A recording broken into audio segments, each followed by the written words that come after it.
Why do the lights have to be Turn the off? light- I'm just saying in the dark, like as in like it's closed, man. Okay. It's hard. The last Dibs couple on times the I've been to the plane. City Museum, I'm there's been sleeping there. 4,500 people in there, and it's just wild. And Yeah, like, yeah. Would be cool. I want to down sleep do in the that. bank. and I want to do a like 2 teams capture the flag all nighter. Yes. Like in the caves. I'm in.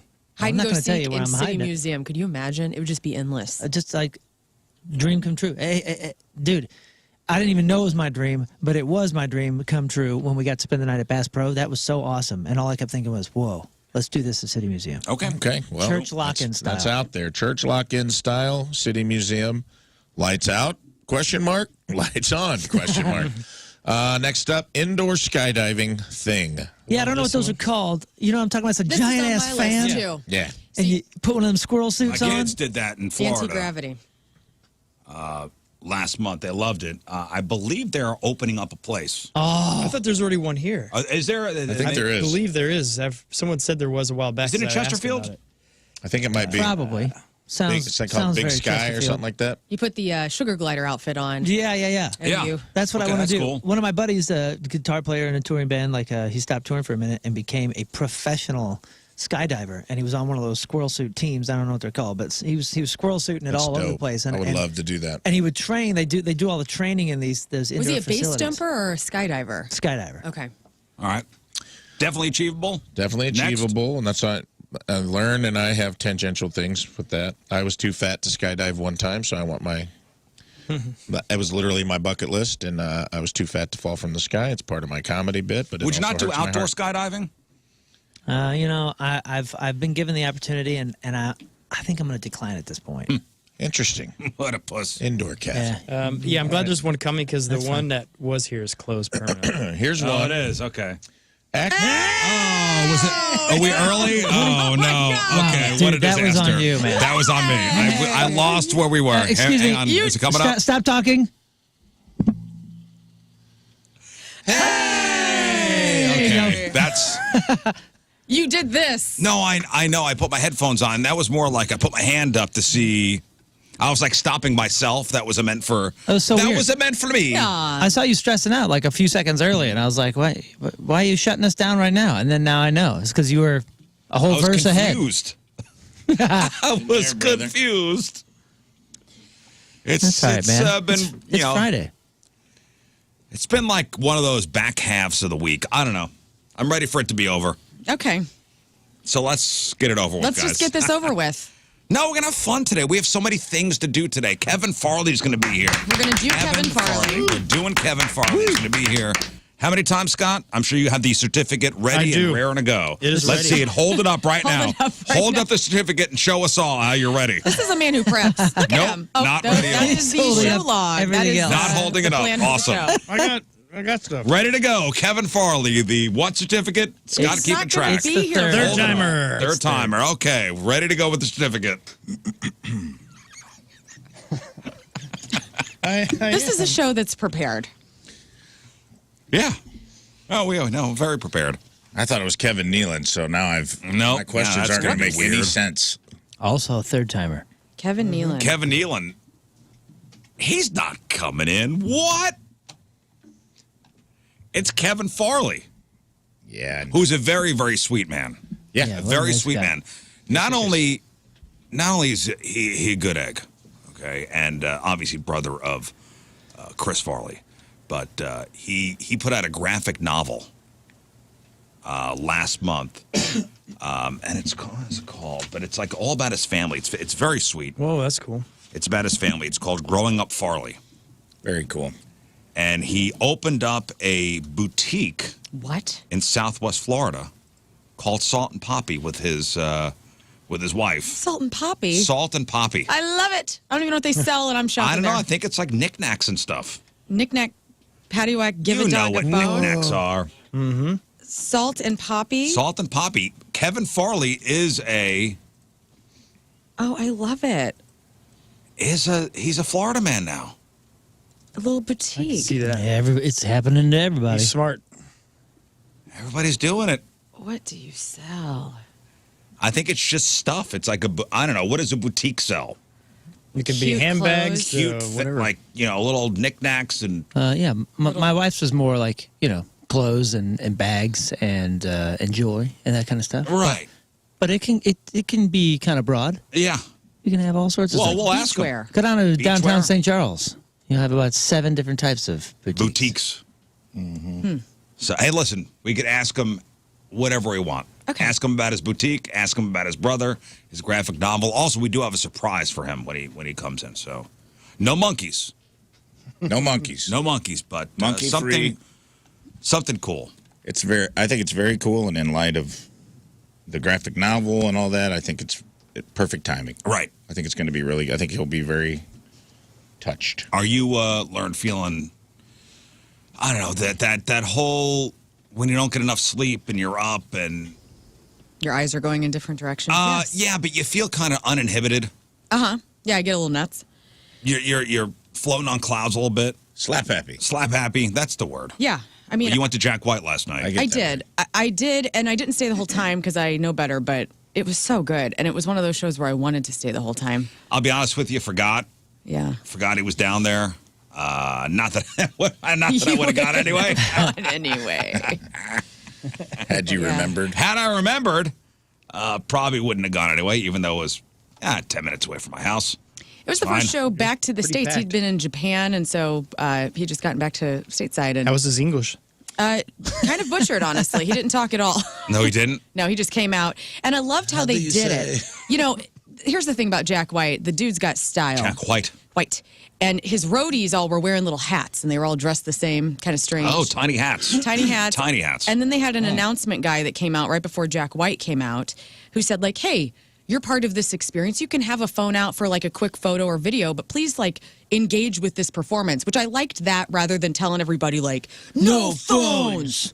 Wait, Yeah. what do you mean? Well, What did he He came out and engage with the performance? yeah, he was like, you are a part of this show just like the band up here. So we want your okay. engagement. And the crowd at the factory did engage, and it was electric. how did they say it? Did he come out and go, hi, everybody? Hey, So everybody. more like a, hey, put your phones down, enjoy the show. Yeah, kinda like that. That was the vibe of it. Yeah, and I thought that was nice. And I also like that he was like, hey, get your video, get your photo, we get it.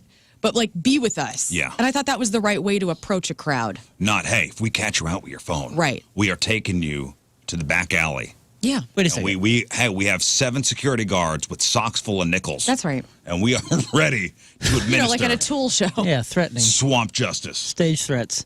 So wait, how did this happen? So this was in between bands. This was before the show started. This was a crew member that came out and This looked like to be his main guy who handles everything, because he was also handling like security whenever he saw issues. Because we were off to, if you're looking at the stage, we were, I guess, on the left, right at the front. And I'm imagining packed place, 3,000 it people. was sold out. Yeah, it was sold out. They're all gabbing and talking and People are excited. and then he interrupts and says that. Well, Still Animals local band opened, which is good for them. They were great. Oh, cool. And then this little man with a hat comes walking out and tells Little man with a hat. yeah, comes out and tells everyone. Now, he little bowed, man, are he we took his- like a not like a little. He was like a person? short king. He was under 5'8". Like 5'6"? By the way, I looked up short king height. It is anyone under 5'8". You're a short king. I did look this I'm up. right on. Listen, I'm right on the line. So this short king Short queen. came out and he was very respectful and just said, "Hey, we want you to be a part Oh, of this." that's- okay, And then he I'm took cool his with little that. hat off and he bowed, and I'm like, "This is going to be amazing." So Jack White didn't talk to the crowd at all? At least while I was there. Yeah, first we stayed for an hour. Oh, so for an hour he just ripped, dude. Oh, wow. So And then he did everything from the new stuff to, and we didn't get to it, but I looked at previous set lists. He did everything from the Rock on Tours, the White Stripes, the Dead Weather, which is my favorite iteration of Jack White. well, I mean he is those bands. But and I said this as we walked out, because Tim's a huge fan. And I said, it sucks that Jack White is never in the top 10 of guitarists. Like, you get these lists, and it's always iconic, like the Jimi Hendrix and the Eric Claptons. Jack White is deserving to be in Yeah, the he's top good. 10. He is so freaking Well, good. okay, so if he's deserving to be in the top 10, who's out? I don't know. I don't have that. I can't tell you. I'm just saying. See, if there's a top 10, the top 10 is already established. Somebody's got to come out I know. for somebody else to go in. He's up there. I'm not sure he deserves top 10. And here's the coolest part about him. I don't think he cares. No, he doesn't care. That's kind of why I love him. I do too. He's so cool, and if you've ever been to Or, Third Man guys, Records, it's That sweet. place rules. He It's does care, but he's showing that he doesn't Well, that care could be that's it, too. cool because he doesn't care, but he really cares that you think that he doesn't care because it's cool. Nobody's Get played a it? better Elvis. That's all I'm saying. Look out, man. He's the best. He's got such a sharp face too, and like the moves he does when he's playing, it's almost like he's animatronic or something. It's crazy. A respectful crowd? Very people were into it, dude. Like one of these crowds where you had young people, older people, diehard fans, kind of fans, and it just felt good. It was a very cool vibe. I'll tell you what, that whole district facility over there in Chesterfield is pretty It's so pretty tight. damn It's hopping. cool. Everybody was at Steve's Hot Dogs too. Steve's Hot Dogs, we you got went the and got High it. Point right there. I'm Yeah. sure they had the Blues game on, the big screen yes, outside. Four hands, yes. Big screen outside. Everybody was under the canopy there, which was excellent. Perfect night to be. Well, it was also rain. It was a little drizzle. But it was fine. Like, and the district is cool because walking from Steve's to the factory, you could kind of walk in that old mall space where Yeah. it's covered, which is nice. I don't know. It was a good vibe. Saw a million people I knew that I haven't seen in a while. It was a great time. Yeah, it's a cool place. They got to work on getting people in and out of there as far as cars go because there's only one road. Yeah. There's only one narrow road, Yeah, if you're there at the end, it's probably a mess, but that outer 40 road, because you can only go one way. There's by the Top Golf, that end, there's no Dead end. It dead ends. right. I wonder if they could make. You think that would be something that Chesterfield would want to do? I almost think they need to make another overpass. Ah, okay. Yeah, or underpass. By the way, Tim told me because he is on the park board at Ellisville, and so I guess or I don't know if this is public information yet, but here we go. Here we go. Let's go. Spill the tea. The crappy, stupid Clarkson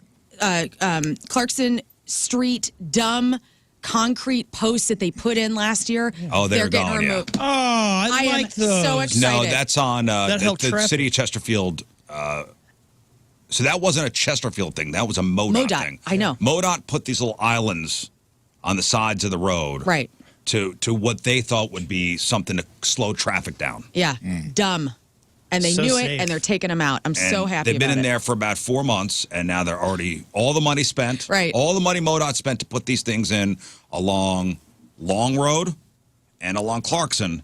They are now coming out. Well, I hope the Yeah. guy, the official that thought of the idea to be, make his mark in Missouri history, I hope he has to pay out of pocket for it. I hope, yeah. Man, you got to try things. I'm just You gotta glad I try can things. mark you guys all safe. Thank you. Yeah, safe from the stanchions, concrete stanchions. Yeah, they're Well, it was terrorizing big your Guys, heaven it was out big, there bro. and Your kids are safe from the stanchions. I know. that you're beautiful West terrorizing. County. Heaven forbid. Because trust me, nobody is slowing down because of those stupid things. I saw a guy going 80 on Clarkson the other day. Well, the acting whole like a thing is fool. it was supposed to narrow the road, and you're supposed to, in your head, because the road is narrower, Pay more attention. you're supposed to. It's supposed to slow people down, but there was also the hey, what if an emergency vehicle comes through? Now people can't pull over, and yeah. Yeah, and what if you're drinking and driving? You got to swerve Right. everywhere, No, and now you that's not can't. right. What a mess.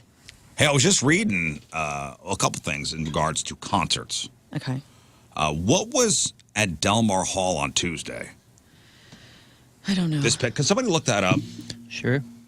What was at Delmar this past Tuesday? Because there's a headline. Man accused of disgusting behavior against female patrons at Delmar Hall. A St. Anne, Missouri man is accused of disgustingly lewd behavior towards female patrons during a concert at Delmar Hall earlier this week. I'm reading from Fox 2. St. Louis City Attorney's Office charged Harlan Lowe, age 30, with first-degree sexual misconduct and fourth-degree assault. He remains jailed on a $10,000 cash-only bond. According to the St. Louis Metropolitan Police Department's probable cause statement, the incident happened on Tuesday. Police went to the concert venue in the 6300 block of Delmar Boulevard at 9:30 p.m. Lil Skies. Was that a P. Diddy tribute? You say Tuesday? Let me see. On the first? The incident happened Tuesday. Lil Skies. I don't know what that is. Is that guy. Lil Skies. Oh, tattoo face. Lil Skies. Okay, so apparently, this Harlan Lowe guy Love that guy. exposed his genitals to an underage female, touched her back with his genitals, Ugh. and then No. on her. What? Oh, yeah. Where were her parents? Where were her parents? Punched this person I don't know. out? Where were your parents last night, Lern? I don't know. My mom would drive to wherever I am and beat someone. Where were your parents last night? I don't know. You said an underage girl. Like she's there underage is why I'm saying that. Did you say underage? Like she was a minor at the show? Or under 21. Or under 21, rather?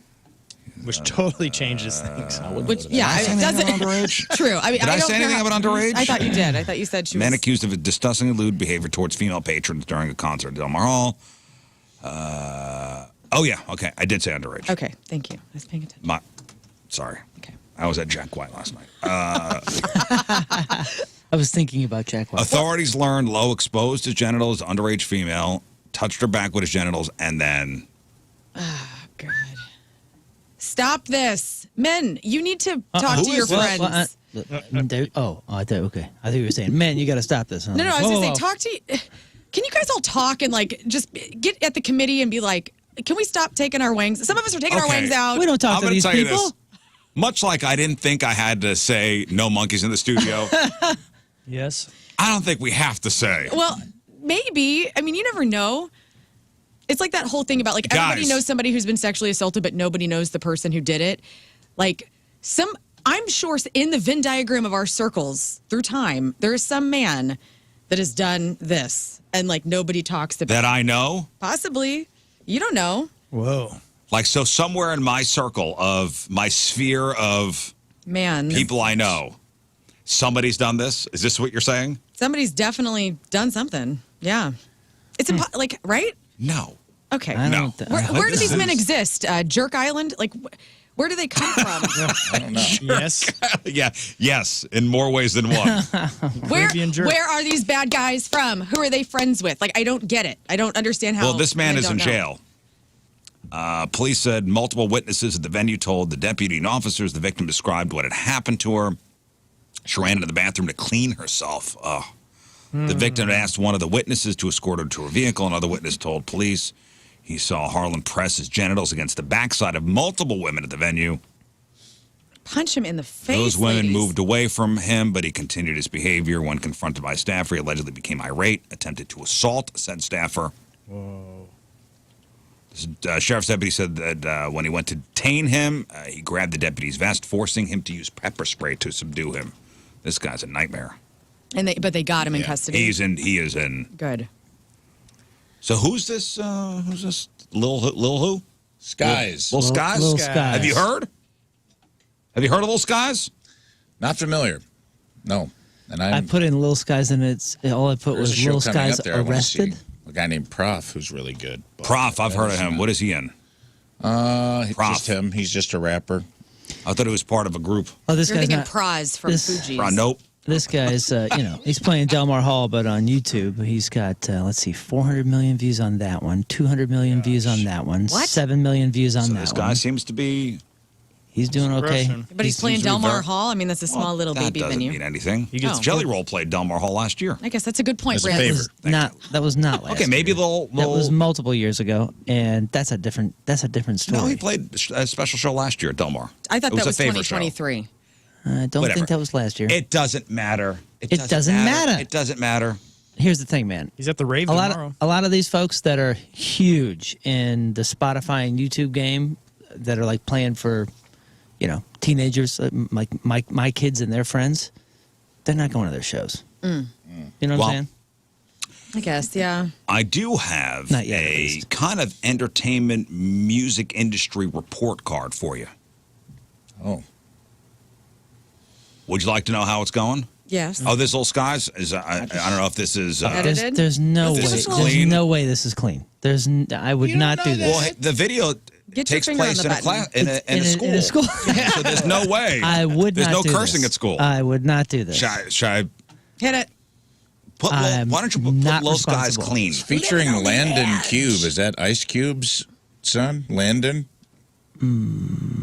Oh, man, he's got floppy hair. Can you type in Little Skies He's got the clean? broccoli Oh yeah, you flop think hair. you think they're putting out clean videos when they don't have to? Yeah, they are. This guy's clean. Little Skies clean. Clean skies, baby. Boy, if the song's EPA. called Clean and he says a bunch of cuss words, I'm going to laugh really hard. This is from 2018, so this isn't. It doesn't matter. I'm sure he played this song. Possibly. I'm sure you heard this banger at. The song is called Lust, by the way. So it is bad. It's going to be real bad. Hey, get in my way and try to block me. I'ma show aggression. Slide on your block like Danny Glover with a lethal weapon. Whoa, Danny Glover reference. I guess that's my confession. Got no regrets. I made mistakes, but I learned from my lessons. Trapping by the stove, villains pull up to the coupe. Okay, fine. I'm down. Not bad. Okay, again, this is not. me. I will say out loud, does not make me want to take my wang out at all. This is me saying, okay, I hear that. I don't know if it's good or bad. That's pretty good. Yeah, he has a cool. I'm never turning it on. I would listen to more. And I'm of never that. turning it off. You know, it's just there. I'm not offended by it. It's not offensive to me. That's good. Oh, this is pleasant. He did type in clean. I don't know if it's good or bad. With that I type of want to hear music, Mother effing Danny Glover, lethal weapon, ba ba ba. That's what. with that type of music, I just don't know if it's a good that type of music or a bad that. type of He's music. got a he's got enjoy. old school cadence. It's not the mumble rap of that has become more popularized as of late, and I appreciate that as an old head. And his real As an name. old head Oh man, on the block.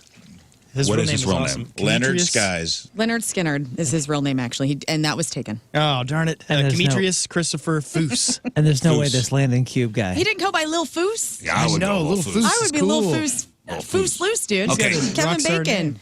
Mother effing Kevin Bacon. There's no way this landing cube here is a relative of Mr. Cube. Landon Cube is white. Okay. Well, Hey, never say never. Man, Could be adopted. I don't know. We don't know. hey, I'm all for that. All right, here's how the music industry is doing.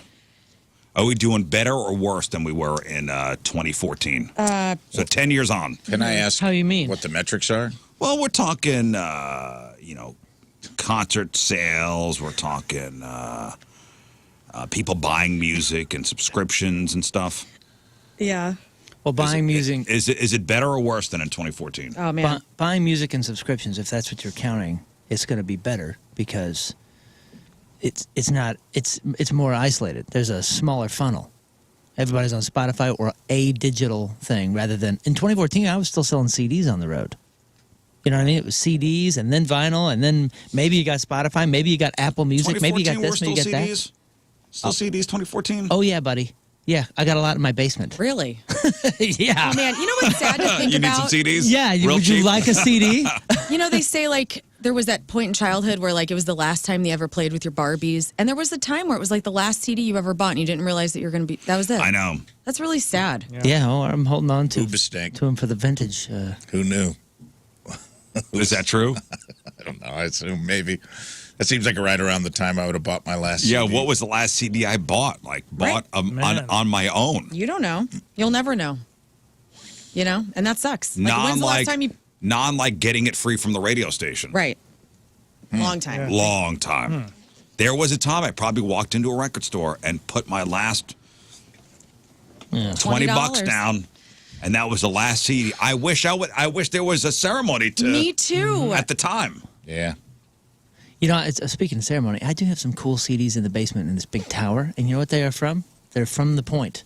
When The Point got rid of all the original CDs. Oh, yeah. I remember that. It was And all in the kitchen at the it was, at all, Ennis. it was all in the kitchen. They were just throwing them away. And I was like, yo, being a teenager that grew up here, listened to The Point since the very beginning, these are the CDs that played the songs that I heard for the first time and now ever. you own them. And I have them. You were like, I would love to have these at a yard sale. In the future. Yeah, I know. 10 for $1. They're just sitting there. But Can't wait to put these out in an old But they got the soda labels. cardboard box. They got all the labels and stuff for the station and all that. I mean, it's a piece of history. It's Yeah, a piece cool. of Point history. With all the Keishi stuff that they're slanging because of the history and everything, I got a Well, yeah, because good... we put all the numbers on the Yeah.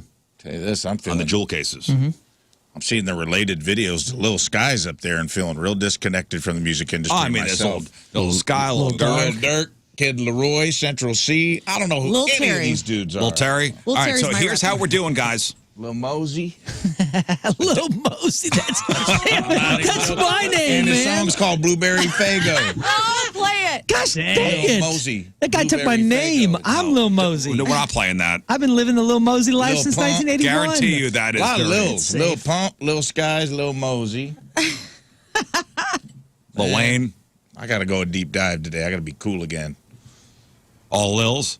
A lot of Lils. I got to go on a Lil affair. My son loves Lil Tecca. That was the one that I was playing for that's- you that you were losing your mind over. Lil Fair. Nice. Lil Fair. Thank you.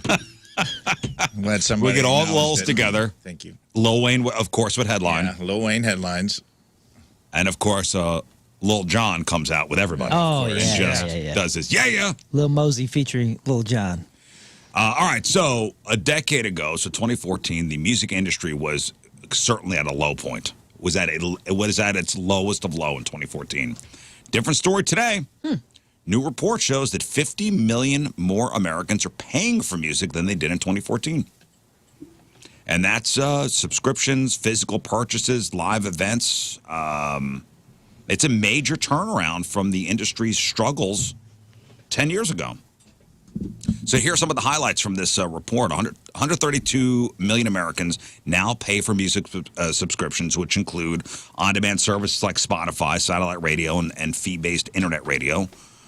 In 2024, more than half of Americans aged 13 to 70 purchased music in some form, whether it was a CD, vinyl download, or a streaming subscription. Vinyl sales are still climbing, with a 6% increase reported in 2014. Last year, the average American spent $281 on live music. That is a 17% jump from the year before, Nice. with more people attending concerts than ever before. And experts say this resurgence is expected to continue. They said the global music revenue will be growing 8% annually through 2030. You know how many new tracks are uploaded daily to streaming platforms? Can't even It's imagine. like 600,000 and counting. It's 100,000 new tracks are uploaded daily.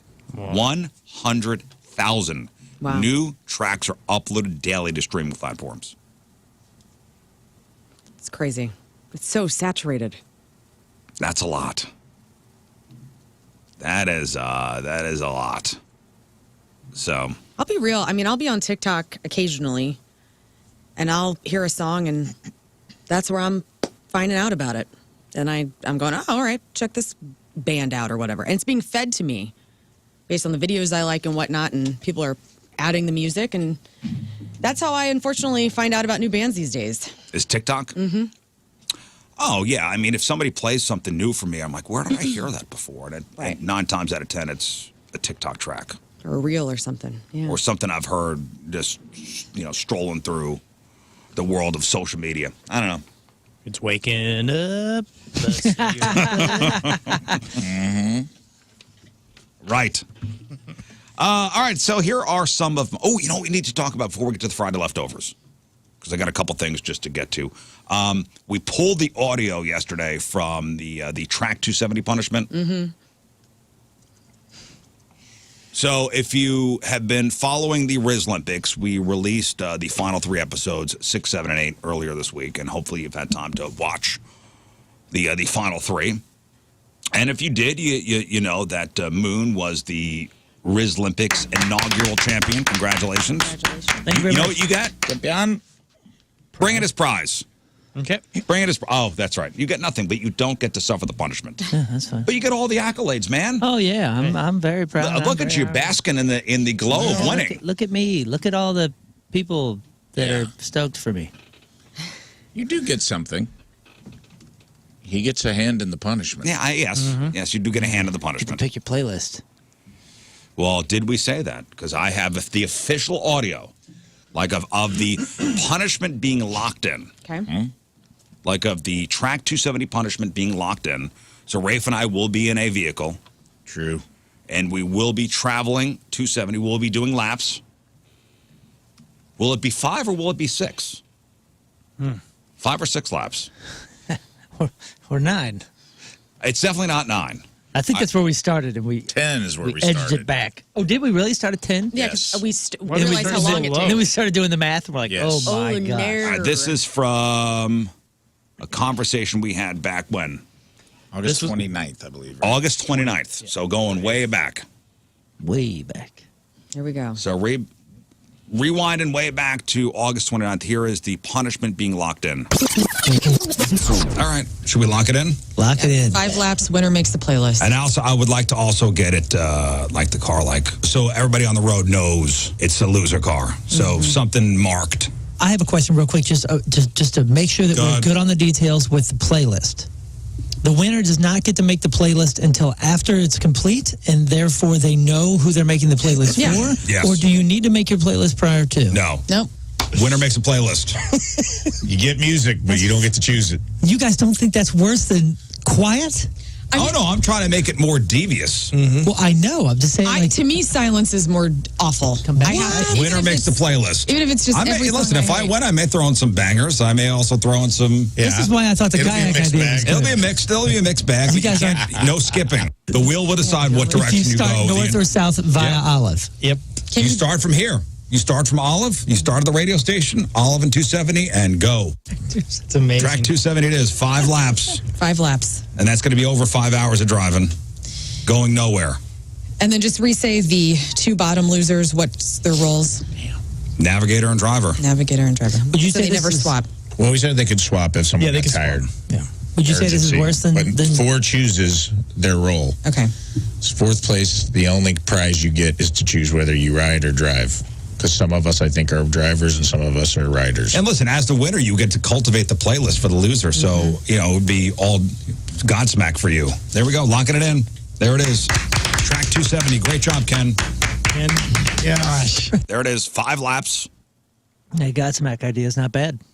I actually may use that against you. Moon gets to choose the playlist for the driver, navigator, myself, and Rafe. Little Sky sounded I cool. came in 4th place. I just thought of something. You did. So I get to choose whether I want to drive or... You sealed your own fate a little with the playlist. I know. Yeah, you What an did. idiot. And now I'm thinking just one Godsmack song over and over. Oh. Just the. Oh, no. I mean, not that the whole If it's thing whatever, that would isn't actually one be kinda song cool. anyway. The whole catalog is pretty much one song, but So, and we'll... the wheel will decide which direction we're going. you're gonna have 6,700 yes Because that matters. away, 6,700 aways later. Does matter. It does matter what direction we're going in. I don't know. You think? No. It does. I mean, depending on the time, right? It does matter to me. Why? Hey, once you pick the I direction, can't tell though. you why, but it feels like we should be going South? this way. No, you know Feels what? like we should be taking We should be going... If you go south, if you go south, then it's technically a little bit longer because you're on the outside lane. Hey, there you go. It feels like we should be going. I don't know why, but You it just feels think of like that? we Yes. should get on it and take a left off Olive and go. I agree. You feel like counterclockwise. NASCAR. Like Yeah, it's a it feels like NASCAR. that's I race agree. car. Go south. That feels like race car direction to me. It feels unnatural to go the other way. I don't know why. It makes no sense. It doesn't make a difference, but it does in my head. So from City Place here, you turn right to go north, you turn left to go south. The wheel will decide. Yep. Das The Wheel. Das Wheel will decide. What's your move? What's your spot? What's your pole position?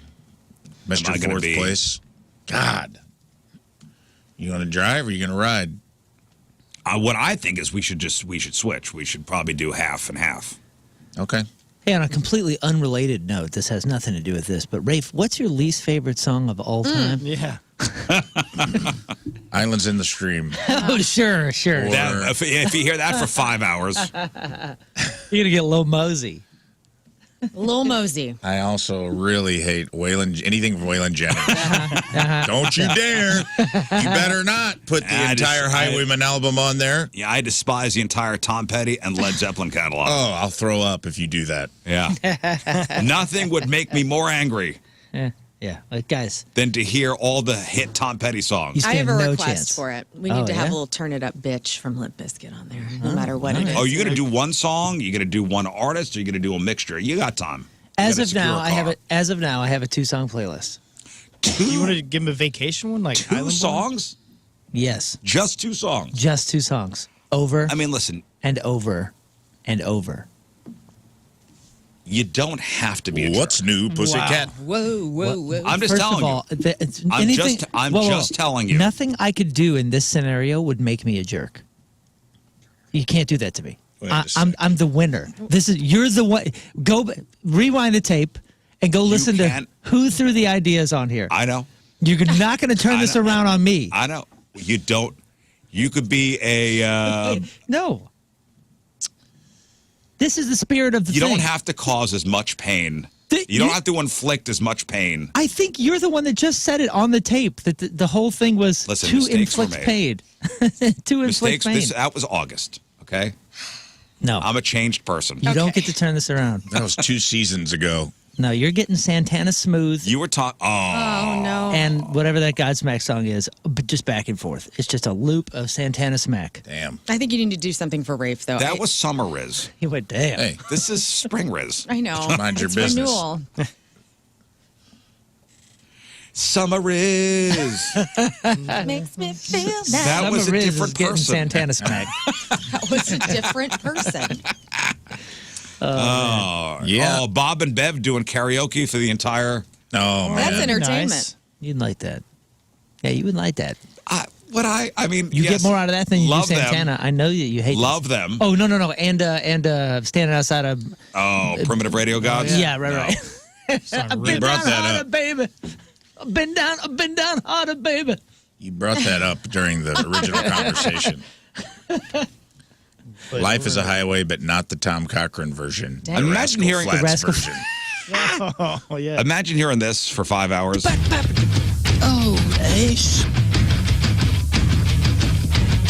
This is Bob and Bev.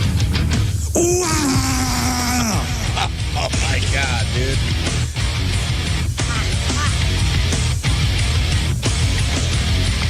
It rips. No. Yeah.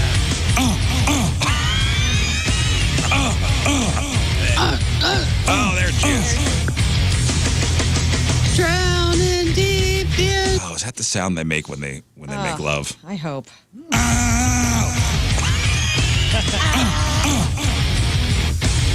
Come on, Bev. Yeah. Drowning deep in my sea of Loaded. broken your Will you give it to me? sees what's left of my human side is slowly changing in me. Will you give it to me? Look at my own reflection when suddenly it changes. Violently it changes. Oh no. There's no turning back now. You've woken the demon in me. Oh, my God. Get up, come on down with the sickness. Get up, come on, get down with the sickness. Get up and come down with the sickness. Open up your hate and let it flow into me. Perfect. Amen. That was so good. Couple people suggesting on the Coleman's Campers text line, Alvin and the Chipmunks Christmas album on repeat. good one.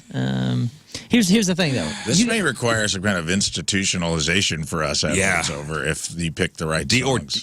deep therapy. Details not discussed that should be. What's the volume? Even though I'm doing the playlist, are you going to be like, what if you just like turn it all the way down and say, You can't well, have it's it all the way playing, off. That was part of the rules we did. You can't have it all the way off. Yeah. but you're going to have it low? But you Can can talk. I? Man, we should have I had mean, a it can't decibel be. meter. Oh.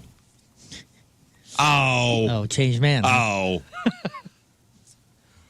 We're going to seal the window shut. You didn't say Off the anything knob. about volume, and you didn't say anything about connecting it to a Bluetooth device. Whoa. Oh, enough there. Put it on some speakers and hide them in the console. And be an have some peace honorable- and quiet. Oh, Be an we need honorable to be- loser. We need to be in the spirit of the competition and the punishment. I'm just saying these We things. are men of our word, Rafe. True that. As long as it's not 5 hours of this. Wake up, grab breakfast, put a little leg up. I start straight away to shake up. While you eat keys on the table, here you go, create another fable. Grab brush, put a little leg up. Dude, I can't I even get start through straight away to shake up. Imagine While 5 you eat hours. keys on the table, I don't think you can.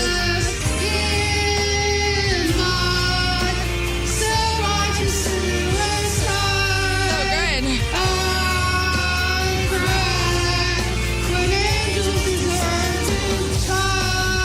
good. It's so good. have the older cousin that like held your head under the water? You Yeah. know, like it didn't like dunk. You know, and then they're like, "I'm gonna dunk you." Yeah, they just try to kill you like that's all your youth was when you go Yeah. to their house. Yeah. That's, sometimes I feel like I'm underwater when we let that go. Hear me out. Hear me out on this. Is there more of a punishment than putting on something you love on an infinite repeat until you hate it? Oh, don't do.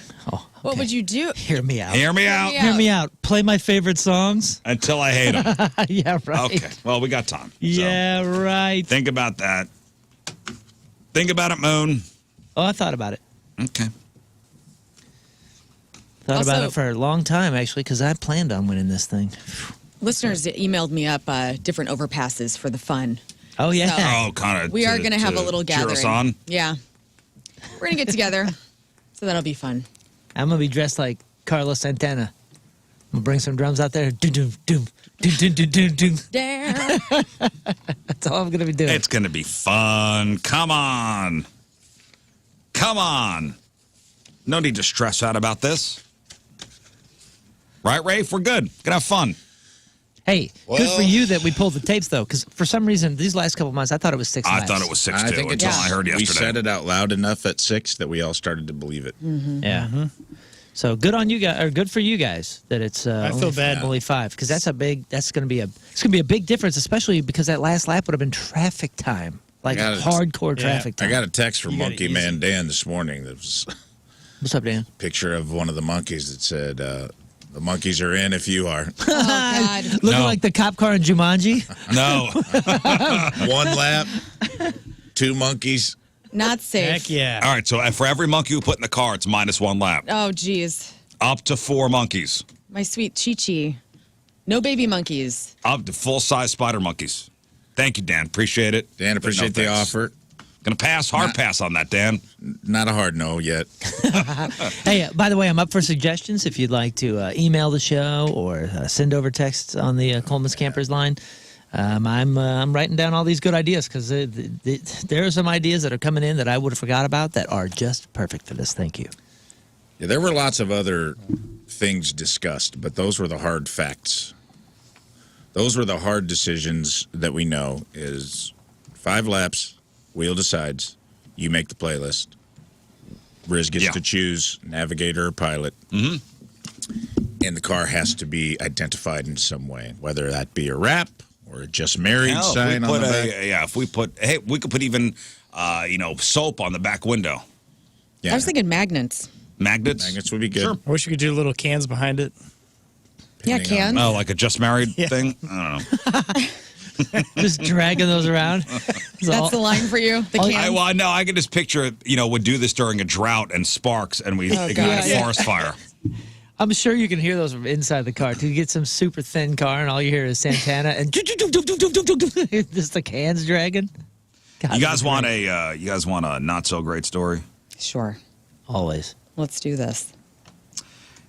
Man, this woman from Pennsylvania making the rounds. A woman from Pennsylvania. She's from Monroe, Pennsylvania, Monroeville. She is facing every lottery player's worst nightmare after losing a $2.5 million winning ticket.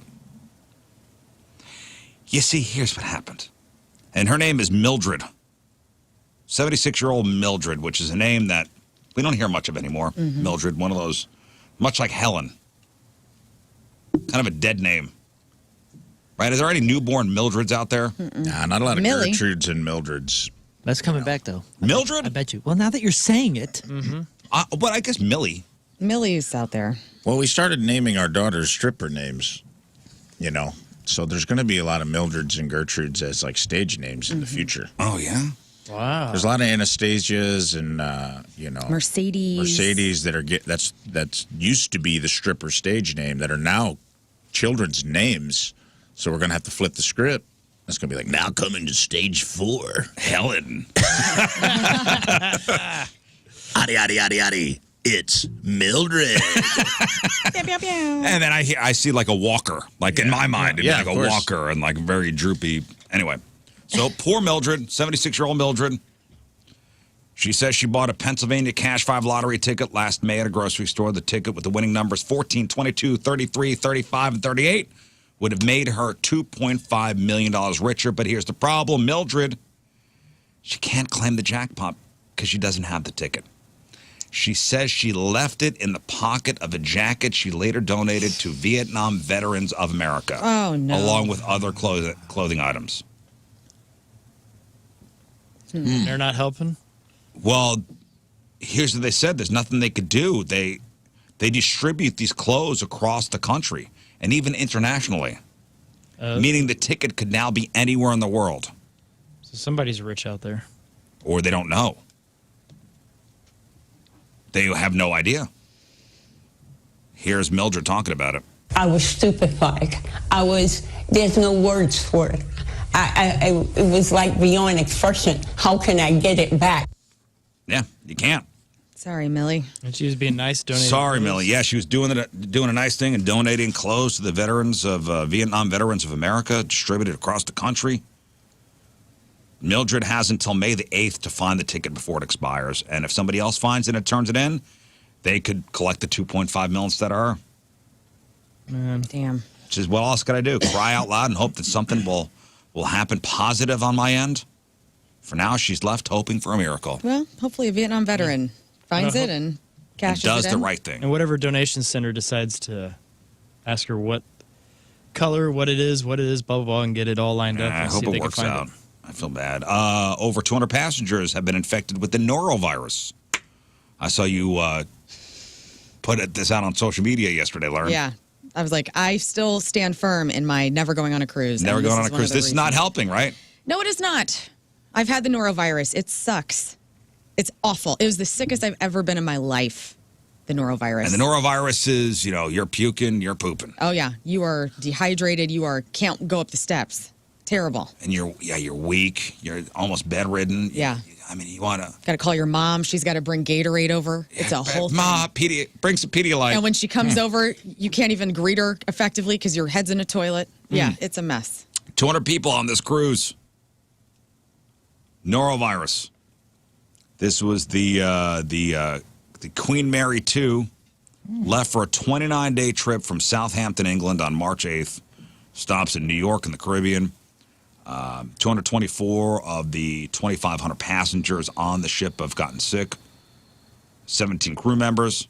Highly contagious, spread through contaminated food and water, symptoms, diarrhea, vomiting. Awful. And it was going to be a 30-day cruise, and that's how it starts out. Get out of the way. Dang.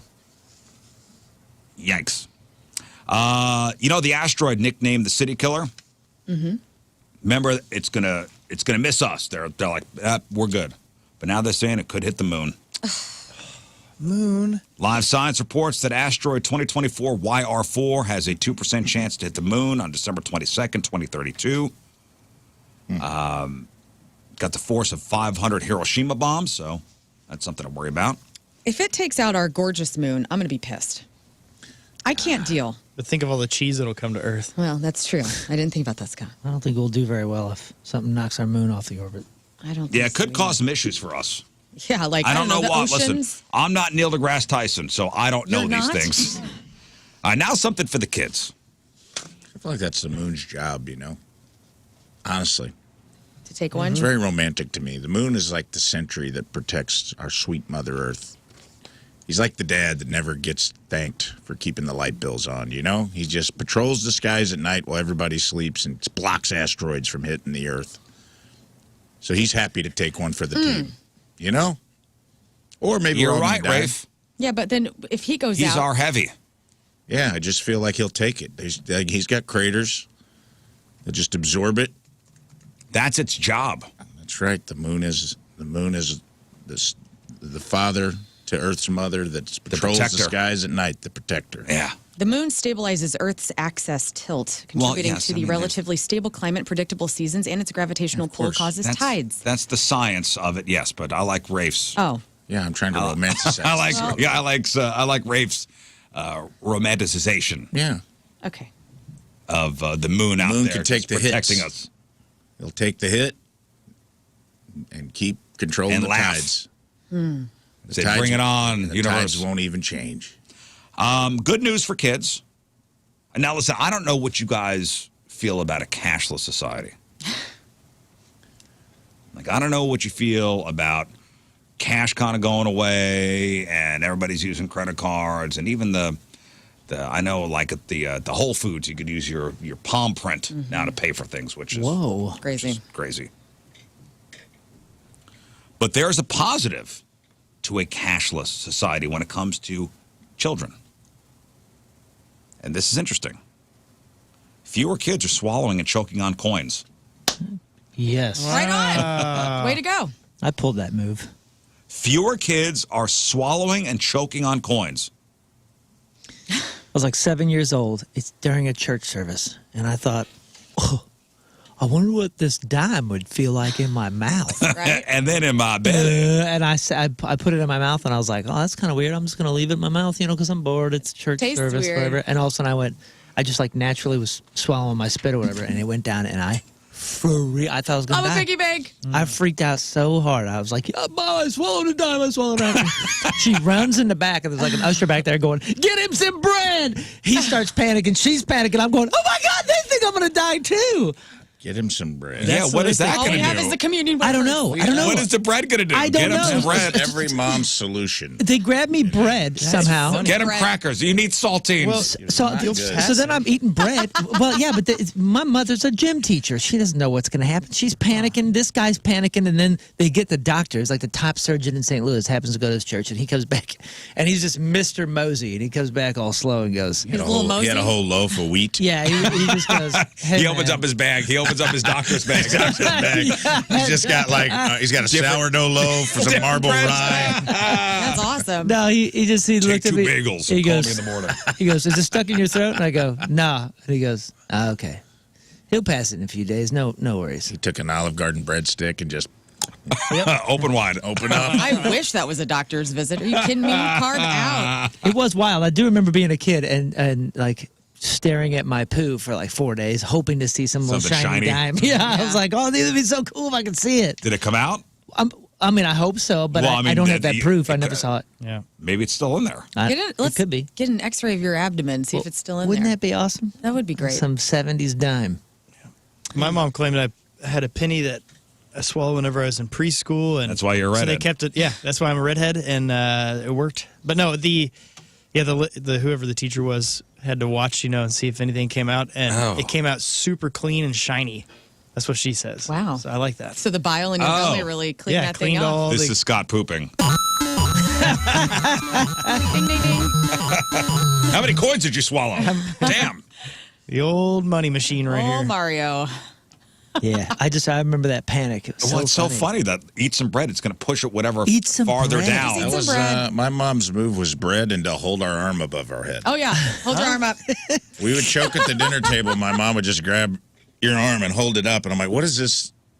Am I just identifying myself to the Lord before I meet Him? Yeah, reaching Take for me." God. I don't know what we're doing, but that was what moms thought you did. Put for your hands children. up. Yeah.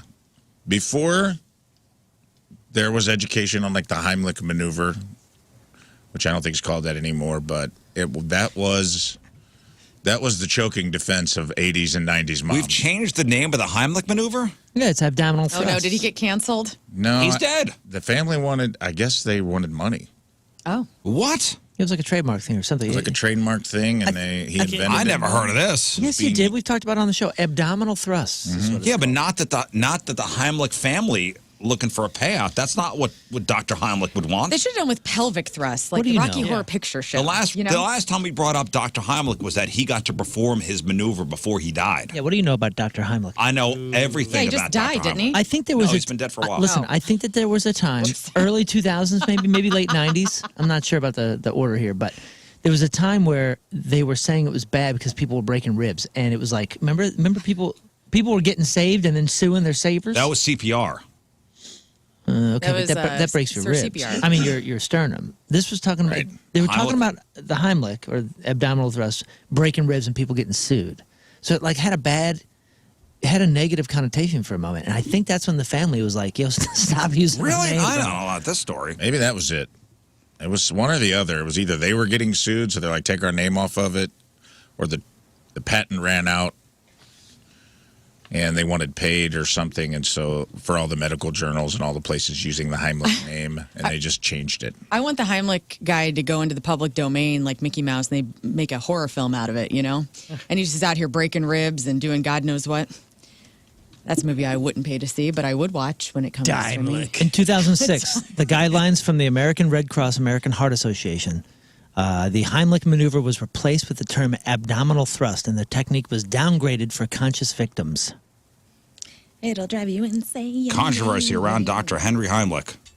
Oh. I don't want to read this. Oh, please tell me what happened. What's the controversy? It wasn't really him. It was stolen valor from... Dr. Heimlich Dr. claimed Spitz. credit for developing and promoting the maneuver in the 1970s, but his legacy became controversial. Yeah, it says he went to a Lil Skies concert And took his hog out. and was giving Heimlichs to people and took his little Heimlich out. unsolicited Heimlichs. Oh, I man. don't like that. That's heartbreaking. Anyway, Does good it news say for why? kids. For real? Some of his later medical claims were disputed by experts, and his self-promotion drew criticism in the medical community. Was he like, oh, that's my move. That's my, you know, when you put your arms underneath, somebody and you lift up and Yeah.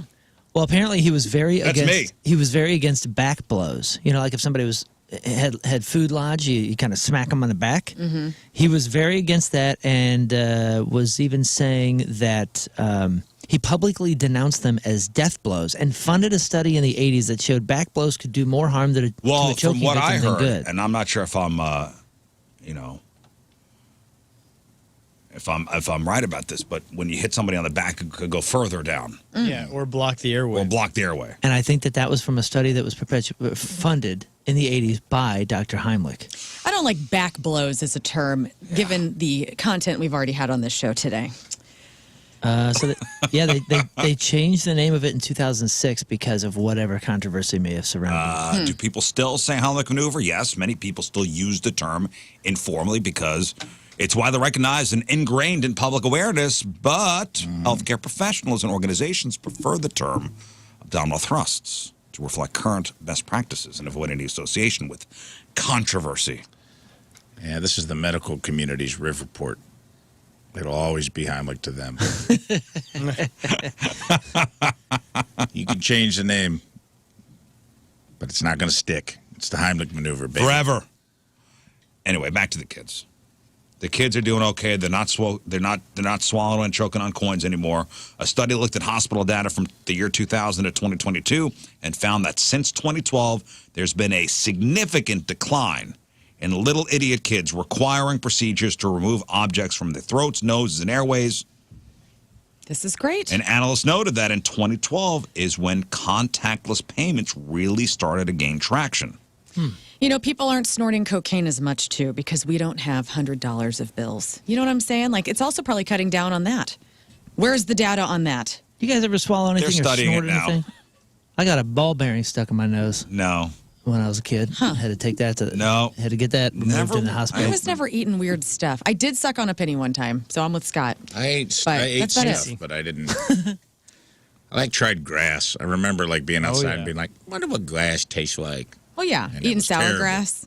Yep. Remember that? Like the clovers and Yep. sour grass? Eating What? cat food. No. Yeah. No, Challenge each I other to never- eat cat I've- food. Oh, you didn't? I Oh, we guess did I at recess didn't have all a the great time. childhood. Ever It lick was the screen? awesome. Ever lick the screen door? Hell yeah. Ever lick your TV Done screen? that. Lick a screen door. I've licked the screen. I It's don't know gross, why, dude. man. You Oh, get your that head up. smells so You're like a nasty. kid. You want to go outside. You're up against the screen, and all of a sudden, the call of the void's like, stick your tongue out.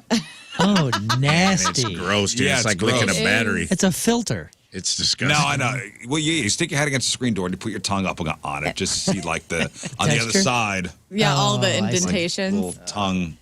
Did you lick your TV screen? Like the big box TV screens had the static on them? I've licked At the your big grandma's box house? before, but No, I don't think so. Not Oh, I my did. What? console TV. I was like making out with Kurt Cobain. It Like, was a cardboard box. Yes. Yeah, I just snorted ball bearings like, a normal kid. Yeah. Nope. I like Never. I like your righteous indignation over the screen door when you were snorting ball bearings. You guys are weird. Anyway, I'll chop up some lines of these chrome balls. I think it was the pachinko ball or the little plinko ball. I think that's what it was. Oh, those are tiny, too. Well, they're not too tiny. They're like, I don't know. You pull a marble up your nose? Oh, I thought you meant one a of little those smaller like, than a. you know those you get in like after going to somebody's birthday party, you get your gift bag on your way home, and they have those stupid little games in there Oh yeah, no, it wasn't with that. like little balls that would like go around a maze. No, these you know are what I'm like- talking about? Yeah. These are like steel marbles. Oh, I thought that's what you were talking. The thing Riz is saying is what I thought you were talking about. The little guide the ball along the maze using gravity what a waste of money. in the back Those seat. things You suck. play for it. You try it like 3 times. Like, Yeah, this party sucks. favors sucked back then. Sucks. Party favors. Now they're cool. Going with like cookies and You stuff. snorted all the Woolly Willy shavings. Yeah. Oh my gosh. I did have a Line kid in those up. 4th grade. Miami Vice was huge, and he took a bunch of chalk dust and grinded it into a Tic Tac box and said it was his cocaine stash. And Nice. snorted it. And snorted it like in class off his desk. Oh, Oh, that guy's got a great job now, right? I don't think so. mean, He also had a boot knife taped to his arm with electrical tape. That's sweet. Oh, Nice. heck Heck yeah, I can't like this. imagine. Shout out to My Josh people. Crane, brother. all right. Listen, we got to take a break, but first. And it's brought to us by Hot Shot Sports Bar and Grill, the official sports bar of the Riz Show and home to St. Louis sports fans since 1990. From St. Louis, Katie Angles is Katie's been a loyal Riz Show listener for over 11 years. Loves the current lineup more than any other. Listening to the Riz Show podcast are part of her daily routine. Always helps to put her in a great mood for the day. She loves Lern's perspective, Moon's positive attitude, Rafe's laugh, King Scott's attempts at dad jokes, and how I always keep the show moving smoothly and steadily. Yes. Mm-hmm. No choppy waves here, just smooth and steady sailing. Well, Katie Angles from St. Louis is our Team Riz Member of the Day. Good super sweet Team Riz Member of the Day soccer jersey. Get yourself signed up 1057thepoint.com/Team Riz. All right, we'll take a break. We'll come back and we will have your Friday fail stories. It is 7:09. It is Friday. Traffic and weather. Moon coming at you. Traffic is brought to you by Golden Oak Lending. Do you need extra cash? Golden Oak Lending can convert your home's equity into cash in as little as 14 days. Let Golden Oak Lending cure your blues. The highways are clear. Your point forecast rain and storms start mid-morning. High of 59. Right now it is 49 at the Point Studio.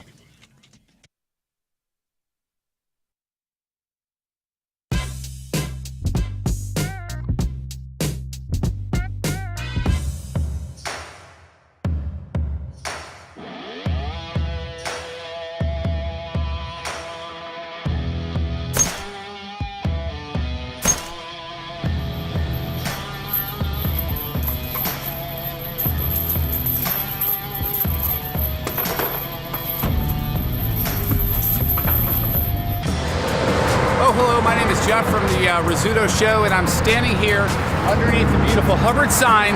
This is our, quarter mile, whatever it is, to keep clean, and because I lost real or fake again, I have to clean up the highway. So we're here at 270 in Olive, and I'm going to go clean up the highway, so enjoy.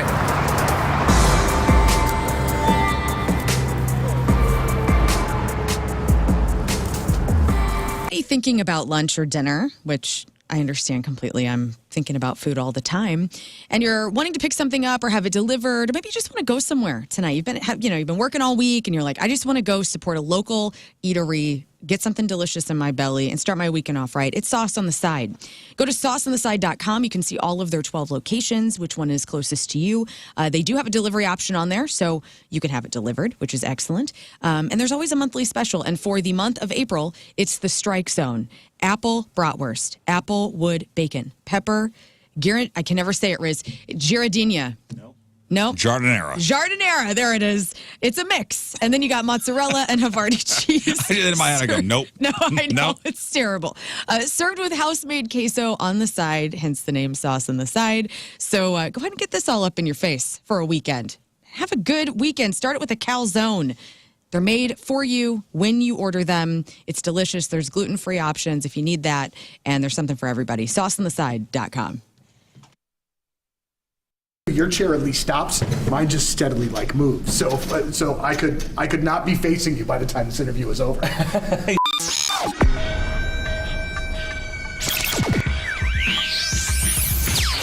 All right, so here we are, Enterprise Center, gigantic sold-out show with 21 pilots tonight.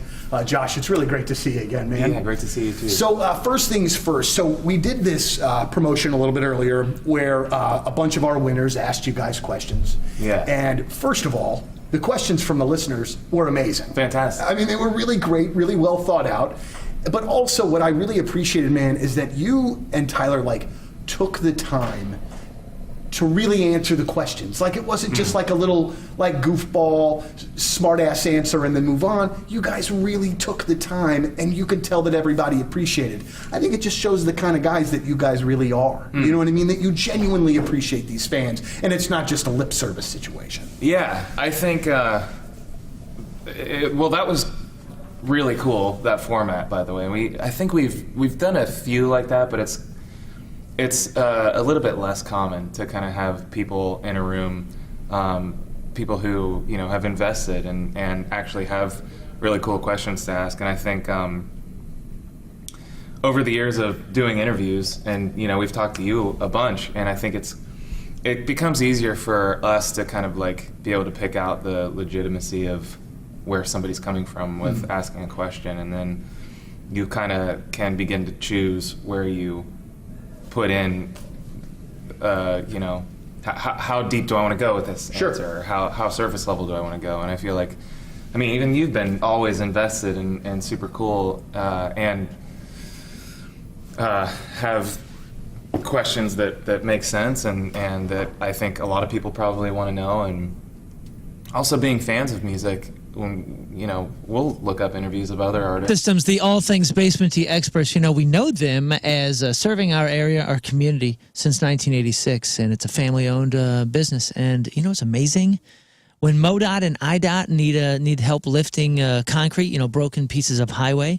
They call Woods Basement Systems because they actually can lift a highway slab, and if they can do that, they can fix your driveway and your sidewalk. So not only can they do all the basement stuff with all this rain coming in, the waterproofing, the foundation repair services, all that kind of stuff, anything and everything, crawl space repair, foundation repair, concrete leveling, concrete repair down in your basement. They can do it for your driveway and your sidewalk or your front porch or your pool deck or wherever you got concrete that may have an issue. Now, as well as I do, your home is your biggest investment, and you want it taken care of right by the experts, the people that are going to take care of it for good, so you can get it off your mind, not have to think about that kind of stuff. That's why you call Woods Basement Systems, not only for the basement stuff, but for the concrete stuff as well. Woods Basement Systems, the all things basement-y experts. Go to this website, moonloveswoods.com. There's a special offer waiting for point listeners at moonloveswoods.com. Oh, let's do it now. Let's do it now. Let's do it now. Okay, so wait, and Clovis, I don't think you have a clue how bad this gun hurts. Would you like an example? Would you like to try? Would you put your butt on the line and? You guys can shoot me. Yeah. Have Scott. How about you shoot Clovis first? Can I take one of his shots and give him 4? What? No. Oh, that's happened. I'd like to. I mean, just as a gesture. I mean, of that's a pretty. goodwill. That's a pretty amazing friend right there. In tribute, Or I'll take one and I'll still shoot him 5 times. I had 4 last week, and I'll tell you, it was excruciating. I'm interested to see if it's as bad as you guys say, or if you're hamming it up. So I'm willing to take a shot. Yeah, okay. I would love for you to take a shot to see if we're hamming it up. Fine. Shoot me. You know what? He'll take one of your shots. You're amazing. Shoot me. All right, good. Holy smokes. He's going to take one of your shots. Wow, I'm such a pushover today. Thank you. All right, let's do it. It's because I'm in a good mood. Okay. So who's going to shoot me? Scott will shoot you first. Okay. Okay. It's only fair. Respect. I gotta take my butt out? Yeah, no, put it up against the, go up against the wall there. Just your undies. See if He's his got a cheeks lot of have gear. rosy red marks on them. Clive's got a lot of gear. He's got take off. Oh, sorry. All right, here we go. Let me see what kind of undies Clive is wearing. All right, what kind of undies? The There's good probably kind? a belt buckle on his undies. They're Halloween underwear. Oh, happy Halloween. Halloween underwear, yeah. yes. Oh, those are great. right. They got skeletons on them. Okay, bend down there, Scott. Level out. Okay, here we go. Count it down. 3, 2, 1. 3, 2, 1. Oh, that hurt. He's That laughing. hurts. What happened? You hit him in the middle? No, yeah. That hurts, man. It hurts worse than you thought, right? Yeah, boy, it does. It doesn't sound like it's going to hurt, and then it feels like somebody stung me or pinched me or something. It gets much worse for 3 or 4. Not only that, it doesn't hurt at first, but then it gets Yeah, it's getting bills. worse. Yeah. And I'm nervous because I have to pee so bad. I'm like, well, I better not go right now. Yeah, I got to pee too. That didn't help, man. I appreciate, Thank you for taking it. appreciate you being honest with big. the pain, but the fact that you just laughed at it, like that's You can't, because it's such an a feeling. It sounds like. You can't describe it first, and it hurts. Yeah, it hurts. Yeah. You want to try to? It's either laughing or crying. You want him to cry? Yeah, you're right. Maybe laughing is crying for a clown. Perhaps he's crying. Yeah, I'm all mixed up. All right, give him 4. Give him 4s. Go over there, Scott. Take Right your here. punishment. It's back, and you can make every game exciting. There are a lot of baseball games. What, 162? And some of them, But make every game exciting with Underdog. And you want to win up to 1,000 times your money? Now to play, you choose whether a player will go higher or lower on one of their stats. Strikeouts, home runs, hits, and more. And they've got all your favorite leagues and teams and stars to choose from. You create entries with all baseball things. You could mix or match with other sports. Let's say you want to do some baseball, you want to do some hockey. It's fine. Or you can even do, throw in an NCAA men's basketball pick in there. And you could play with as little as $1, and if you get everything right, you could win up to 1,000 times your money. So turn $1 into $1,000 just with your sports knowledge on Underdog. So download the Underdog app, sign up now using the promo code RIZ, R-I-Z-Z. You unlock a special offer of up to $1,000 in bonus credits when you make your first deposit. Join in on the fun when you sign up with promo code RIZ. Claim your special offer today and get up to $1,000 in bonus credits instantly upon your first deposit. Must be 18 plus, 19 plus in Alabama and Nebraska, 19 plus in Colorado for some games, 21 plus in Massachusetts and Arizona, and present in a state where Underdog Fantasy operates. Terms apply. Concerned with your play, call 1-800-GAMBLER or visit ncpgambling.org. In Arizona, call 1-800-NEXT-STEP or text NEXT STEP to 53342. In New York, call the 24/7 Hope line at 877-8-HOPE-NY or text HOPE-NY.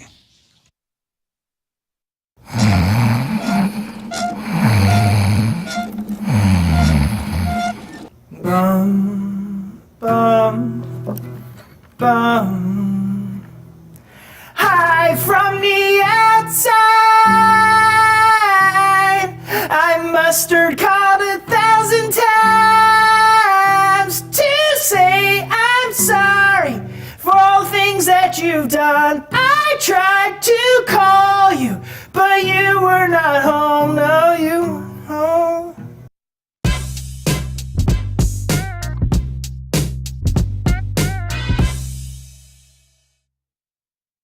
And here's something that I firmly believe in. We're just going to start the interview here because it just seems like a good place to pop off. But I want the artist to do. All right, folks, time for your Friday Fail Story.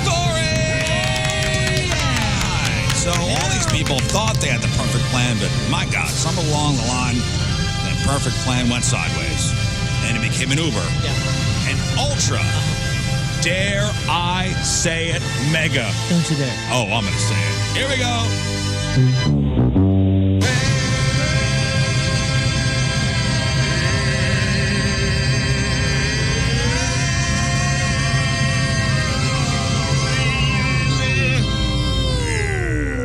Fail. All right, good job, guys. Not so much Lern for coming in late. But that's I apologize. Ooh. Still made it. Still made it. You made it.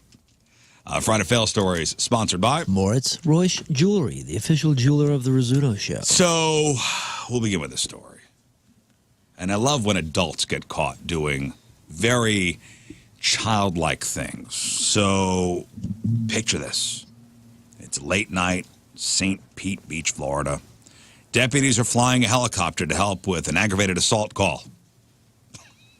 Typical Friday, typical, Florida night. Mm-hmm. Serious business. Well, enter 61-year-old Dan Wagner, who thought it'd be a brilliant idea to start shining a green laser directly at the helicopter. Oh, God. Did not end well for Dan. According to the Pinellas County Sheriff's Office, Dan was on the balcony of his condo, repeatedly pointing the laser at the helicopter. And here's the kicker. The deputies in the air could see exactly where it was coming from. Like, exactly. It's a laser right to Dan. Right to Dan. They literally tracked it right to him. Deputies show up. Dan admitted to the whole thing, was promptly arrested. Now he's facing a third-degree felony for misusing a laser lighting device. Failed. Dude, it is a serious crime to aim a laser at anyone operating a vehicle, boat, aircraft. They don't like that. Imagine noticing something off about your favorite soda, like a weird chemical smell, a weird taste, and then realize somebody's been tampering with your drink. That's the nightmare. Like, obviously, you know, I'll walk out of the room here. We all walk out. We have our beverages exposed. But imagine coming back and going and taking a sip of your coffee and going, something's off. Yeah. And then looking around. When do you guys put your balls in my coffee? Oh, my God. It was me. So this is what happened to a woman in Milwaukee, and her quick thinking caught the culprit red-handed. So the woman, identified as J.H. in courtroom documents, worked at Wisconsin State Fair Park and started feeling sick after drinking from her Coca-Cola can. Suspicious, she set up a hidden camera under her computer monitor to see if somebody was messing with her drinks. And she caught something shocking. The footage showed her coworker, 34-year-old Joseph Ross, pouring super glue into her soda. Whoa. He even wore latex gloves while doing it, like some kind of wannabe evil genius. And after pulling off his weird little stunt, Joseph walked away as if nothing happened. What the heck will that do in your system? I don't know. I don't know. Just Right. basically a rock. Obviously, the woman's not going to let it slide. She immediately stopped nearby police, handed over the footage, told them what went down. That's assault, brother. Officers searched Joseph's office. They found the gloves he'd used, complete with a crumpled up bottle of Gorilla Glue inside. And he later admitted to adding a quote-unquote supplement to her drink. Yeah. Well, super glue is not a supplement I It want was to me, take. but it was a supplement. He's looking at 38 months in prison. Trying to make her stronger, you see. Yeah. Turn her into a gorilla. So he's facing charges for tampering with the drink, 38 months in prison. As for his motive, nobody knows. He has not said. Failed. This story takes us up to Minot, North Dakota. I like it. Minot, North Dakota. Lovely Minot. Where former Mayor Tom Rose made headlines for all the wrong reasons. You see, Mayor Tom recently resigned after accidentally sending a very personal, very explicit video of himself to the city attorney, Stephanie Stahlheim. And here's what happened. Back in January, Tom and Stephanie were on a phone call discussing the tragic death of a police officer up there.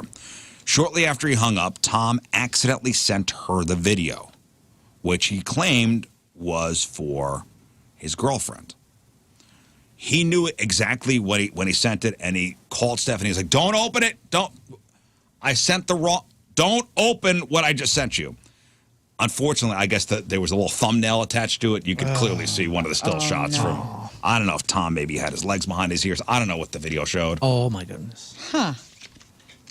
2 weeks later, Stephanie filed a formal complaint calling Tom's actions reckless, especially for somebody in a leadership position entrusted with public responsibility. City launched an investigation, which ultimately concluded his behavior fit the definition of workplace harassment. Tom tried to defend himself, saying he asked Stephanie to not open the video. He was sorry, regretful. He even insisted that he had a good workplace track record and never harassed anybody before. Well, let's face it, sending a dirty video to your city attorney, not exactly trustworthy leader of the year behavior. Facing mounting pressure, old Tom resigned just before the city council was set to discuss the investigation's finding. Failed. Up next, local. Next fail goes to a St. Louis couple who thought they could outsmart the system by staging a U-Haul accident. So the couple rented a U-Haul, crashed it into their own car, and then filed an insurance claim hoping to cash in. But their not-so-genius plan started falling apart when investigators uncovered some inconsistencies. Let's see. Number one, the couple claimed they didn't know each other to make the accident seem legit. But investigators quickly discovered their connection in a relationship. Boyfriend, girlfriend. Number two, impact points in the vehicles did not match their story. Obviously, the crash was staged. Number three, neighbors reported seeing the couple positioning the vehicles before the supposed accident happened. And then the U-Haul rental timeline didn't line up with their insurance claim, raising even more red flags. So instead of a big payday, they're facing a lawsuit for insurance fraud. What a damn it. Idiots. It's so much work. Right. Every time you hear about all right? these stupid ass fraud claims, it just it's so much. It seems work. like a lot, doesn't it? Right. Like if you, I mean, you could have done something else and probably made the same amount with a lot less work. And no record. Yeah, and no threat. Threats of. But here's my question: how Criminal much are you going to activities. get out of that? Yeah. Right, I don't know. And how long does it take to receive anything? I mean, they're not crashing into the Rolls Royce, are they? I don't believe so. All right, picture this. Back down to Florida, guys. All right. Beautiful day. Topsail State Park in Florida. The sun is shining. Families are out enjoying the beach. And then, boom, enter 60-year-old Michael Earl LaBeouf, who decided to make things weird for everybody. You see, deputies were called to the scene after reports of a man just casually sitting completely nude on the crowded beach. When they got there, they found Martin chilling between two umbrellas, rocking absolutely nothing. Scratch that. He did have a couple accessories next to him. A collection of beer cans and, for some reason, a pair of women's underwear. Because why not? The kicker, beach full of families. Two adults saw him in his full glory, called the police. They arrested Martin, charged him with exposure of sexual organs. Spent a little time in county jail and was released the next day on a $2,500 bond. Failed. Oh, that's Florida. That's Florida for us. Have you heard the phrase, the punishment doesn't fit the crime? Well, sometimes the weapon doesn't fit the crime. 33-year-old guy from North Carolina, Jeffrey Bradburn, arrested after he went into a grocery store on Monday afternoon with a machete, and stole a cinnamon bun and some incense, which is a little random. Store calls the police to track him down. He was eating the cinnamon bun at the time. It's unclear if he used the machete to cut it in half first. I don't know. Jeffrey charged with robbery with a dangerous weapon, shoplifting, and possession of drug paraphernalia. Failed. Nice. Very cool. What? I don't know. I don't want you to move to Florida. Every time we talk about Florida, and I get upset because you're gonna be submerged in crazy. And maybe you deserve There's crazy everywhere. but like not to as think- much as Florida. If life is about coming full circle, you will be a Florida man story one day. Yeah. That we will read, and I hope. a And I hope tear it's a will light come. one. I hope it's a Something. Yeah, something light. Something light. A lighthearted Florida man story, yes. Like Yes. rollerblading naked. Here we go. Back down to Florida.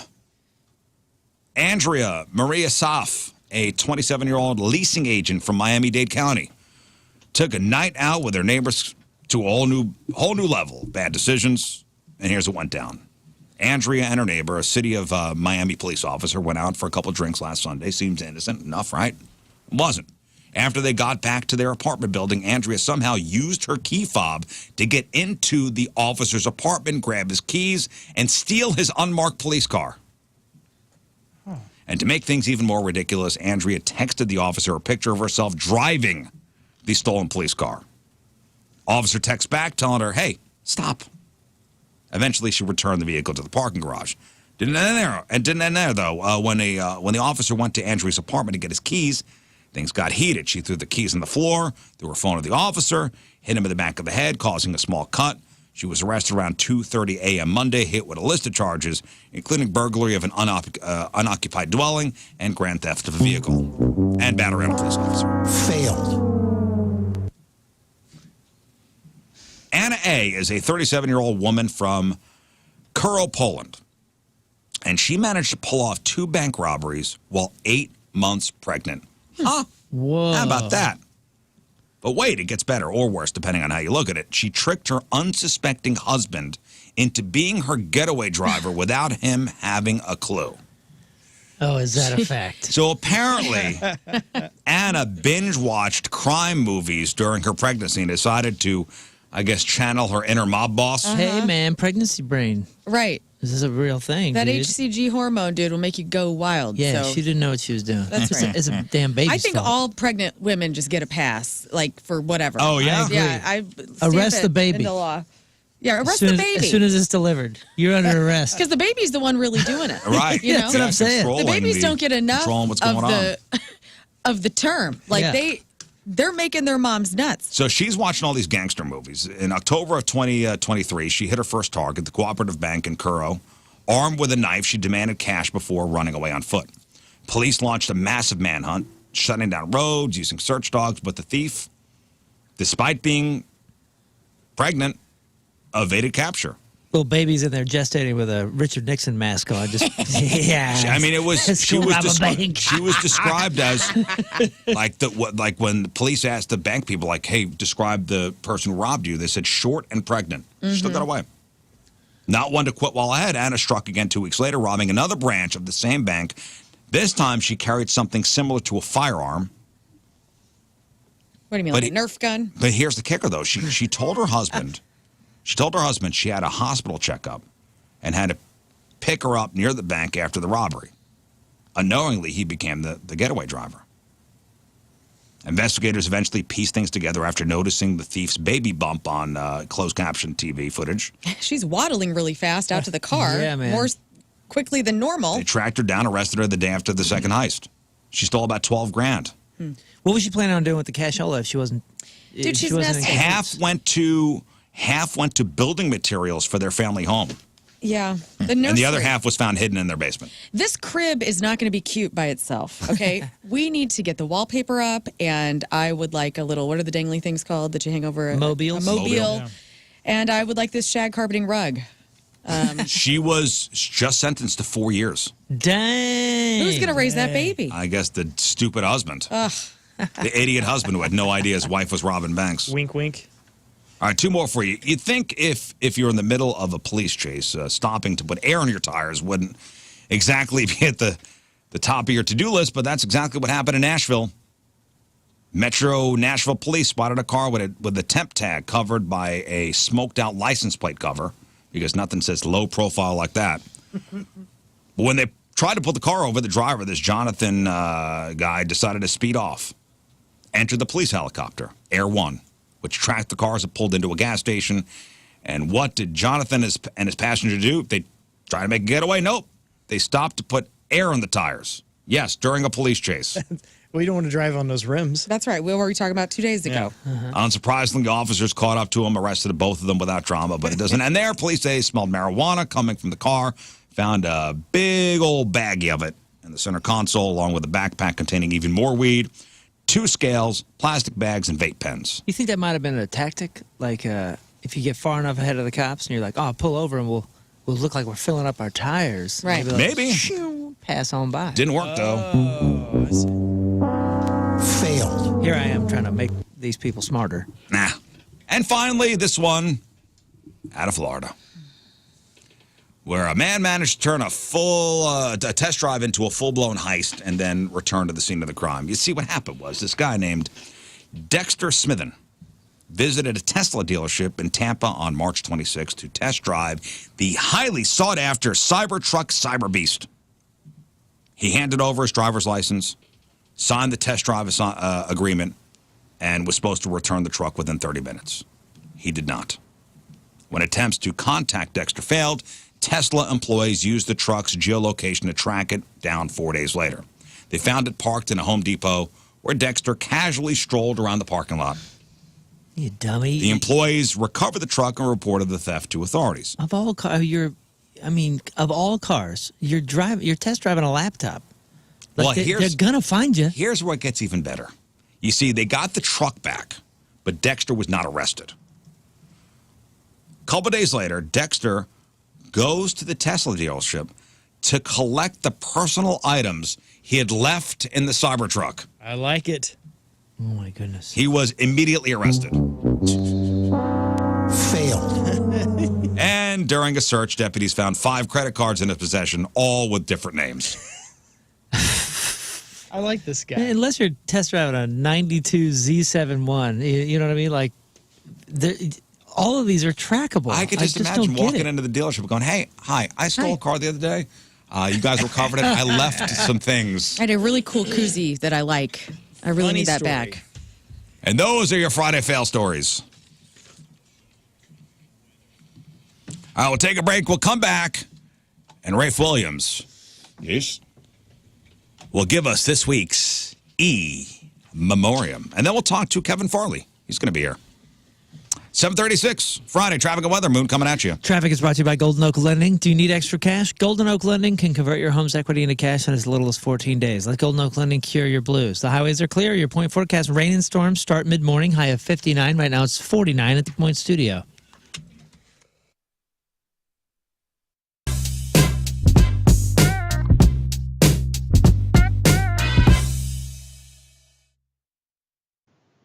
How are you, everybody? Donnie Fandango, and I am very lucky, and I know I'm nervous because my hands are sweating like crazy.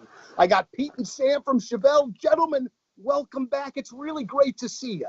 Hey, it's good to be seen. Good to be here, Donnie. Well, and it feels like there was a number of years where we were running into each other a couple of times a year, but now it's been, I would say, probably 3 years, and it feels like forever, but you're back with great new music, guys. Welcome back. Thank you. Yeah, thank you, man. Yeah, it does feel like forever. So let me ask you, the break between records was the longest of your career. I'm sure you're going to get this question 6 billion times and have already, but it was a long break. There's a lot of reasons to have Green Ivy Lawns come over and treat your yard and make it look wonderful, but one of the big reasons is, I don't know if you've noticed, but we've had a ton of rain lately, and so that means those weeds that have been hiding out your yard are about to explode. But if you reach out to Green Ivy Lawns, they can come over right now and get that under control before your yard is just taken over and you're missing out on that lush, healthy green lawn. And the thing that Green Ivy Lawn does well is treat your yard, because they've been doing this for over a decade now here in St. Louis, and they use a product that is formulated just for our soil and our turf types and even our weather conditions right here. They're not using some generic, cheap, ineffective product. Nope. Green Ivy Lawn goes above and beyond. And plus, it's going to be serviced by professionals who are commercially licensed applicators, certified by the Missouri Department of Agriculture. So you know that who's on your property is actually trustworthy. It's not part-timers, not high school kids. These are legit pros that know how to make your yard look absolutely incredible all year long. So reach out to Green Ivy Lawns. They're open Monday through Friday. You can just give them a call, 636-655-3689, or go to greenivylawns.com.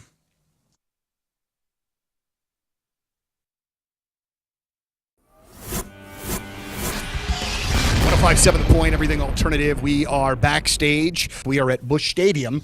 Busch Kirk Stadium. Hammett from Metallica joining us today. Thank you. It's absolutely an honor to get the chance to meet you. Cheers, likewise. All right, so first we're going to talk about things that are not music related. Okay. I saw your Instagram post on Friday night about coming to St. Louis, looking for some comic book spots. Yeah. Did you find any? Well, I found one spot, but you know what? I didn't have time enough to make it to the place. Sure. It happens, I'm sure. Or in other words, I had every intention on going today, but, I made the mistake of picking up my guitar in my hotel room, and There it 2.5 hours later, I put it down. And I thought, oh, well, there went my gallivanting around the city time. Well, when I'm buying records, I find days where there's things where I either have it or just don't want it. Like with the collection of memorabilia and comics and things that you have horror related, do you have a tough time sometimes finding things you need and that you want and that aren't already in the collection? Well, I just kind of leave myself open to just anything when I'm just out there and just out and about. It's crazy because just recently on the East Coast, I went out to a comic store to buy some comic books that I knew had just come out. Lern and Lane Narrows play? Well, you can Saturday, April 19th, noon to 3 over at 9 Mile Garden. 9 Mile Garden freaking rules. If you have not been out there, you got to check it out. It's a perfect spot this summer for all your family and friends, so grab everybody, get the crew together, grab some drinks from 40 Taps, hit up Food Truck Row, and grab a seat and enjoy the show. You can bring the kids, bring the dogs, and join them down at 9 Mile Garden. You can bring your lawn chairs and blankets. Those are all welcome. They got sports. They got movies on the 325-inch outdoor big screen. You can catch City SC matches, cards games, blues games, Mizzou, and more. You can even rent out sections of the garden for your groups and corporate functions. Now, I did a live podcast recording down there, and it was so fun. It's just such a cool atmosphere, such a cool vibe. They got the cornhole going and the disc golf tournaments every single week. You got bands like That Warped Band and 0 to 90 and monthly emo nights with Danger Party. And like I said, April 19th, noon to 3, you got Lane Narrows. You can see Lern sing right there at 9 Mile Garden. Check out all the details and all the information and events coming up at 9 Mile Garden at 9milegarden.com. That's 9, the number 9, milegarden.com.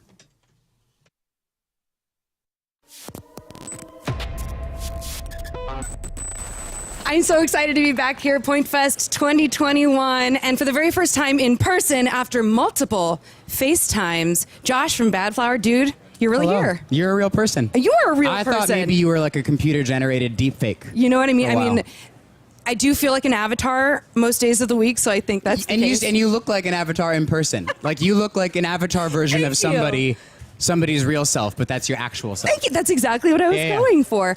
First and most important conversation or question of the conversation: how are you? Just vibe check. How are you feeling today? How are the emotions? It's Point Fest. Good. I've been so stressed out. We're preparing for our headlining tour. Our album comes out in 5 days. Mm-hmm. There's just like so much that has to happen around that, and I stupidly take on so many things on my own, and I don't ask for help. I'm like, no, I want to do this. I want to do the lighting for the tour. I want to design the stage. I want to do all this stuff. And then go time is happening. I'm like, I only have 2 hands. I have to sleep a little bit. I don't know what to do. And so I'm in that phase right now. So right now I'm like thinking about a million different things. I'm trying to stay focused on our interview and what we're going to talk about. Yeah. But like, what else do I Right have to now you're program? What already- did I miss? What's going to mess up on stage? What do I have to do? Well, I heard Is you my guys dog sound checked fed? already. Yeah, so the sound check went great, it sounded like. It did. So you feel prepared there. That's good. Yeah. Is somebody taking care of Maggie? Speaking of your dog, is your dog taken care of? Yes, my dog is taken care of. Okay, absolutely. But I still think about it. Right, like before COVID, you were able to take Maggie out on the road a little bit, right? A little. I took her out for a little bit when we toured with Shinedown, actually, because the type of show made sense for it. It was a little bit more relaxed for us. We were like quick 30-minute set, big. It wasn't like indoor stages. It was all outdoor amphitheaters, so she could just like run around and. Yeah, so you have been on tour with Shinedown. Yes. You guys are buddies. I really feel this energy coming from them. Just professionals, been doing this forever. And then seeing you guys on that tour together, did it feel like a kind of like, hey, welcome to the show, welcome to the party, come on in and join us? Did they have that kind of attitude? Yeah, they're the most like warm, welcoming, polite people. I mean, truly, like of any band that we've ever toured with, I've never experienced that level of like hospitality from everybody and like respect from everybody. And that's like the band members, their crew, everyone. It was our first like really big tour that we ever did, like supporting, and it taught us how we should behave. Not that we've necessarily implemented that. Like we're still a little sassy and figuring it out, but they did set the bar. We'll let that sass separate the Bad Flower from the Shinedown, but I absolutely love hearing that there's like kind of a brothership vibes, and also to a new band to get to be on a big tour, and now you're about to turn around and do the same thing.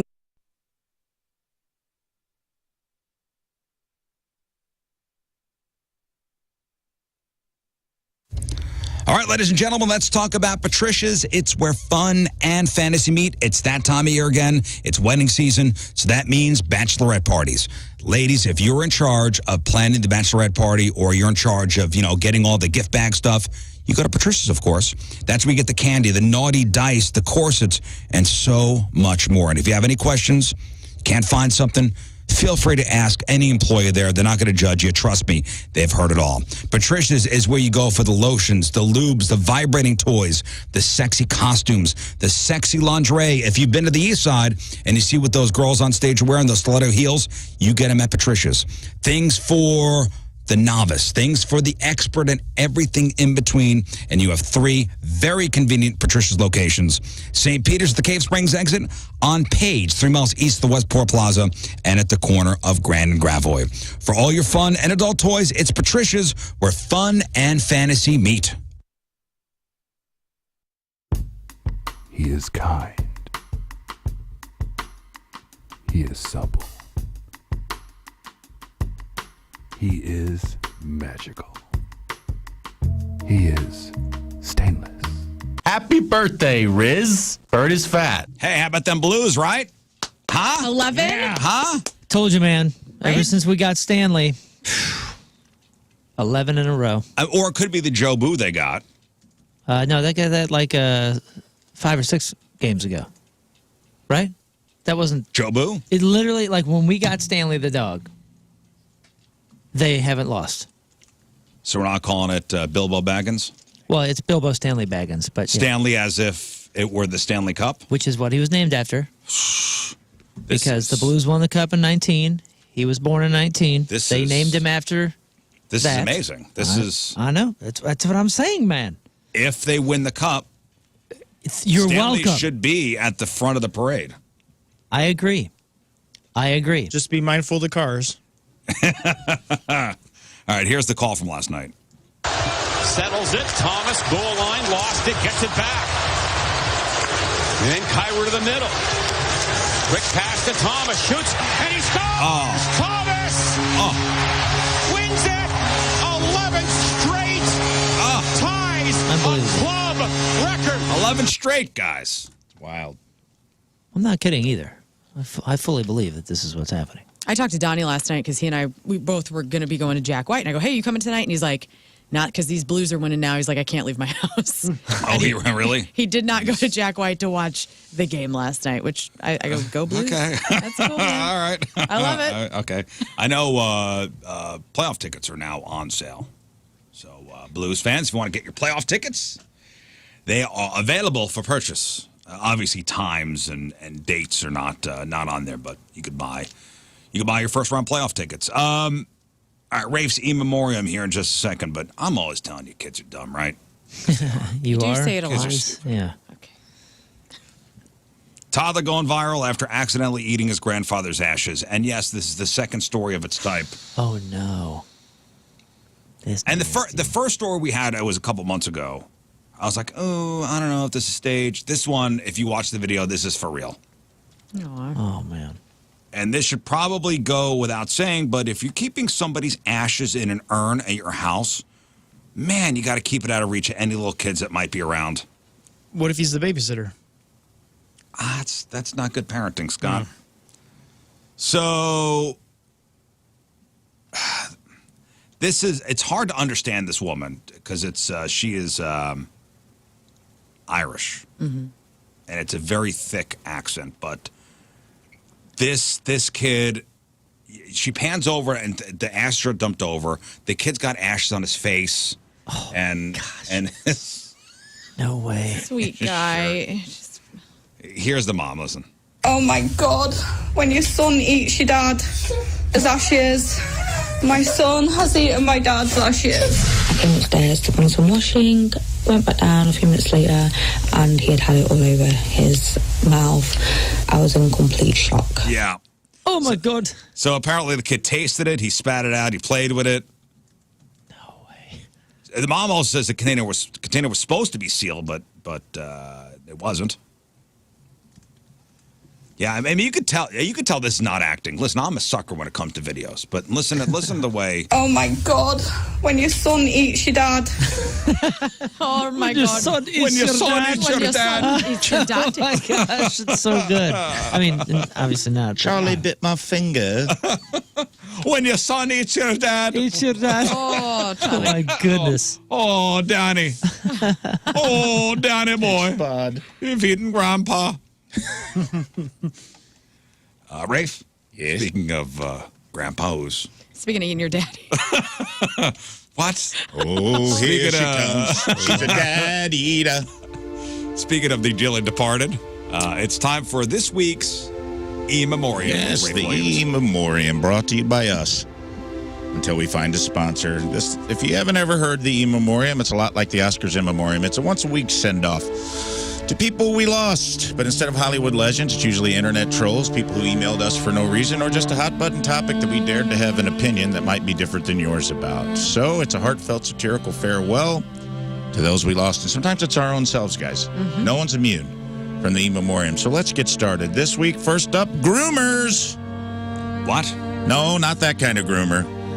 Today we bury the absurd idea that weddings are not entirely about the bride. That came up this week, and as much as I like to get on board and support my friend Lern, could not rubber stamp this concept earlier in the week when we said that weddings were also for grooms. Nope, they're not. Weddings belong to brides, full stop. Folks, there has never been a groom who threw a tantrum because his boutonniere didn't match the napkin rings. Hasn't happened, won't happen.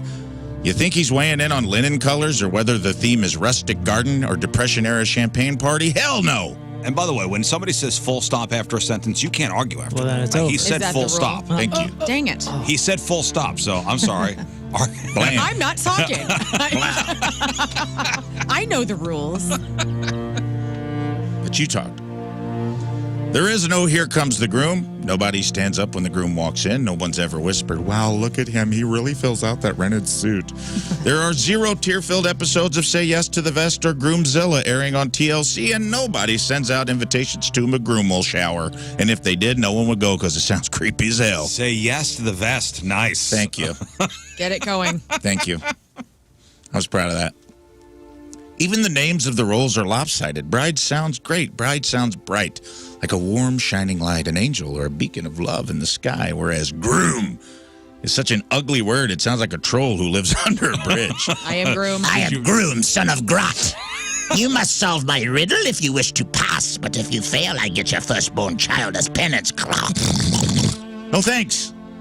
The wedding is a monumental day for the groom, but it isn't his day. It's not even his week.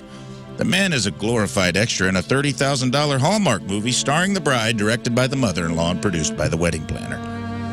The groom has about as much power at his own wedding as the valet guy outside the venue, and that's why they're dressed the same. He's the human equivalent of the terms and conditions sections of the wedding agreement. Yes, technically you have to check that box to proceed, but nobody's actually looking at it. The groom could be swapped out mid-ceremony with the waiter who wandered up front, and most guests would not notice, and the ones who did still wouldn't leave. And don't even get me started about the reception entrances. No man has ever in the history of matrimony said, babe, you know what would make my day perfect? If me and my groomsmen did a fully choreographed flash mob to Abba's Dancing Queen while your sorority sisters threw glitter in the air. That would be freaking tight. The only part of a wedding that was clearly negotiated by a man was the part where we peel off a piece of your undies and throw it at our friends because we think it's funny, and they all scatter like a grenade being lobbed into a base camp until one brave soldier falls on it for the good of the platoon. That's so true. If he's lucky, maybe he picks the socks for his groomsmen. Maybe. And even then, there's a conversation about whether we really need to wear Ninja Turtle socks on our wedding day. Am I right? Come on, boys. Grooms want one thing: for you not to back out so we get to marry our dream girl. That's it. Everything we do is in service of that directive. No one is saying the groom should be lazy, unhelpful, or disconnected from the process. Some people are saying it. He should come to the table with ideas and the total understanding that the majority of those ideas will be vetoed. Be creative and loving and help, and realize that it's almost always in service of her vision and your ideas are dumb. Here comes the groom. Bye-bye. Next up, do it, bitch. Oh, boy. We may never play Do It, Bitch again. After this week, the game may have went more off the rails. I believe it was the first ever 1 hour game played on radio. Yeah. We got through 2 commercial breaks and several arguments, a few tears, and we may never play the game Do It, Bitch again, so it was good while it lasted. A compound fracture. Yes, and it was bad. Well, we had to fight for our lives. It was bad. Finally got my neck brace off today. It was bad. Proud of you still. It was bad. Sorry you got hurt. Bye-bye. Next up, cool teachers. We had a story about a principal who threw a party and got fired, and we hear these stories all the time. So today we'd like to officially say goodbye to every cool teacher who thought hosting a party for their students outside school hours wouldn't end in an ethics investigation and your dumbass face on the local news. Stop doing it!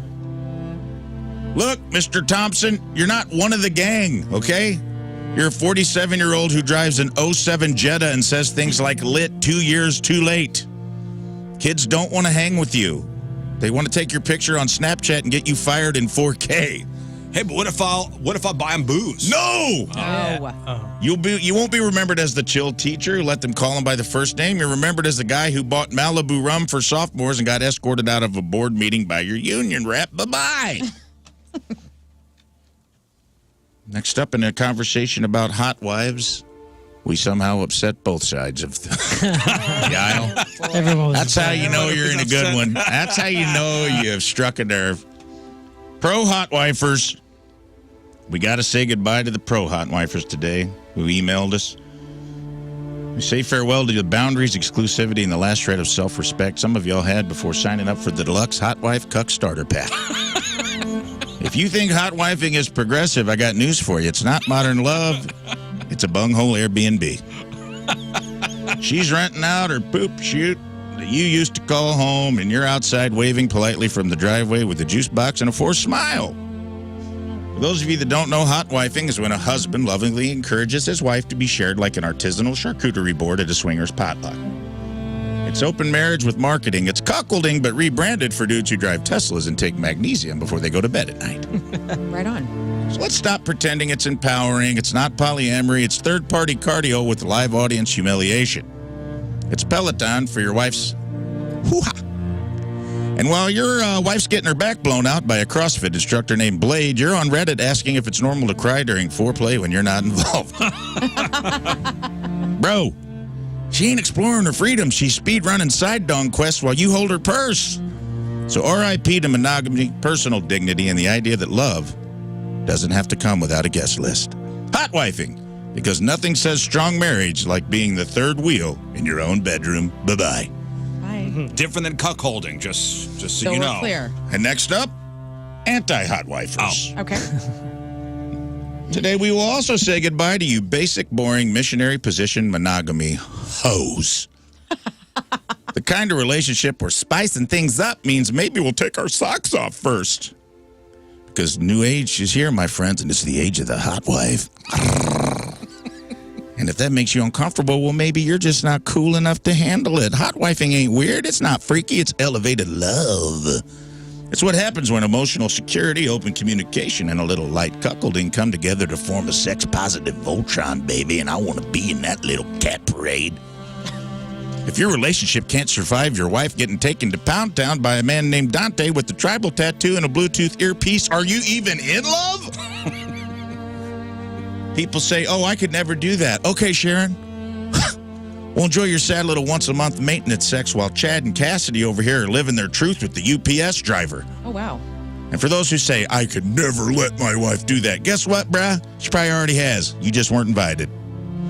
So RIP to your emotional immaturity, jealousy, and whatever idea you had about ownership in a relationship. The rest of us will be over here cheering on our wives like proud little bench warmers at a very naked pep rally. Hot wifing ain't weird. It's just advanced. Catch up, you damn prudes. Bye-bye. Bye. You can't hot wife without me. Yeah.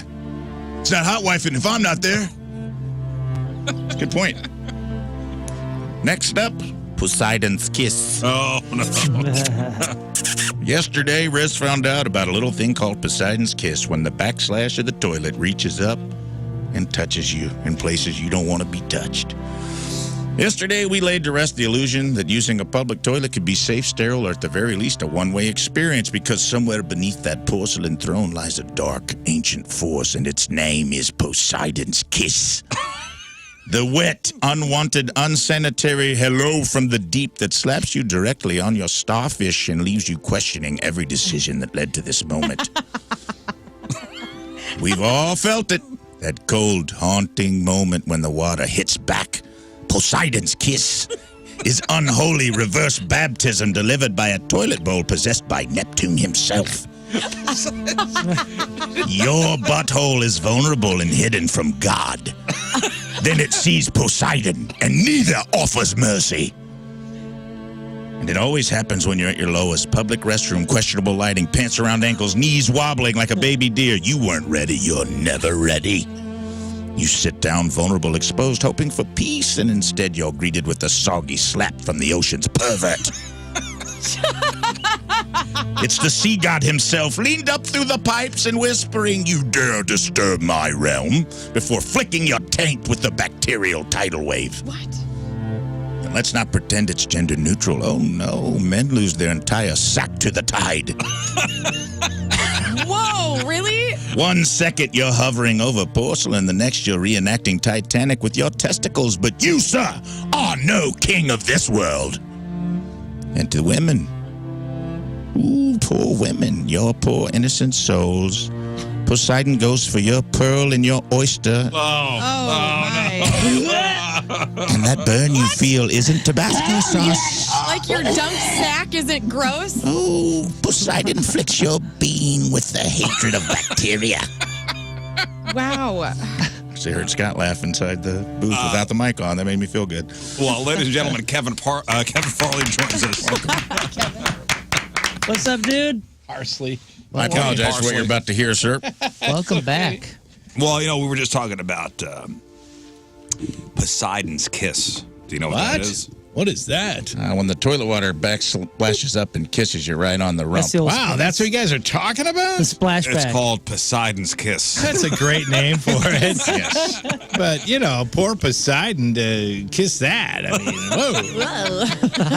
whoa. What's he into, man? What a weirdo. Everything. He's into everything. He's into everything. Yeah, I didn't know Poseidon was like that. Oh, he's a perv. Right. And once Poseidon kisses your Kraken, there's no going back, Kevin Farley. There used to be a movie called The Poseidon Adventure. That's what it's really this about. is different. Yeah, exactly. Well, it's an adventure. You walk out of that stall a changed person, Kevin Farley, moist, broken, and spiritually waterboarded by the sea god's vengeance. Your cheeks may stay dry, but your trauma never fades. Bye-bye. Welcome to the Riz Show, Kevin Farley. That's fantastic. Is that Poseidon? That was Poseidon. No, that's not me. That's Poseidon. Rafe was channeling Poseidon. No kidding. He lives within me. That's fantastic. And finally, the last item on our docket today. By the way, we're doing our E-memoriam. Yeah, The people we lost this week. It's like the Oscars in memoriams, people we say goodbye to that we've angered over the week. Oh, yeah. And our final goodbye, while we're on the subject of your testicles being kissed by people you don't want to be kissed and being taken granted of, testicular legislation. Today we gather to mourn the tragic loss of common sense, freedom of expression, and plastic genitalia in the great state of Idaho. All wiped off the face of the earth by the recent passing of a law that bans the display of novelty truck nuts. Not in my country. And for some reason, also fake boobies. Because apparently Idaho has decided the greatest threat to public decency is not poverty or crime or addiction. It's knockers and nuts hanging from trailer hitches. Come on! Wow. That is America. And it begs the question, just how many swinging fake scrotums and rogue bare chests are out there terrorizing Idaho's highways and byways that it required legislation? Yeah. Is there an epidemic of free-range boobies disrupting tractor parades? I always assumed truck nuts were grown in the potato fields as part of some sort of weird crop rotation you guys were doing. Was there a chesticle and testicle crisis happening in the gem state that nobody knew about? Were people unable to grocery shop without being visually assaulted by dangling glow-in-the-dark tea bags and diamond-cutting nips? I think not.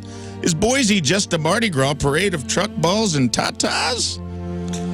And while potholes swallow half the state and teachers are working 2 jobs to make ends meet, your elected officials took time out of their busy schedules to criminalize chrome testicles like that's not the most goddamn American thing ever made. They've effectively declared war on freedom. Freedom to express yourself through universal language of hanging plastic body parts. And guys, I did a deep dive on this. I actually found the political ad of the senator who brought this to the Senate floor. You did? I did. And I sent it to Riz. I'd like to play that for you now. This is Senator Trucknuts. This election season, one man is standing strong to protect Idaho's families from the greatest threat of our time, plastic genitalia. Order in the court. Senator Harrison Beanbag knows what matters. While other politicians waste time on things like health care, education, and crumbling infrastructure, Senator Beanbag is laser focused on what's really plaguing our streets. Silverados dragging their lifelike truck nuts across the noses of America and Idaho's citizens. Mommy, what were those big, gross, round things? Oh, whoa. Thanks to Senator Beanbag's bold leadership, Idaho families can finally drive to church without the fear of seeing a pair of chrome huevos swinging in the breeze. Vote Harry Beanbag, because in Idaho, we don't fix problems, we clip nuts. Paid for by Citizens for Beanbag and a ball-free Idaho. Wow, so American. It is so American. He almost swayed me there. Hey, nothing more American than a pair of truck nuts swinging off at F-250. Hey, that's a good point. May we all aspire to live in a world so problem-free that novelty nuts and the occasional boob are the biggest crisis on the docket. Bye-bye. And now on to real RIPs. We lost Val Kilmer this week. Some accused us of being responsible for that, more me than anybody. That hurts. That's the one that stings. Love the man.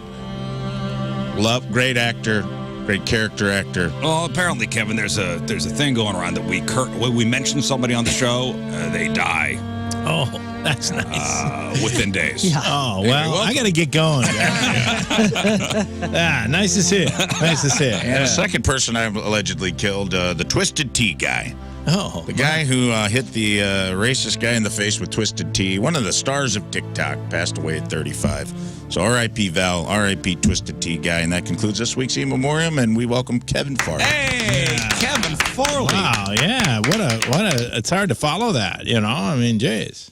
No, the truck nuts thing is absolutely true. That's It's real? real. Oh, very real, yeah. So devastating. Wow. So I listen, love this is on the floor. I'm sorry. Get rid of that music. This is on the floor of the Idaho State Legislature. So this is somebody trying to introduce a bill, and he's so outraged by truck nuts that he can't even say. He can't even put. He's so offended. He's so offended. He can't even say truck nuts. Oh, wow. I've also heard an argument about this bill saying, well, it could penalize people who put certain things on their trailer hitches. I don't think we need to go into that, but there's certain things people put on their trucks. We don't need to go great. into that. We don't need to go into that. So he's hemming and hawing. I can't. It's truck nut. And listen to the chick. Come on. Look like part of a male anatomy. They call them truck nuts. Right. Yep, there it is. That's who I want representing me. Just go right into it. That's so funny. Yeah, I like to see the people that voted for truck nuts. I'd be like, I don't know. I kind of like them. Truck nuts. Kevin, we're a pro truck nut show. Yeah, so am I. Come on, give me more. I want 5 or 6 of them. Come on, give me more truck nuts. The more the better on the back of your truck. Agreed. You had 6 or 8, that'd be great, you know? 6 or 8 pairs just dangling. Dangle them. Make the whole bumper a truck nut. Well, Kevin, listen. It's like to leave a penny, take a penny. You just take a pair of truck nuts if you need them. Well, or it's like a family of truck nuts. Like how many truck nuts people do you have in your family? Like instead of the little stick figure cartoons, it's just all the nuts in the family. It's almost like, collecting scalps. Yeah. I mean, look, this guy's collecting. Okay. He's got gold truck nuts hanging from his skin-colored truck nuts. Wow, truck nuts on truck nuts. He's so masculine. He's got 2 pairs of nuts. That is so nuts. Cool. 2 pairs of truck nuts. Nice. That's pretty impressive. Yeah, I think those are his real nuts. Yeah. Yeah. Oh, look at that one. Oh, look at the size of those nuts. Wow, Damn, dude. Look at that. Yeah. I wonder if there's ever been a guy who did like a cast of his nuts. Like, so all those truck nuts are based off one guy's actual nuts? Or that it was like a craft that men do, like on the weekend. They're like, you know what? I've been wanting to make one for a while. I have an Etsy store. Yeah, I'd like to see somebody who's professional nut muck maker, whatever. You'd be like, oh, you want small, medium, or large? I mean, or extra large. We can put an extra large on there, but they might drag on the ground. Turn up the heat. Dip yourself into this bucket. There's specific nut models. Yeah. It's like an art class you take at like a community college. Yeah. It's nice. No, I'm out in L.A. for a modeling job. Big one. Yeah, they got to explain to their wife, hey, listen, I got to go outside and take my nuts off my car, I'm sorry, honey, you got a nut ranch? Yeah, I don't know. You're squatting over a Home Depot bucket filled with plaster of Paris, trying to explain that to your wife and kids as they walk in. Paying the bill. Work. Daddy loves crafting. That's for work. Where are they going to put all these where are they going to put all these things? Yeah, a big, landfill full of, truck nuts. Yeah, they outlaw. You could come try to take my nuts. Do they melt them ahead. down like they do with guns? Like they're going to melt down all the nuts? I don't know what's going to happen here in Idaho. And like if you're traveling through Idaho, like you're from Missouri and it's legal to have truck nuts here, and like we're just trying to trying to travel through. You got to take them off? Let's get a permit. Is there going to be a sign when I get to the border of Idaho that says, you better remove your nuts. Leave your nuts here. Because you will be prosecuted. No blades, no bows. Leave your truck nuts here. Yep. Or people will be just, pulling over, taking their truck nuts off while they travel through and then reestablish on the other side. Yeah, that's right. We can just put little pants on there. Somebody might think they're real nuts and then cut their real nuts off. I mean, you never know. You never know what's going on. I don't know what's going on. Listen, if Idaho outlaws them, believe me, everybody from Montana will be at the border to take them. Yeah, I'm at You're the going to border have right to now. pry my truck nuts from Yeah. my cold, dead fingers. Montana and Oregon and Wyoming will surely collect. I don't know what's going on outside the studio. Yeah. I don't know what's going on out there. Kevin, how are you, man? Yeah, I'm doing all right.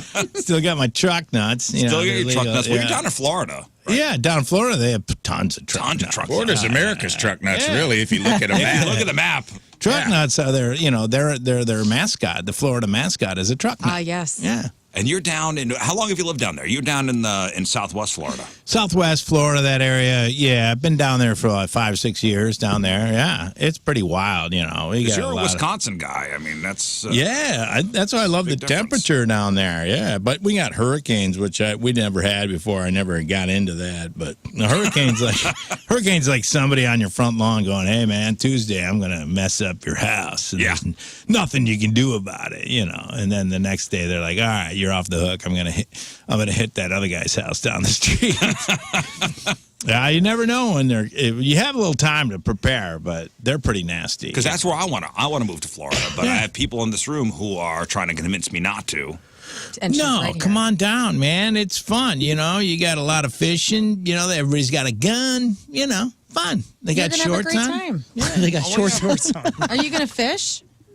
I mean, we could fish and have guns here, too, in Missouri. There's sand there, But, yeah, there's sand there. There's which the is ocean. annoying. Sand can be an. I'm just saying, ocean. you're not going to love having sand everywhere. I know, but I want to wear shorts all year long. I guess that's fine. Well, sometimes it's cold. They have this thing called no-see-em bugs where they can nail you.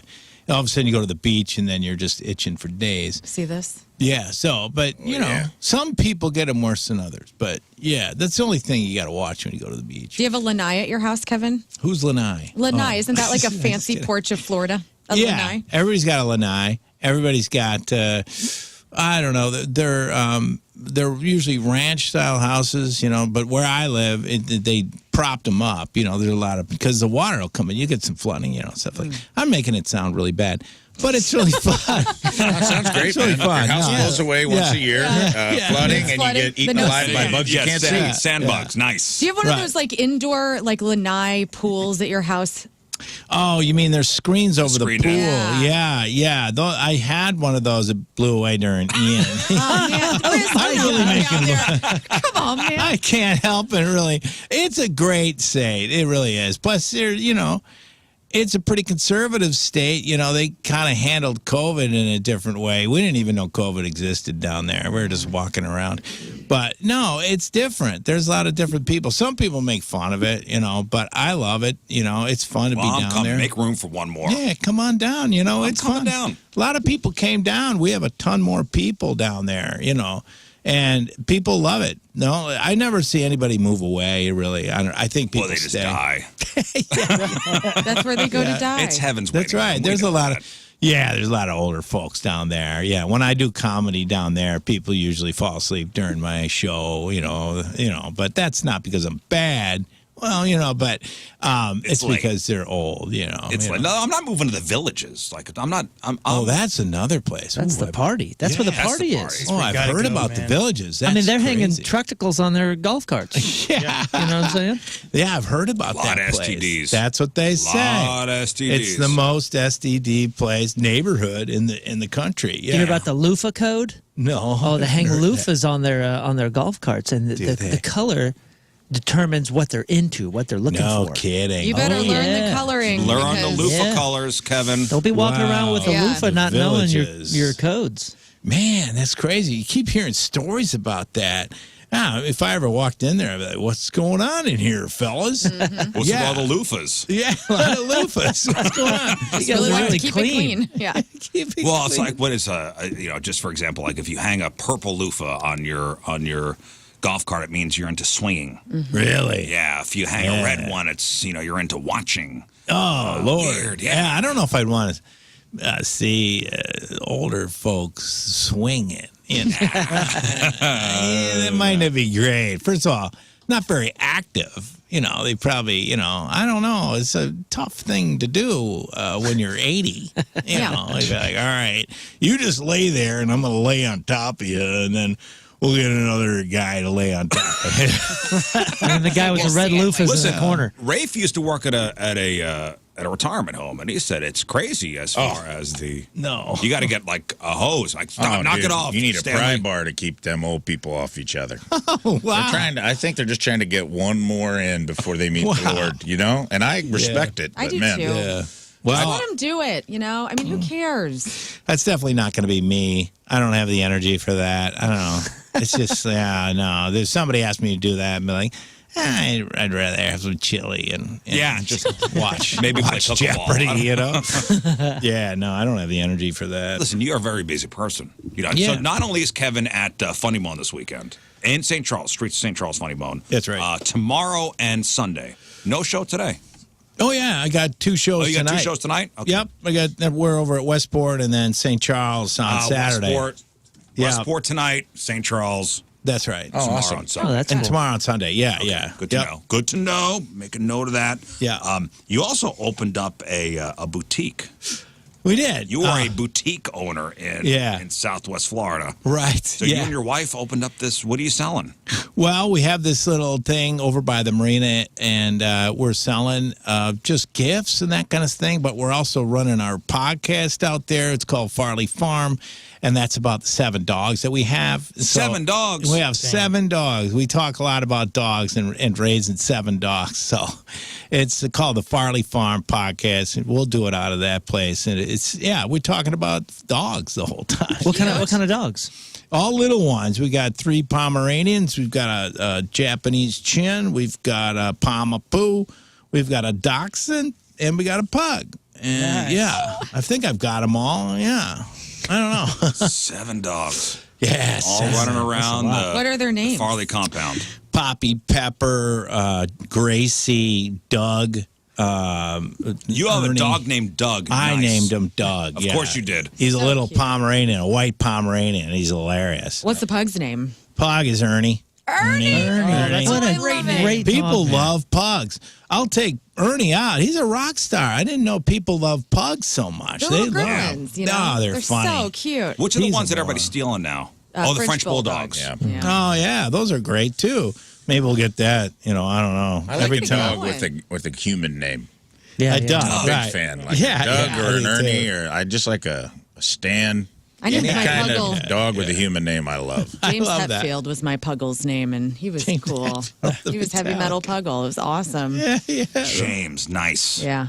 Those are great. Yeah, yeah. And they're all great dogs. They all have their own different personalities. Pugs are high energy.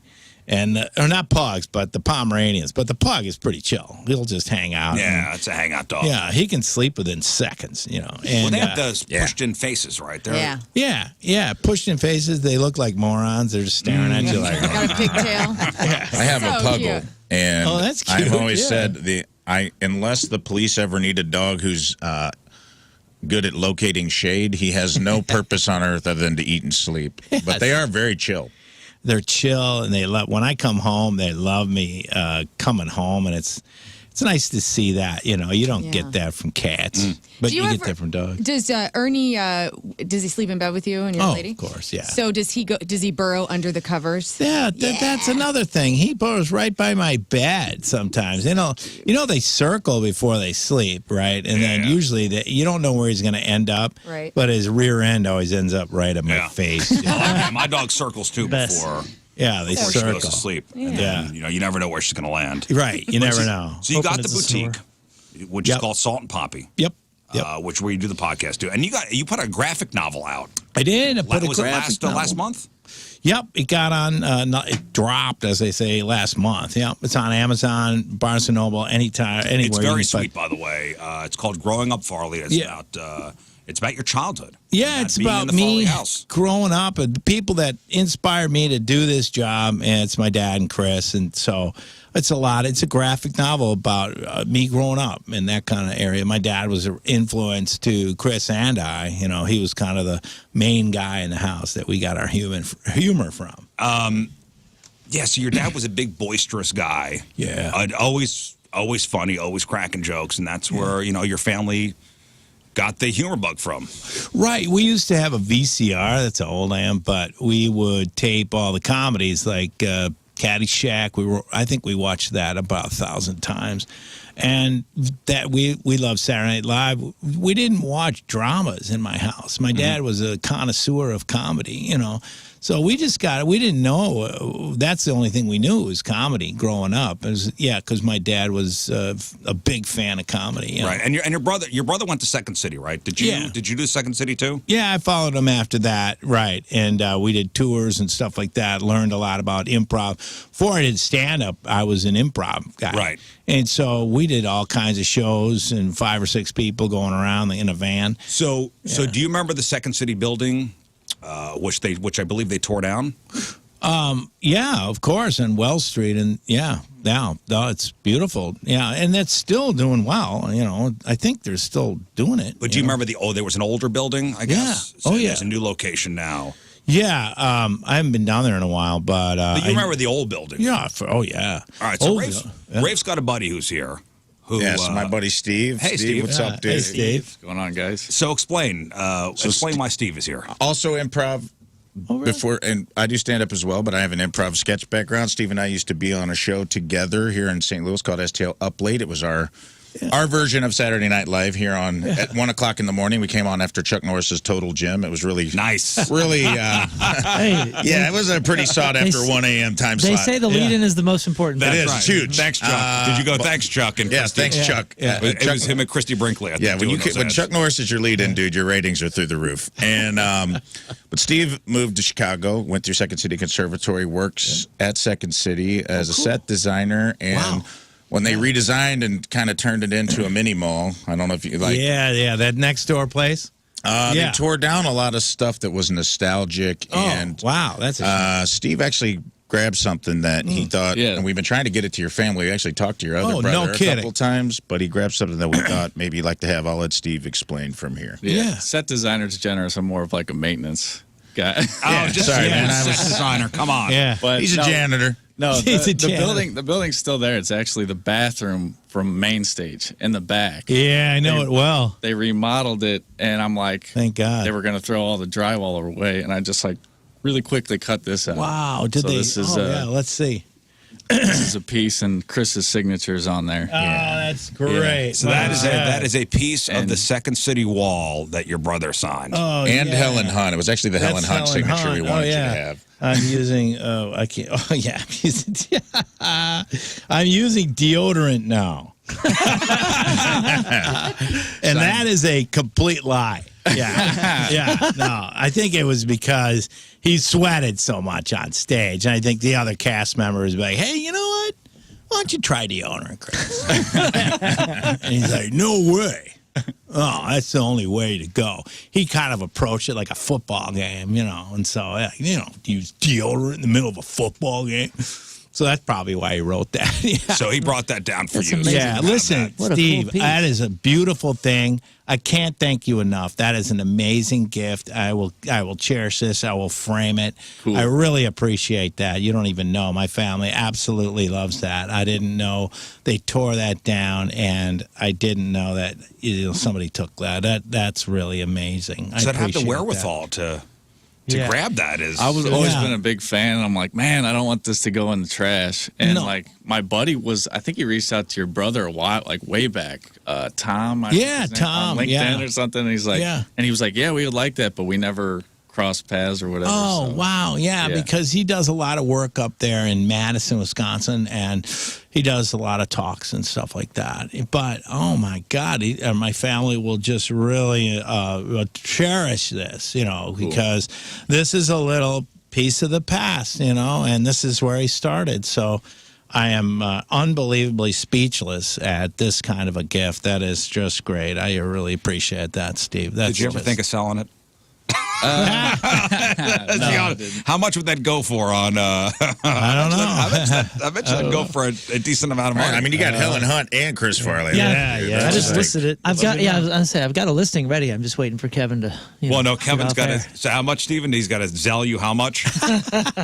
Yeah. Okay. What if that was it? Yeah. He's like, you know what?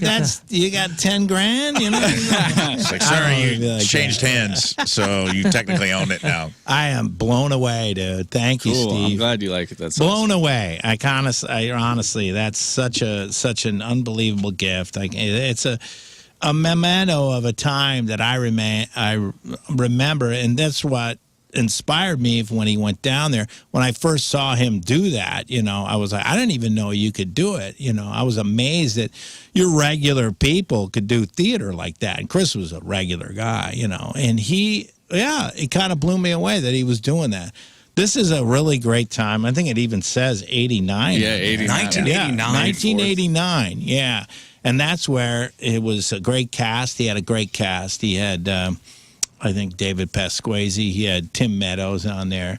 And Bob Odenkirk was in there. Yeah, so great Killers. cast. Yeah, great cast. And such a wonderful time, great memories. And this brings that all home. I appreciate that. That's an incredible gift. Cool. You have no idea. That's awesome. I'm trying to hold back here, but you have no idea how much this means. That's Yeah. awesome, man. Oh, yeah. And the fact for you to hold on to it that long and actually get to hand it to him instead. Yeah, that is, it's unbelievable. He's a good egg, man. It ended up in the right hands. This is a good egg. He drove down to give this to him. Yeah, I came down last night. From where? where? From Chicago? Chicago, yeah. Oh, Steve, that's unbelievable. Well, he wanted to send it, and they're like, no, man, you got to give it to him. Yeah, I mean, I appreciate that. It's really, and I don't, to cut it out like that, that's really amazing. And to take the effort to do that, And Chris would have gone out with Helen Hunt if she would have been okay with it. So it's an honor for him to be in the same slab as Helen Hunt, Same slab. Yeah. He's mad about her. I remember the day. It's been a couple of years you've had this, right? Yeah. I remember the day that he was like, he was up in arms because he was mad that they were tearing these walls out. Yeah, with other signatures, When too? you're an improv person and you it is your, it's our church in a lot of ways. Right. And it's like, it almost felt, he's like, man, they're like desecrating this place in the name of progress. And there's like so much like cool nostalgia here that they're not preserving that he was like, I took a sawzall to it. Yeah. They're not getting Farley. And I was like, it was very sweet. Very sweet. Oh, glad that it the ended up fact with you, that man. they had all those signatures there, that's heartbreaking. That place has got so much history down there. If you could just, even save the thing, it's kind of difficult to even imagine someone would take that down. Right. Yeah. Oh, you have every celebrity that ever was on there, big celebrities that were written on that wall. That blows my mind that they would Well, take now you that have your down. brothers. No, listen, this is unbelievable. We will frame it and we will keep it forever. And you can put that right next to the other gift you're getting today. Yeah, we don't want to this is like outshine Christmas. that, but this is a black and white copy of your Third Timers Club certificate. On the Rizz Show. That's fantastic. You can only keep one, so decide. What if he leaves the Chris drywall behind and takes the... You know what? Yeah, you can have this. This is fantastic. Well, listen, Kevin Farley, see him tonight at the Funny Bone Westport, and then tomorrow and Sunday at Funny Bone Streets of St. Charles. Listen to his podcast about all the dogs. Yes, definitely. And go visit his boutique in Southwest Florida called Salt and Poppy. And buy the graphic novel. And there's so much to talk to you about, but I know you got to run. Ladies and gentlemen, Mr. Kevin Farley. Thank you. I will never forget this, and I really appreciate this. Yeah, thank you. And Steve, dude, what a mensch, huh? Steve. What a mensch. Yeah. He's a good boy. He's a good boy. We'll take a break. I appreciate it. Yeah, wow. That blows me up. Traffic and weather, it's 8:30. Moon coming at you. Traffic is brought to you by Golden Oak Lending. Do you need extra cash? Golden Oak Lending can convert your home's equity into cash in as little as 14 days. Let Golden Oak Lending cure your blues. The highways look pretty clear. Your point forecast rain and storms start mid-morning, high of 59. Right now it's 49 at the Point Studios. We'll do something next.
What's going on? It's Liv, and I'm in the Four Brothers Mead tent, joined by a few of the members of Papa Roach. How's it going, guys? I'm great.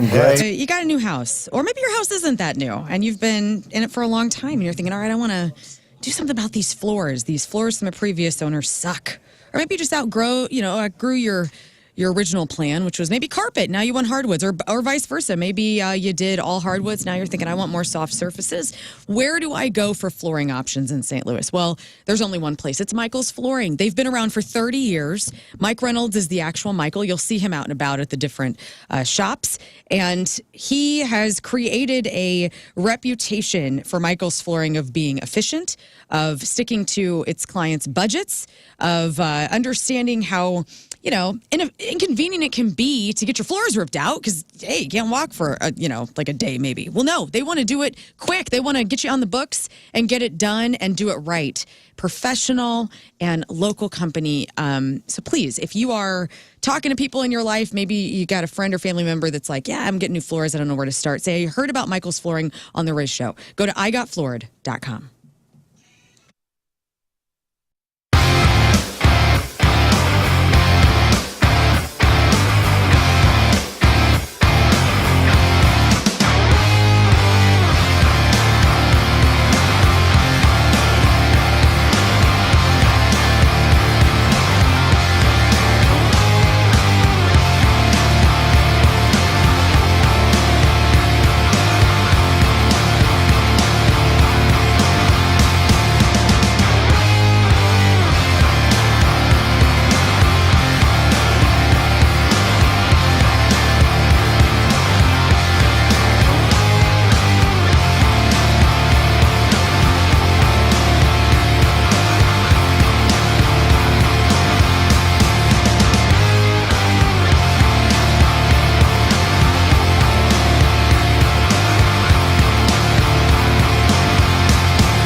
Okay, so let's go over Rafe's bucket list. Okay. So these are all the things Rafe would like to achieve. Please tell me you don't have dropkick on there. I do not have dropkick on there. How about receive dropkick? It's on there now. Might as well. So we've been going over all of our bucket list items over the last couple of weeks. We've done everybody's. We did Lern's yesterday. We did Moon, King Scott, Riz. And now we do a lot of stuff on the show where we punish each other. Okay. So we're trying to develop the flip side of that coin where we're trying to lift each other up, help each other achieve some of our bucket list things, hence the drop kick. Mm-hmm. He's always wanted to do it. We're trying to make it happen. You're playing your part in that, whether he would be a good student or not. That's not on you. So this is my final list. And really appreciate all the emails and everybody trying to help us out. And if you guys can help us out in any way with any one of these bucket list items, let us know. Helping you achieve them, not just come up with stuff, right? No, helping us achieve. Okay. Yeah, helping us achieve. Like, hey, I know a guy who knows a guy who knows a guy who has this item that you would need for that challenge, which is great. Okay. First one, this is where all this kind of stemmed from. Operation Honeysuckle Rose was to get on Willie's bus and smoke something with him. Smoke weed with Willie on Willie Nelson's tour bus, which we made a pretty good attempt at, but got shut down. You tried to climb in the back window? Yes, I tried to carry a ladder. Yeah. I tried to carry 2 ladders in and with another guy, and they caught me. Yeah, man. If you want to get into any lock Willie down, area, dude. just carry a ladder. Yeah. Oh, yeah. No, that's tried and true. Nobody's going to stop you if you're carrying a ladder. That's how I go to the movies. Exactly. I did, what was it? I did Barbenheimer. I did Barbenheimer, just carrying a ladder back and forth to each theater. Yeah, nobody ever asked for a ticket. He did, and he didn't. He watched them simultaneously. So Willie Nelson's tour bus is called Honeysuckle Rose. Yes. Was the bus here in town? It was here. I was told it wasn't. Then I saw a picture that it was. There was a lot of misinformation going on. Now, to show you how close I've been on his old tour bus with his son, Lucas. I've gotten close, and that was the Honeysuckle Rose 2, which was the height of the Highwayman tour. So Waylon Jennings, Johnny Cash, Chris Christopherson had all autographed the seats. It was a cool bus. But you or someone you know looking for a purchase of a home or refi, you're looking to consolidate some of your ugly credit card debt, maybe you don't know exactly what direction to go to do these things. Well, let me make it easy for you. Call Stewie from Stewart's American Mortgage Corporation. And I just got a text from Stewie last night. He said rates took a huge dive yesterday. And if you got a mortgage over the last 3 years, it needs to be looked at. It may be a short opportunity with the market we're living in. The rates could go back up tomorrow. So don't wait. Call Stewie today, and he's a guy that makes it easy. Any questions on rates, the industry trends, give Stewie a call. He'll be honest with you about what's best for your current situation, and he'll provide guidance and walk through every step of the process. Plus, his signature bagel loan is available for refis, too, if you're borrowing more than $200,000. The bagel loan is the signature loan that Stewart's American Mortgage offers that covers typical costs associated with closing your loan, including underwriting fees, no appraisal fees, no title fees, no lender fees, no closing costs. The bagel loan benefits for refi. You get more money back in your pocket, and you maximize your cash back on a cash-out refinance, and you can refinance your home for free without adding to your previous loan amount. Plus, it can get you closed in 10 to 15 days. It's personalized service with integrity. It's worth the phone call to talk to Stewie, 314-324-4440, or Google the Bagel Loan, NMLS number 226715.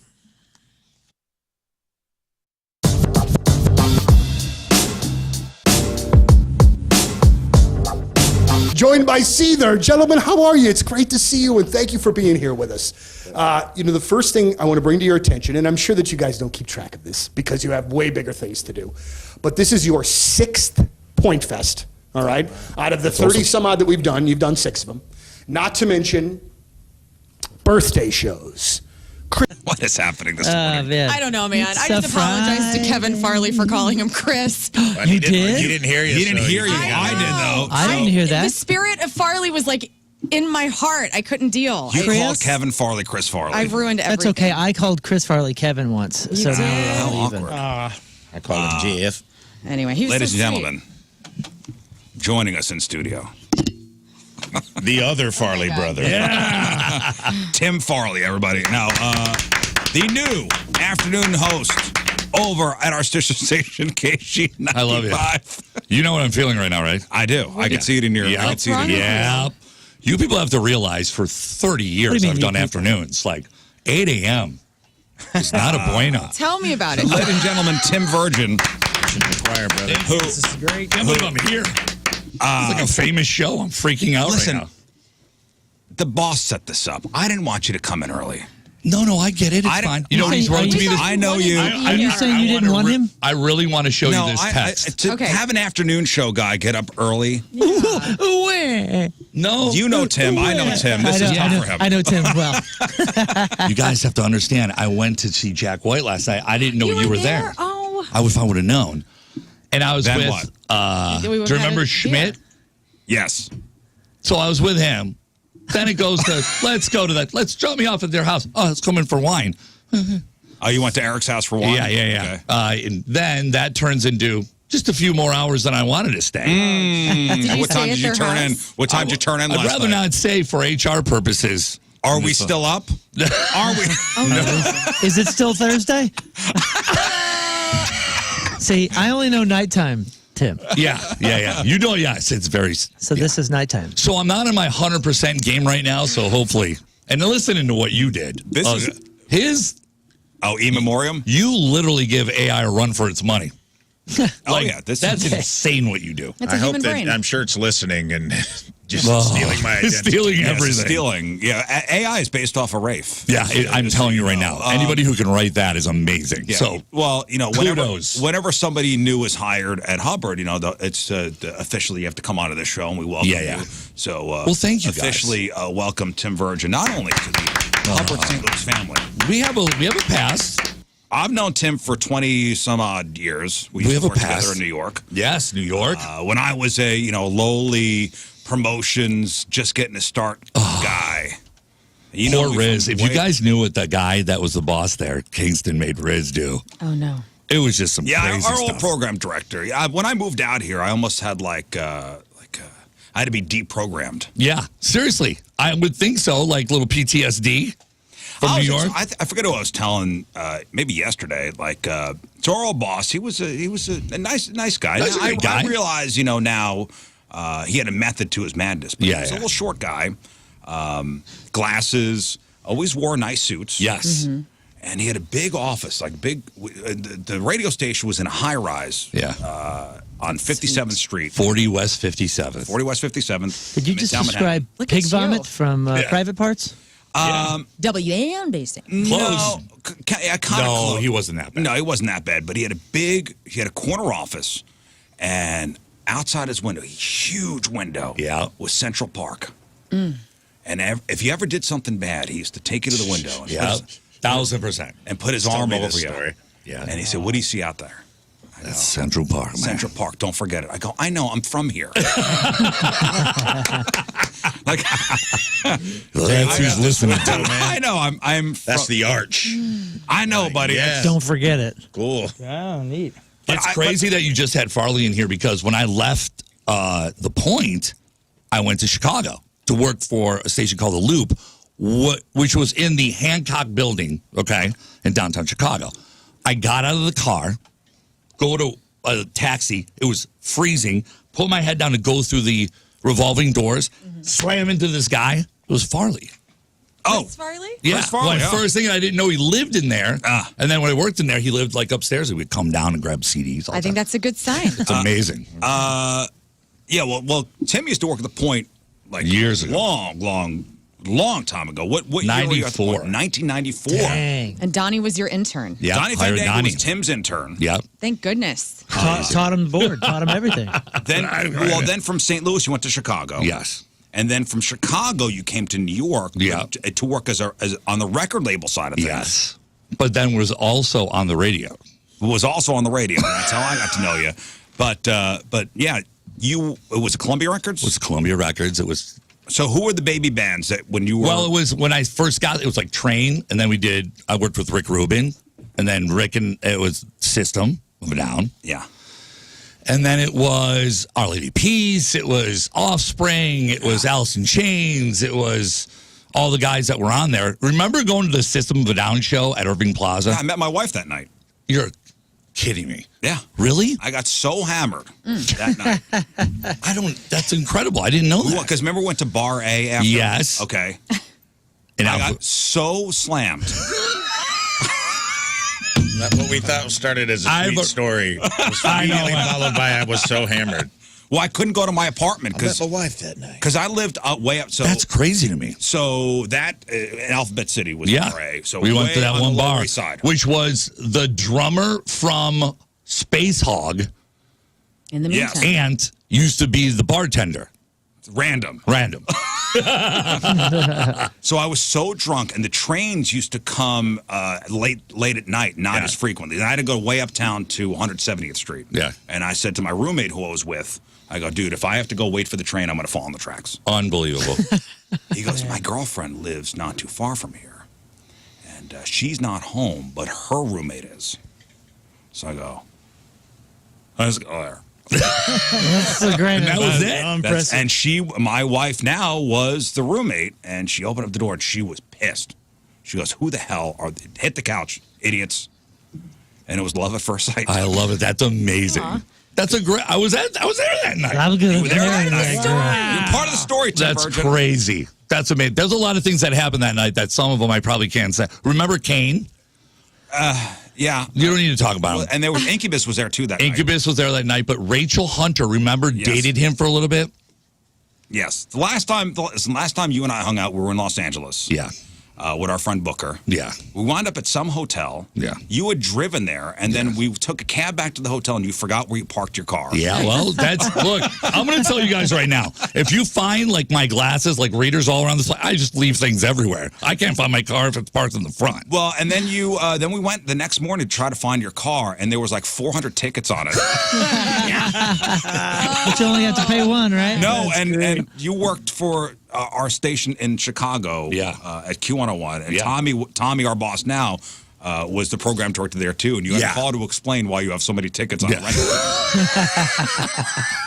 It was good. Look, I'm telling you guys, you need to get me on a better day. Oh my God. Well, listen, we love to have you here, man. Dude, I appreciate so you even excited. having me on. I just wanted to say hi to you guys, especially you, Riz. I've known you for so long.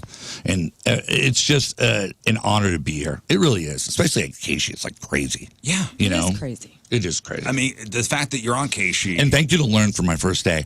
If it wasn't for her, I would have been like, these guys down the hall were like, oh, just go in there. Go ahead. I'm like, well, I don't even know what the buttons do. I don't know how to work the board. I gave him, what is going on? I put like a tutorial, like a whole just one page. It's just got that good writing. Got good handwriting, and I gave him just the lowdown, and he can. It's a manual if he needs it, but he doesn't need it because he's doing great. It's rare that that jocks, air personalities run their own boards now. It's unbelievable. Well, I haven't done a live show, like live, in 12 years. Oh my gosh, really? Yeah, the place I What? worked at before this. You weren't record live up there in Chicago? No, you literally record 5 minutes before it goes live. That's how it's done. It's crazy. now. Somebody crazy. said on the Coleman Cantor's text line, you sound like Cabby. Oh, crazy Cabby. Oh, R.I.P. Yep, R.I.P. Person There were wants to big win. nights when that happened. He was another one. My dog used to hump his leg all the time, and he used to let it do it. That was Cabby. Like, I'm like, you can stop the dog from doing that. Like, it's wild times, man. Bad. That's and now great. you're here in St. Louis, and we're supposed to be, this is a calming city. Yeah. This is where you come and No, calm down. we need this energy. Screw that. And you I go love to a it. show every once in a while. Once in a while. And it's so funny because it's literally the latest night I've been up this week. And of course, I had to be up the earliest ever. And Tommy writes, our boss writes, this next week. pros play hurt.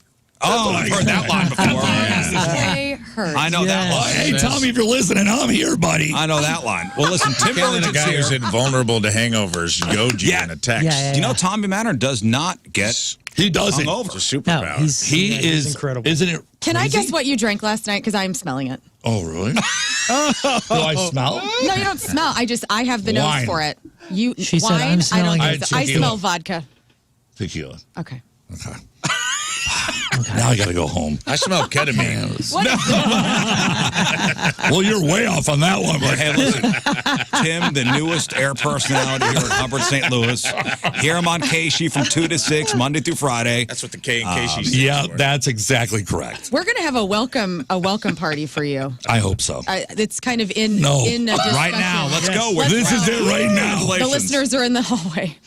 No, there's It's going to be crazy. a big night. We're I'm gonna do so something for him. dehydrated right now. Give this man some more. Let's do Dude, I got celebrity Here's news. an all right? electrolyte packet. Oh, I love it. We're going to do celebrity that. news. Don't Here we take go.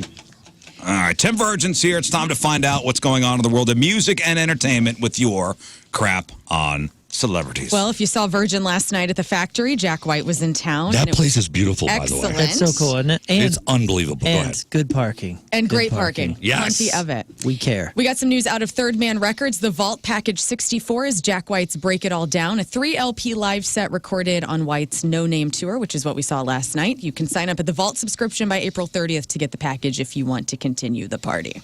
After the success of ABBA's digital avatar show in London, Sharon Osbourne says she would be open to the idea of Black Sabbath continuing in the same way.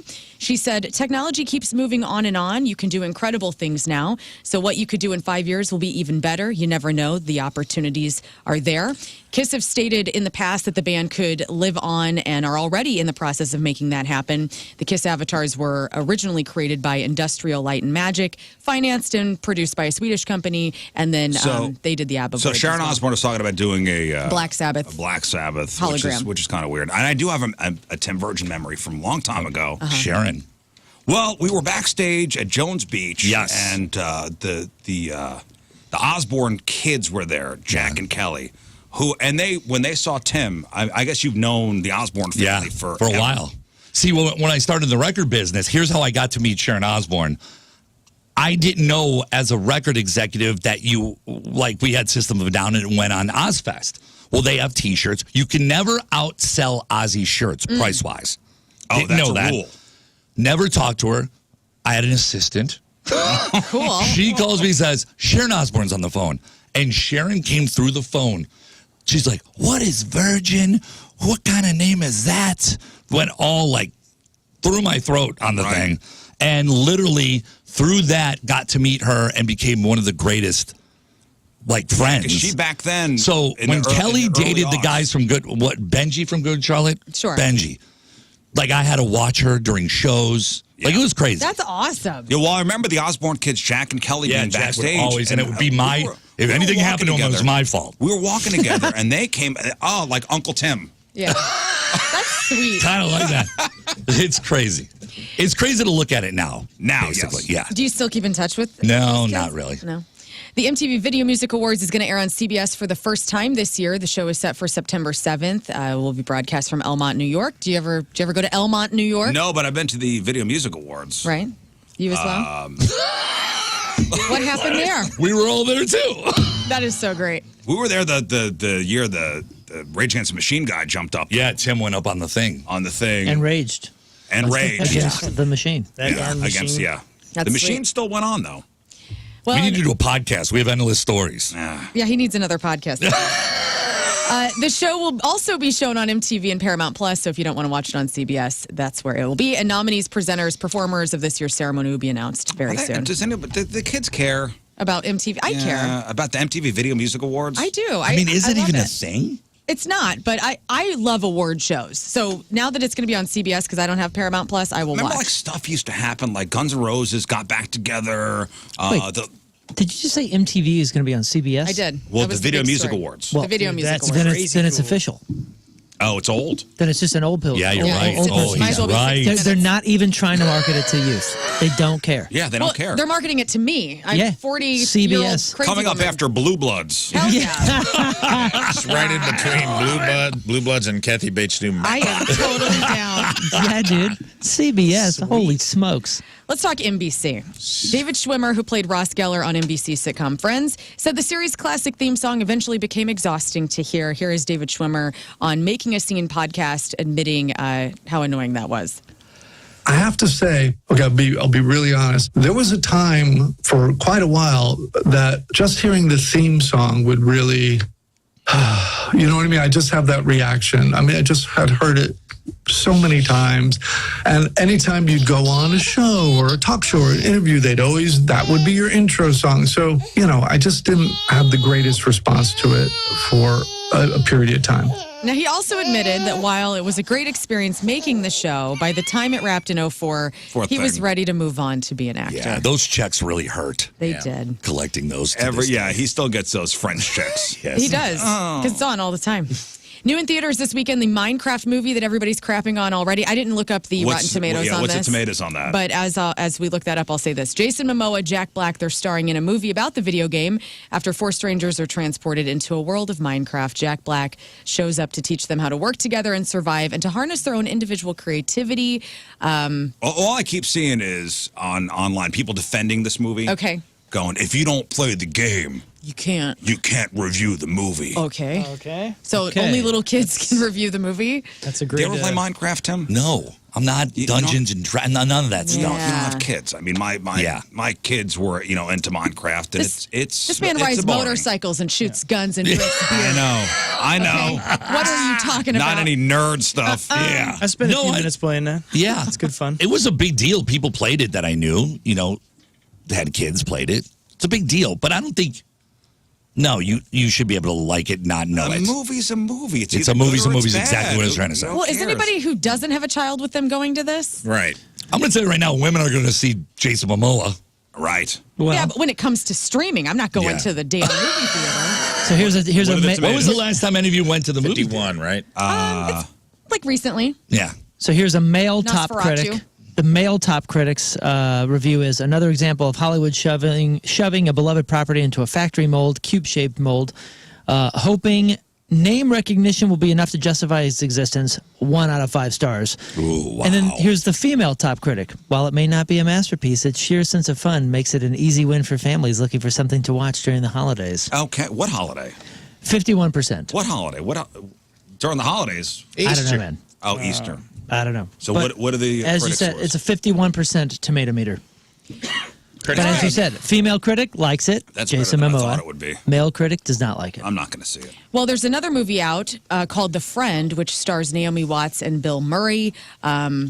Naomi Watts plays a writer who reluctantly adopts a Great Dane after the death of her friend Bill Murray, and then the two of them slowly learn to cope together through grief, and that's got 85%. The Bill Murray movie? So go cry I at heard that. he got in trouble for kissing her on a program. Oh, no. Who, Bill? Yeah. Kissing Naomi Watts? Naomi Watts. That said it was uncomfortable. They were on some talk show doing the press junket thing. Oh, no. and I don't know if you saw that. I didn't Have you met Bill Murray? Yeah. Oh, that Did he is kiss you? awkward looking. Well, it's Chicago. Like, he's there. Like, He's everywhere. but you run into him at the craziest times.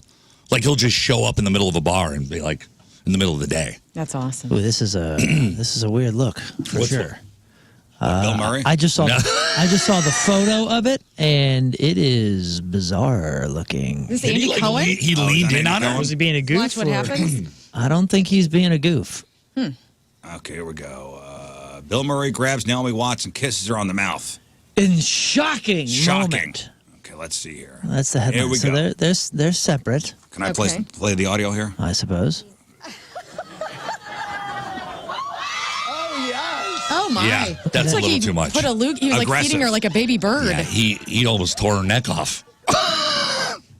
He grabbed her by the chin. Wow, Yeah. that was like a head. Too much. What are you doing, Bill? I would never think he would do something like that. There are stories about him. Yeah, but I feel like people would want to kiss Bill Murray on the mouth. yeah, wouldn't you know? you? It's Bill. Definitely felt like he was trying to do a bit. Yeah. Yeah. Now, whether that was ill-advised or not, I don't know. Yeah, I mean the photo looks awful.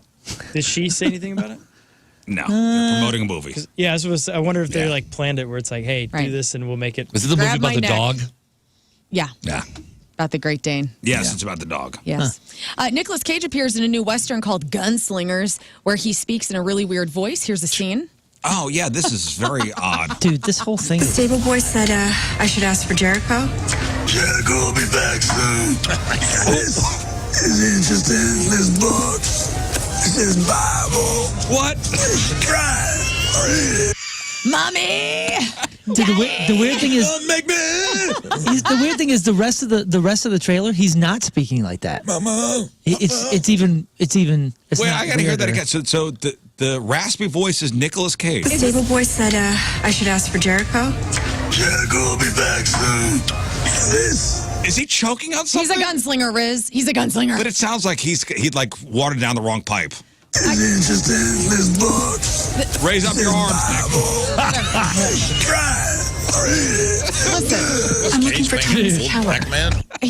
it's Long Legs, the sequel. Now the murderer from Long Legs is a gunslinger. I don't know. I swear he's just trying to keep us on our toes. Because once you see one piece of garbage, then you see something else, and you go, you know what? He's pretty good in that. That unbearable weight of massive talent was funny. I love that movie. It was When funny. it's about himself. Yeah, It and was amazing. and as soon as you watch it, you go, this is. I liked it. I think I like Yeah. this guy again. Yeah. And then he does something else, and you go, wait, hey, Yeah, you just back messed with off, me? back off the back of the truck. Nicolas Cage He's is great. allergic to the word no. You catch him on the street and you have a script. It's like he's a genie that has to grant your wish. I've never not liked him.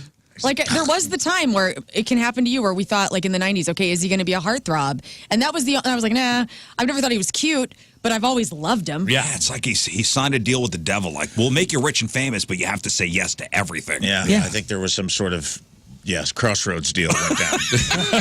Crossroads. He's like a drunk pitcher. Like, he's throwing balls into the dugout, and then every once in a while, a fastball comes down the middle, and you go, whoa, I think I like this guy again. Good. Paramount Pictures dropped the first look at the Naked Gun remake, introducing Liam Neeson as Lieutenant Frank Drebin Jr. We all watched this, right? Yeah. Did we all see this? Yes. I did not. Fantastic. Oh, dude, thoroughly But confusing. just that they're redoing Naked Gun is just disturbing. I'm very confused by this trailer. I don't know whether I should like it or not. Well, here we go. Got it. In the clip, a sweet, seemingly innocent little schoolgirl sneaks her way into an active hostage situation before authorities can stop her. When she enters the building, she's confronted by a group of baddies. What do you want, little one? A gunman asks her before she suddenly rips off her mask to reveal she's actually Liam Neeson. Then he quips back, your ass. The 72-year-old actor then begins sawing down villains left and right using a lollipop all dressed in a way of how a teeny tiny schoolgirl would. And then he was transformed into a tied-up blouse and plaid miniskirt. When one of the rescued hostages asks for his name, Neeson replies, Frank Drebin, Police Squad, the new version. And this will hit theaters on August 1. She did it right with the video, too. Yeah, we got the trailer going on here in the studio. It's so weird. I don't know whether I want to like it or not. Yeah. Should they maybe call this something else? I don't know.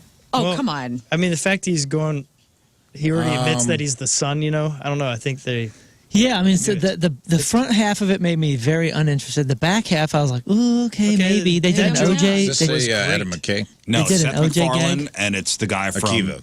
Yeah, from Dude from Lonely Island. I like the stuff they make, but man, when I watched it, I think there's just certain... Leslie Nielsen has that deadpan, pulling off like the goofy, deadpan serious is an art. And it's an art that I don't think Liam Neeson has. I didn't get it from the trailer. It felt kind of forced. Yeah. I hope that it's good, but I did not get a good vibe. So do you think Bridges would have been better or something? What do you think, Tim? There's just some movies that should just not be touched. Yeah. You know what I'm saying? Agreed. Well, and the original writers are not involved. It's like, don't remake Caddyshack.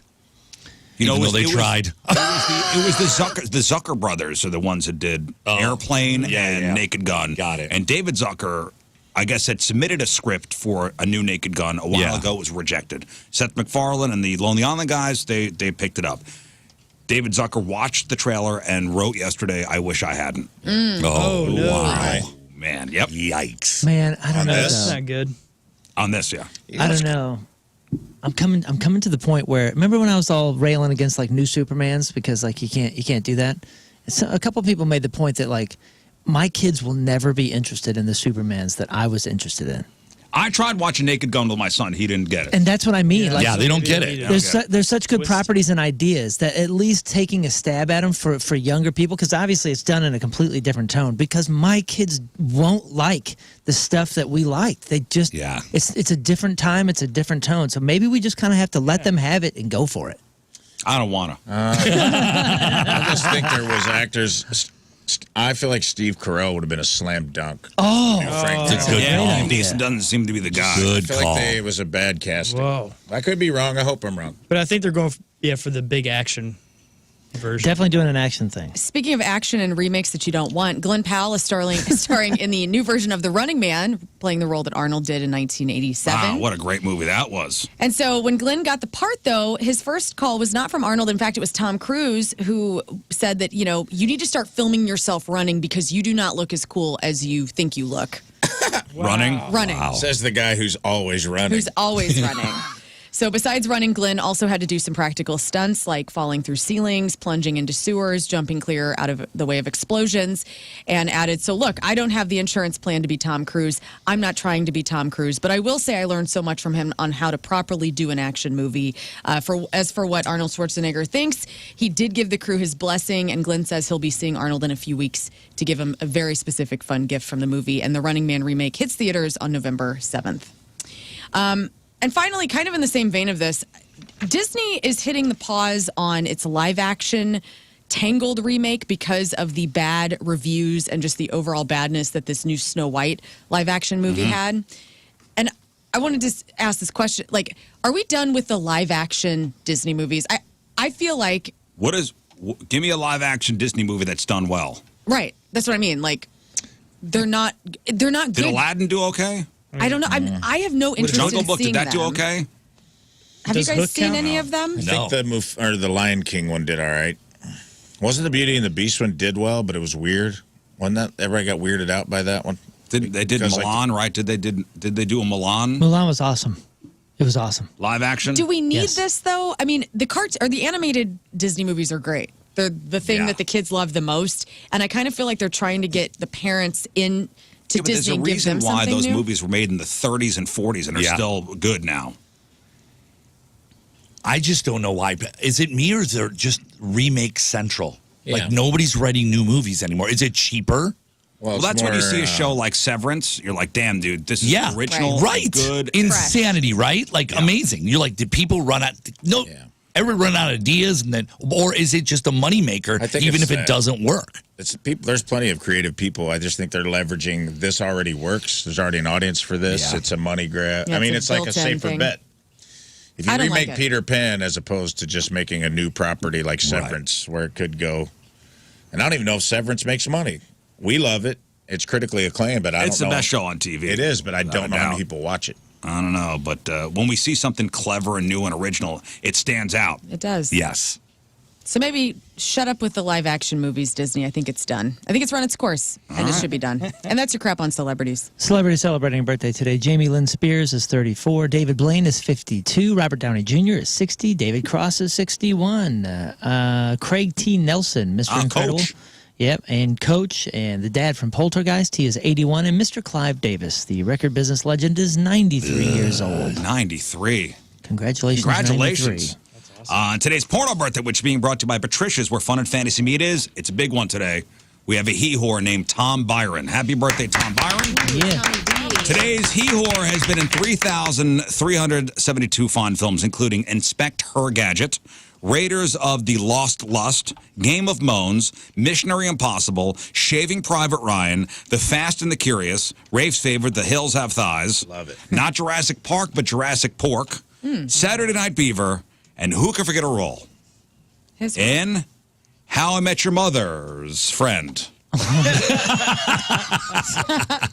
Tom Byron is 64 years old. That's your porno birthday. Those are your crappy birthdays, and that was your crap on celebrities. All right. Tim Virgin is here. Yes. You're going to stick around for another segment. I mean, if you want me to, I feel like I'm not. I feel like I'm bringing you guys down, and I smell like vodka. No. After the break, well, you know what? Here's the deal.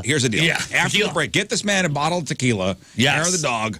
After the break, we're going to play a game. It's called Just the Two of Us with Tim Virgin. Yes. So here's how this is going to work. You guys on the phone will pick a Riz Show member. Myself, Moon, Lern, King Scott, or Rafe Williams. Rafe and Tim, you're always playing. Give him pen and paper. I will. Oh. I'm doing it right now. Rafe will ask us 5 questions. We will write our answers down. At the end, we will then read back our answers. Tim. Yes. If you match with the Riz Show member, yes, 3 of your 5 answers, our listener on the phone will win their choice of prizes. Oh, nice. And what have we got? What have we got today? We've got Chevelle tickets. We got tickets to go see the home opener of the Battlehawks. On Sunday, we have tickets for Point Fest as well on May 17th. Just the two of us, 314-624-3833, 618-398-3833. We'll play next. All right, 9:08. Friday, traffic and weather. Moon coming at you. Traffic brought to you by Golden Oak Lending. Do you need extra cash? Golden Oak Lending can convert your home's equity into cash in as little as 14 days. Let Golden Oak Lending cure your blues. The highways are clear. Your Point forecast, rain and storms start mid-morning. High of 59. Right now it's 49 at the Point Studio.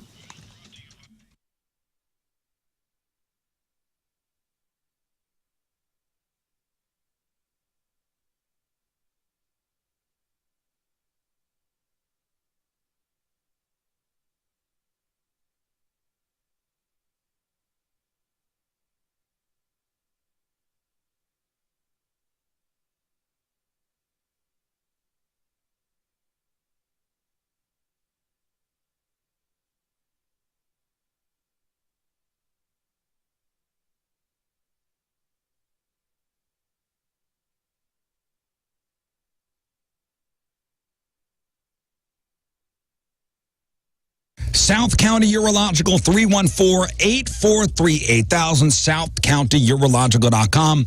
That's where I went for my vasectomy. Hundreds of Riz Show listeners have gone to South County Urological for their vasectomies. It is busy over there. March, usually the busiest time of year for South County Urological when it comes to the vasectomies. And it makes sense. The guys get the snip done on a Friday. The rest over the weekend, they ice themselves down. No heavy lifting, no mowing the lawn. Just sit back, relax, watch college basketball. Friday, relax. Saturday, relax. Sunday, relax. And you're back to work on Monday. Quick procedure. My insurance covered it. Again, going on Friday for the procedure. You rest over the weekend. You're back to work on Monday. How painful is recovery? For me, minor swelling, maybe discomfort for about a week. The big question is, will my sex life be affected? For me, no change in interest level or ability to do anything. Just no more kids. South County Urological, also for kidney stone treatment and prostate health. 314-843-8000, southcountyurological.com.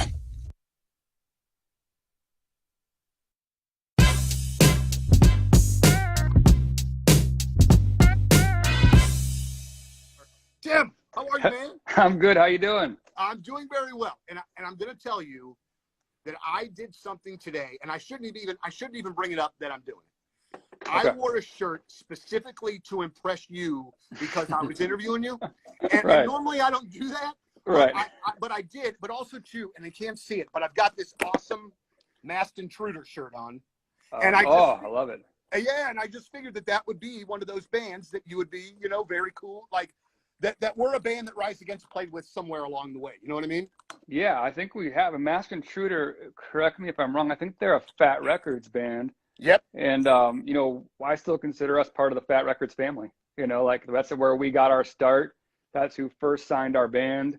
That's how we got our wings. You know what I mean? It was because that label was so much more than just a record label. It was a family. We joined that. We joined that family, and they took us under their wing, and all their bands took us under their wing. Strung Out took us out.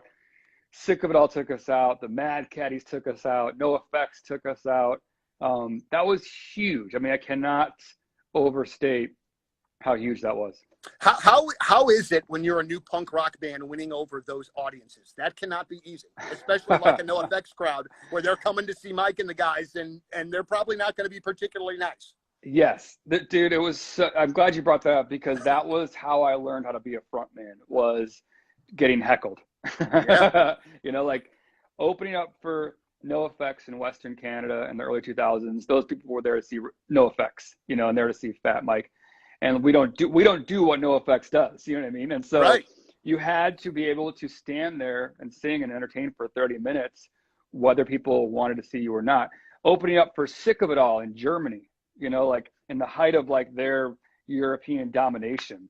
Though, like I got beers thrown at me, I got yelled at, like all that stuff. And that was moments like that. And then you'd shift to like the Mad Caddies tour, and they're a ska band. And so now we're opening up for a ska band, and those people came to see them. So you had to like figure out like, what are we going to do here? And those were the moments where you realize this is where I put my tail between my legs and I go home and I say, this is it. I'm not meant for this.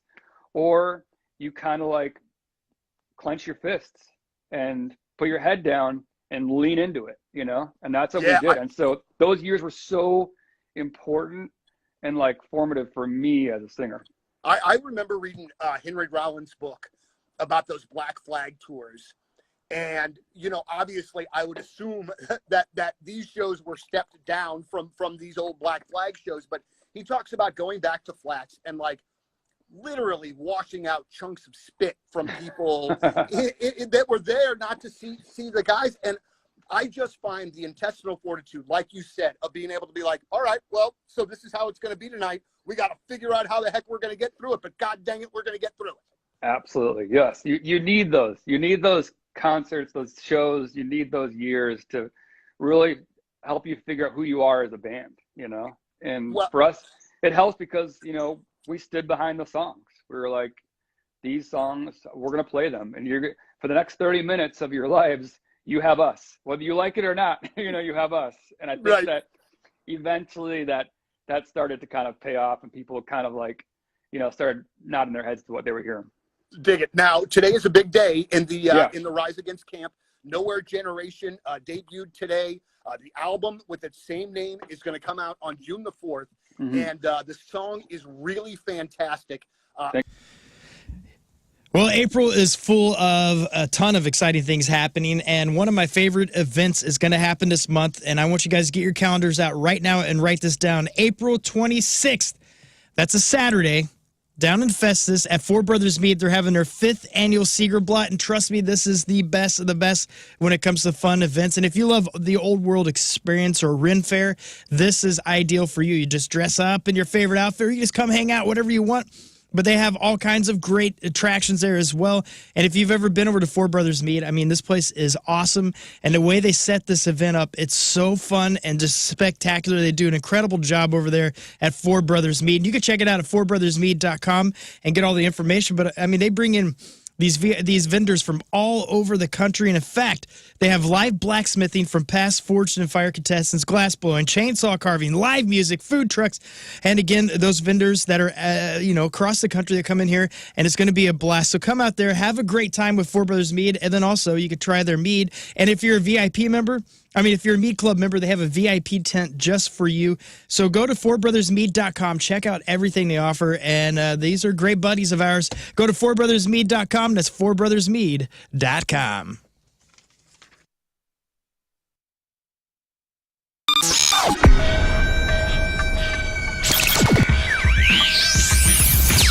It's Riz, it's Jeff Burton backstage at Wayback Point Fest with Vaden and Donnie from the Toadies. Good afternoon, gentlemen. How you doing? Hello, how you doing? See, this is not that bad. I mean, you guys are from Texas, so this swampiness is all right. Yes. Oh yeah, we need just fine sweaters. This is sweater weather. This is old hat for you guys. So. He took off a cardigan right before we started rolling. Actually, I took off my shirt. That's my sweater. So you guys, we're spinning some yarn. Program joining us is KC95's new afternoon host, Mr. Tim Virgin. Hi. Thanks for having me. I love you. who is parked illegally. Man, I'm that guy already. I swear to God, I'm the guy already. We just all got like a company-wide email about, hey, whose car is this parked in the wrong spot? Yeah. And it's Tim's. Moon goes, got a 4Runner? I'm like, how did you know? Didn't read your email, did you? I was like, well, you are getting yelled at already. Yep. All right. There we go. Nice. What are they going to do, huh? What are they going to do? Yeah, come at me. Between tickets and the old days and this, I just can't. I told you. We were talking about this before. See what happens? Yep. I do want to give you a story before we do our little contest here. Kids lemonade stands, guys. If I see kids hawking lemonade on the side of the road, I'm stopping. Yeah. Yes. I'm a sucker. I'm a sucker for the Girl Scouts when they come up to the door. I'm buying boxes. True. They get me coming out of the grocery store all the time. But if there are kids with a lemonade stand on my block, I'm stopping. I'm stopping. I'm going to get a big glass of lemonade. I don't care if it's to mix, if it's country time, or if it's fresh squeezed. Do you think people like critique it? Oh, yeah. Oh, yeah, we do. People are mean. They are. Oh, yeah. People are mean. We're lemonade supporters, but we're judges as well. Yeah, you got to go to Google and review it. Yeah, I Yelp. I'm a Yelper, so I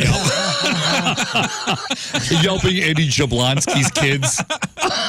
Hey, listen, it's one thing to expect, a free refill after, buying an overpriced fountain drink at a big corporate establishment. This is extreme, guys, and we need to just calm down. 45-year-old guy in Florida, Steven Cusimano, stopped at a kid's lemonade stand on Tuesday. He bought one glass of lemonade, downed it, and then he got mad when he wasn't allowed to refill his cup. Whoa. Cusimano gets refills. Cusimano gets refills on this block. You're on my corner. Amazing. Hey, this block. Yeah. This ain't a cheap block here, kid. So these little kids got this lemonade stand. I don't know what they're raising money for. It's probably just something to buy, like a toy at Target. Daddy lost his job. Yeah, Dad got fired, laid off because of. And this is, little Sally's way to help the family out. Fine. Yeah. So there was an adult woman at the stand with the kids, and Steven Cusimano confronted her, grabbed her by the waist aggressively. He was in a fighting stance too, and threatened to beat her up. What is going on? He eventually walked away. A woman calls the cops. They tracked Steven down, arrested him. He confirmed the woman's story, but he said he grabbed her because she was talking crap to him.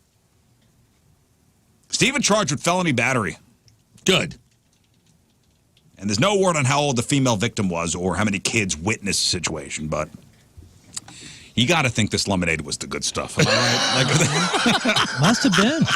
This guy downed it and instantly wanted another. And instantly wanted another one. Dude, lemonade for me is the first two drinks the most delightful thing ever. If you can finish a lemonade, all of a sudden your throat and your mouth turn to glue. For me, I'm just like. But the mix. But if you go to like Six Flags or like a. Where they do the real lemons. Like the real lemons. Yeah, they shake it. Okay, good point. Good point. Yeah, you're right. It must have been great. That's the lemon shake-up. Yeah, the shake-up. That's a different It's got pulp drink. The whole thing, right? It's like pulpy and everything, right? Yeah, that's a different, whole different item. Yeah. That's a state fair. They're not doing that on Cusimano's corner. No, I think way. that's a country time corner. Yeah, country time corner. Straight Pink. That's Minute Maid at best. Yeah, I want the machine. I want to see him squeezing the lemon, like pressing the lemons. Yeah. Then they shake it. And then they shake it up for you, and they put a little sugar in there. Delicious, refreshing, too. Best. All right, let's give away some stuff. All right, and today's contest is sponsored by CarStar, your auto body repair experts. Hail damage, see them at carstar.com. All right, we're playing just two of us. It's a very easy game. Tim is our guest. He will be playing every round. So you guys on the phone, we'll pick a Riz Show member. Myself, Moon, Lern, Rafe, King Scott. Rafe will ask 5 questions. We'll write our answers down. If we match 3 of our 5 answers, you guys on the phone get to pick your choice of tickets while supplies last. We got Point Fest tickets. Point Fest happening on Saturday, May 17th. We have tickets for the home opener of your St. Louis Battlehawks this Sunday against the Brahmas. The Brahmas, of course. From Texas. What specifically? Dallas. No. Damn it. Doing great up into that point. Mm-hmm. San Antonio. Of course, they're very good. Yep. We also have Chevelle tickets. Okay. Let's go to the phones. 314-624-3833 or 618-398-3833. I'm so nervous. You should be. Steven. Everybody's counting on you. Steven, hello. Good morning. Chevelle's counting on you. Good morning, Steven. Pick a Riz Show member. Let's go with you, Riz. Okay, so me and Tim, we're going to mind meld here. Gotcha. Hang on, Steve. So wait, I write it down. We're going to write it. So Rafe will. Okay, and then we say it together later. Let me officially start the music. Gotcha. The Just the Two of Us music. Sexy. All right. Write our answers down. Here we go. Okay. Name something you put in the microwave.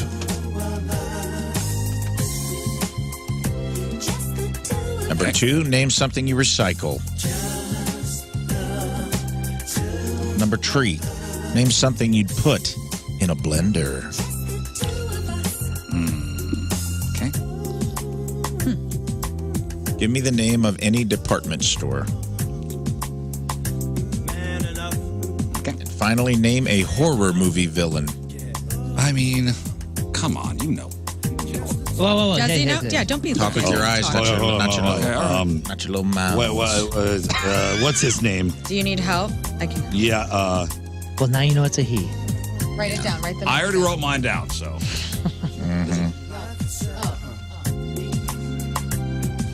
You got it?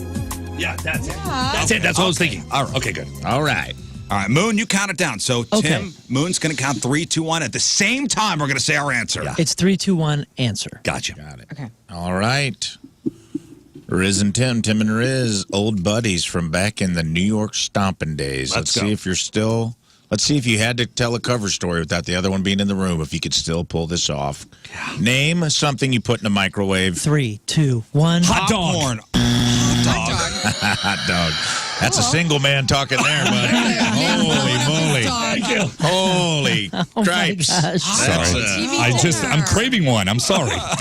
You put the little cut in it too, right before, right? Yeah. Otherwise, it explodes. No need to boil water when you're eating No. You just throw them in there. All right, here we go. That's the saddest answer that question's ever gotten. Yep. All right. Number 1 answer, popcorn. Saddest answer, hot dog. Number 2, name something you recycle. 3, 2, 1. Bottles. Cans. Clap your hands. Oh, we were lovers. Cans. Clap your hands. That's a number 1 answer. Yeah. Should have been deeper. Went from the last to the best. All right, we got to sweep out here. Sweeping out. Here we go, boys. Get it together. Name something you'd put in a blender. 3, 2, 1. Protein shake. And banana. I'm sorry. That was number 1 answer. Fingers. Ice. a cat. Oh, I knew someone was going to say that. Do we have a patient 0 if you guys go over? No. I'll tell you what, if you go over, we'll give it to this person. I already. Oh, yeah, that's good. All right, let's just do it for fun then. He's Let's gone. do it for fun. Name a department store. 3, 2, 1. Macy's. Yes. That wouldn't have mattered. One. Whoa. We got mattered. one. Target. Basic boys, cool. Cheer for consolation. Quarter zips. Hell yeah. I'm a Dillard's guy. No one shops at Dillard's. That's a methamphetamine front. I've never seen anyone buy anything there. Dillard's is cartel money, dog. So funny. All right, number 5. Name a horror movie villain. 3, 2, 1. Michael Myers. Michael Myers. Freddy Krueger. It's Freddy Krueger. Jason.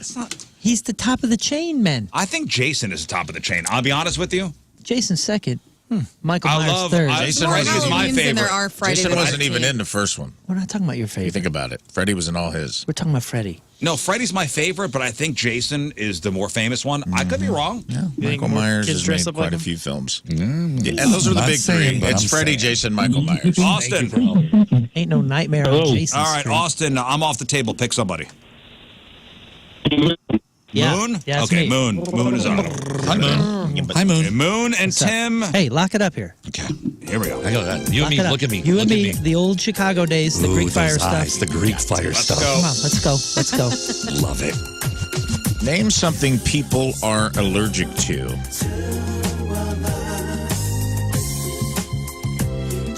Name a childhood game.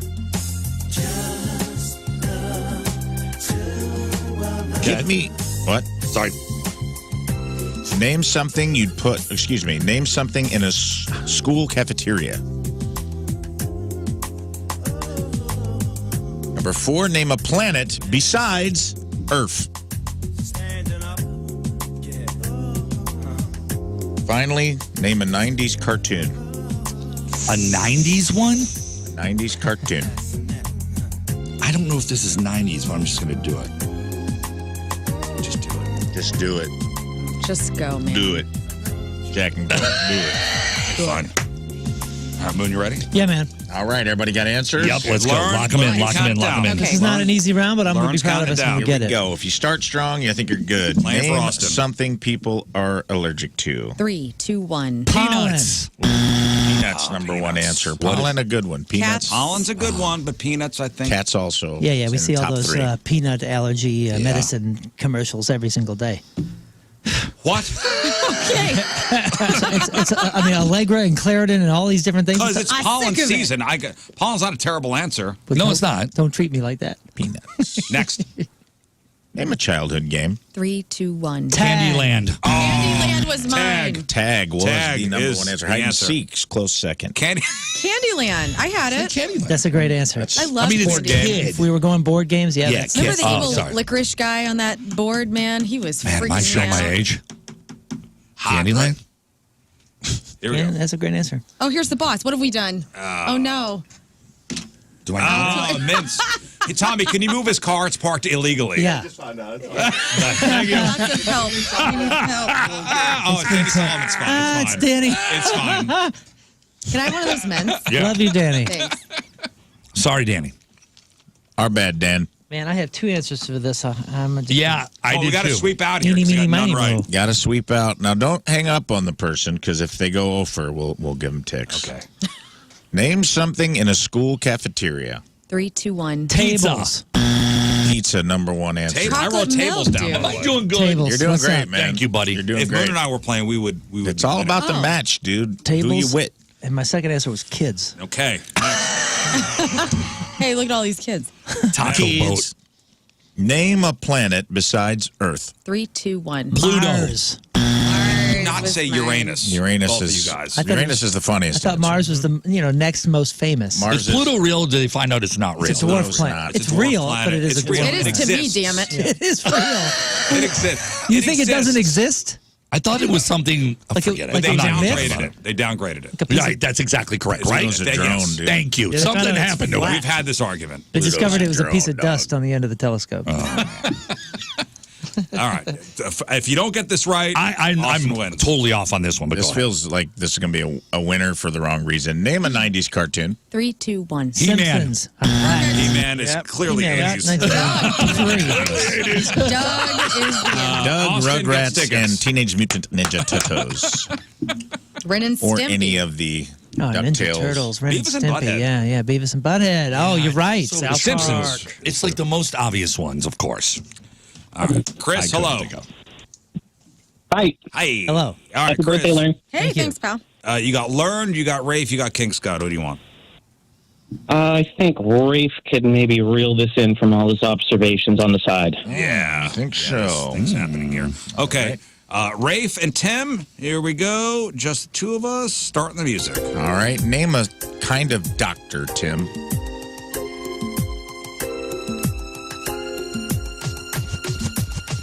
Okay.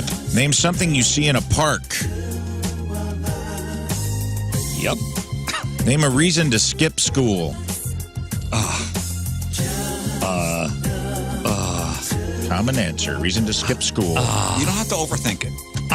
Look at me. It's got a lot of reasons. So many reasons. I don't know. This will be interesting if it's taking that long. Go ahead. I'm sorry. It's all right, bud. Take your time. Name a flower. Name a flower. Any flower, Tim. Name a flower. Gotcha. I'm here. Okay, here we go. All right. Name a type of cookie.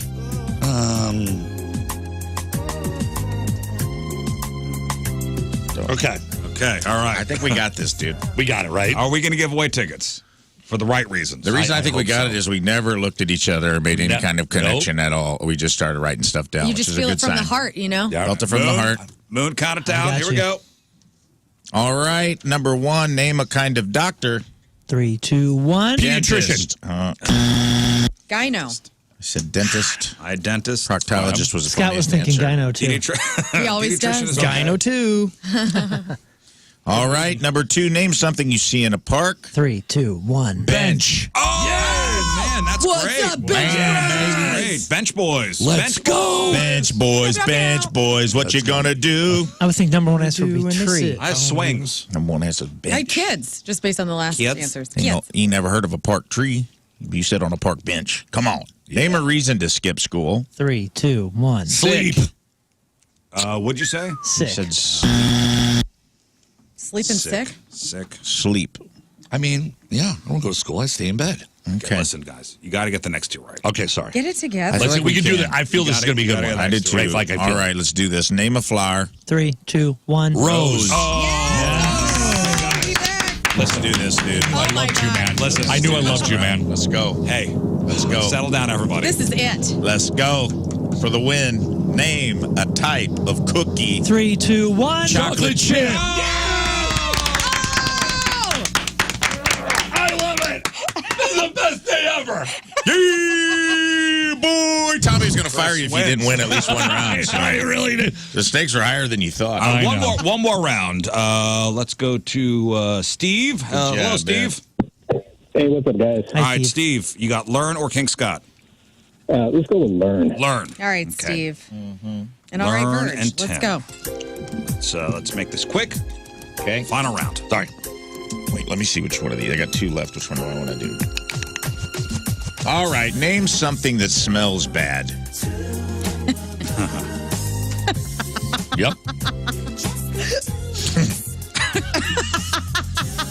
She seems so innocent. But what's going through her head right now? I know. You would love it. Name something people fake.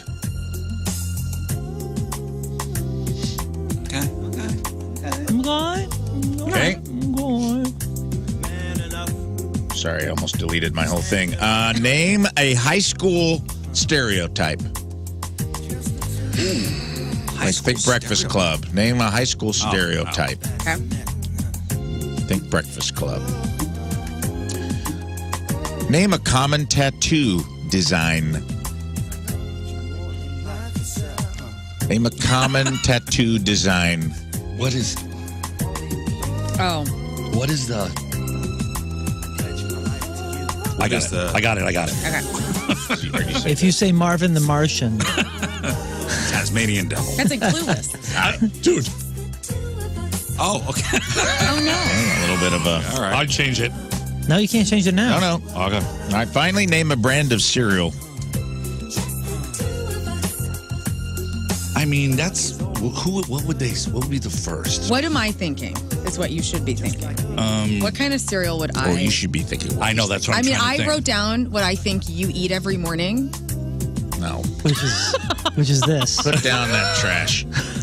Pick an answer. Cocaine's not a cereal, Lern. It's really not. You don't know. I do know. This is for Cocaine Steve, nose. guys. I held up my doing this grape for nuts. Steve. Cocainos. Cocainos. Cocainos. Once I've had cocainos, I'm really Amazing. ready to tackle the day. Yeah. And it's like And just tackle the UPS driver. Just powder falling off a spoon. Yeah. Playing for Steve. Let's go. All right. Brought to you by Cocainos. Name something that smells bad. 3, 2, 1. Bathroom. Feet and Feet and garbage. farts. Feet and farts, oh my. My feet smell Bathrooms delightful. also. Oh, for one, Bathrooms next. smell like turds. That's well, sometimes. Name something people fake. 3, 2, 1. Orgasm. Orgasm, Death and number one orgasm. answer. Orgasm, number one answer. What is? Death. Yeah. You're living a wild life, dude. The answers Death. you're giving are giving me a peek into your life. Yeah, you eat hot dogs in the microwave and you fake your own death. It's, like any other Tuesday. Right after Candyland. All right, let's go. name a high school stereotype. 3, 2, 1. Nerd. Oh, All right. Okay, we Steve. can do this. Nerd and jock, number one answer. That means you got to sweep out here. Let's go. Name a common tattoo design. 3, 2, 1. Tasmanian devil. Infinity symbol. Oh, I thought star or Tribal. rose. Tribal. Yeah, and I thought- Chinese symbol. All right, just What? for fun. Was it 1998? Just for fun. Well, I mean, I'm saying like commonly these are overplayed, you know? I see what you're saying. Name a brand of cereal. 3, 2, 1. Cheerios. Cheerios, number one answer. Frosted Flakes. Damn it. Grape nuts never should be uttered. Tim, go home and get some sleep. I love you guys. Thank you. We love you. You're great. Mr. Tim Virgin, everybody. Make sure you listen to Thank you for Tim having me on. on KC Monday to Friday, 2 to 6 o'clock. All right, one final break. We'll come back, wrap her up.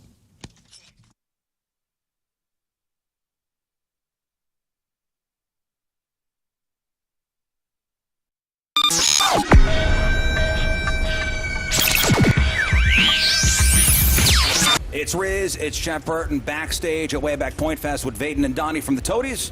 Good afternoon, gentlemen. How you doing? Hello, how you doing? See, this is not that bad. I mean, you guys are from Texas, so this swampiness is all right. Yeah. Oh yeah, we need just fine sweaters. This is sweater weather. This is old hat for you guys. So. He took off a cardigan right before we started rolling. Actually, I took off my shirt. That's my sweater. So you guys were spinning some yarns before we just went on the air here. I mean, do you realize the point is what, over 25 years old? Yeah, 25. Do you remember coming to St. Louis in the mid 90s and playing for the Point or playing for St. Louis? I don't remember a whole lot in the mid 90s. Attaboy. Yes. Truth right there. Yeah, of course, yeah. Yeah, you guys are Point Fest guys from back in the day, man. Way totally. back in the day. Yeah. What's any go good ahead. memories from St. Louis from back in the day? Oh, jeez. We're kidding about the memory, right? No, it's gone. It's a mashup. Our first time here, we went and I think my brother got his Health. Boys, it's Friday. You got a little paycheck. Cut off a small sliver. Do yourself a favor. Schedule yourself an appointment at Victory Men's Health at victorymenshealth.com. You can go to any of their 4 locations. There's got to be one near you. There's one in East O'Fallon, Missouri, and Illinois, and also one in Sunset Hills that just started offering cardiovascular testing if you need that done, and the one in Town and Country that Moon and King Scott and I go to. Whatever's going on with your body, man, if you're not feeling 100%, Victory can get you topped off and get you feeling like yourself again. Whether you need testosterone therapy, peptide therapy, collagen therapy, weight loss therapy. Maybe you just need some vitamins. Maybe you need to get a Niagen IV drip. Moon's getting one next week, and I'm trying to get on board and go there with him. Maybe we'll share an IV, like 2 guys sharing a milkshake. I don't know if that's allowed. That probably isn't healthy, but maybe they'll give me my own. I don't know what's going to happen, but I'm jealous, and I'm going to go with them. So whatever's going on with your body, they can help you too, and it's a customized treatment plan based on your blood draw results. It's not a one-size-fits-all. So don't suffer in silence and feel like you're a Midwestern male and feeling like crap all the time is just part of the job. It's not. You can feel good, and it's okay to take care of yourself and invest in your health. So do it this year. Take your health back in 2025. For more info, go to victorymenshealth.com. That's victorymenshealth.com.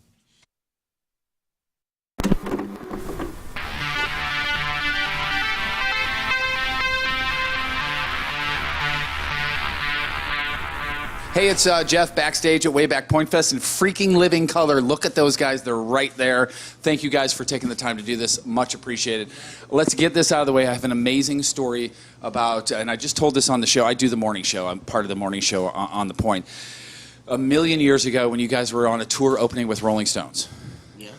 Or for Rolling Stones, whatever. Are they closed for you guys is the way I look at it. You guys did the stop at Busch Stadium in St. Louis. Yes. 1990, whatever it was, or 80, whatever 89. it was. It was 89. Okay, 89. cool. All right, so I'm 52. I'm right there. Okay. Right. So my dad was a huge fan of the Rolling Stones. Right. Not in great health at the time. Wasn't walking very well. Plumbing, heating, cooling, and energy experts. This is who I have in my home, and I trust them with all of my systems because firstly, I just had a very inconsistent house. I had one room that was super hot, one room that was super cold, and I needed to talk to the pros. So I called in Anton's to do an energy audit to find out exactly where the inefficiencies in my home were starting so I could, fix the comfort model. And I knew that they focused on total home comfort. And they've been doing it for 40-something plus years. So I called them and did that, and boy, was that a great place to start, because I was able to, they were able to help me make my home much more comfortable, much more efficient, saved me money right out of the gate. So I trusted them in my home with my plumbing, my heating, my cooling, and I've had, replacements and repairs done and everything. Plus, I'm on the maintenance plan, and let me tell you, preventative maintenance is key. Schedule your service promptly as a proactive step towards avoiding any sort of unforeseen disruptions, especially living here in St. Louis, man. We have so many different seasons, and they're intense. We live through all of them. So call them 314-338-3941 because you don't want to be caught off guard.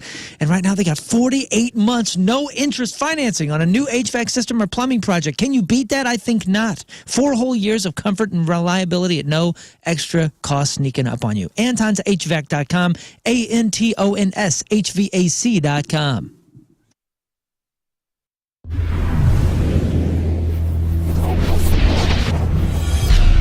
So here we are, our very first Ho-Ho show of 2017, our Christmas show. You will be our first band that we will see, 2/3 of Biffy Clyro. Gentlemen, how are you? It's really great to see you. Really well, and after that introduction, we're very excited to be opening up the ho-ho party. The ho-ho party. And I feel like, even if, I don't know if you know the Rise Against guys, and I know that musically you guys might not necessarily be in lockstep, but I feel like this is a really great rock and roll show from, rock bands are a little bit different. Do you know those guys? Yeah, we don't know them. Personally, we've shared many festival bills in Europe with them. Those guys have been around for such a long time, and we hold them in the highest regard. So I think to play a show with them is a real honour for us, and maybe not musically akin to each other. Sure, but I think there's a little bit of a crossover there. And we don't fit bang on with anyone really. There's always like a slight discrepancy going on in the music world. So Rise Against are about as close as it gets, to be honest. But I would think that would kind of work for you as well, because then you can kind of be on a lot of different lineups, on a lot of different bills. We find ourselves playing in heavy rock festivals and almost more mainstream pop festivals and kind of everything in between. And we either kind of stick out like a sore thumb for the right reason or the wrong, but we quite like that. We're at home wherever we play. Very good, very good. Well, it's really a pleasure to have you back in town. We were supposed to have you a little bit earlier on this year. Unfortunately, that was not able to happen. But from what I understand, from my sources inside of your camp, we've infiltrated it, by the way. Your big gun.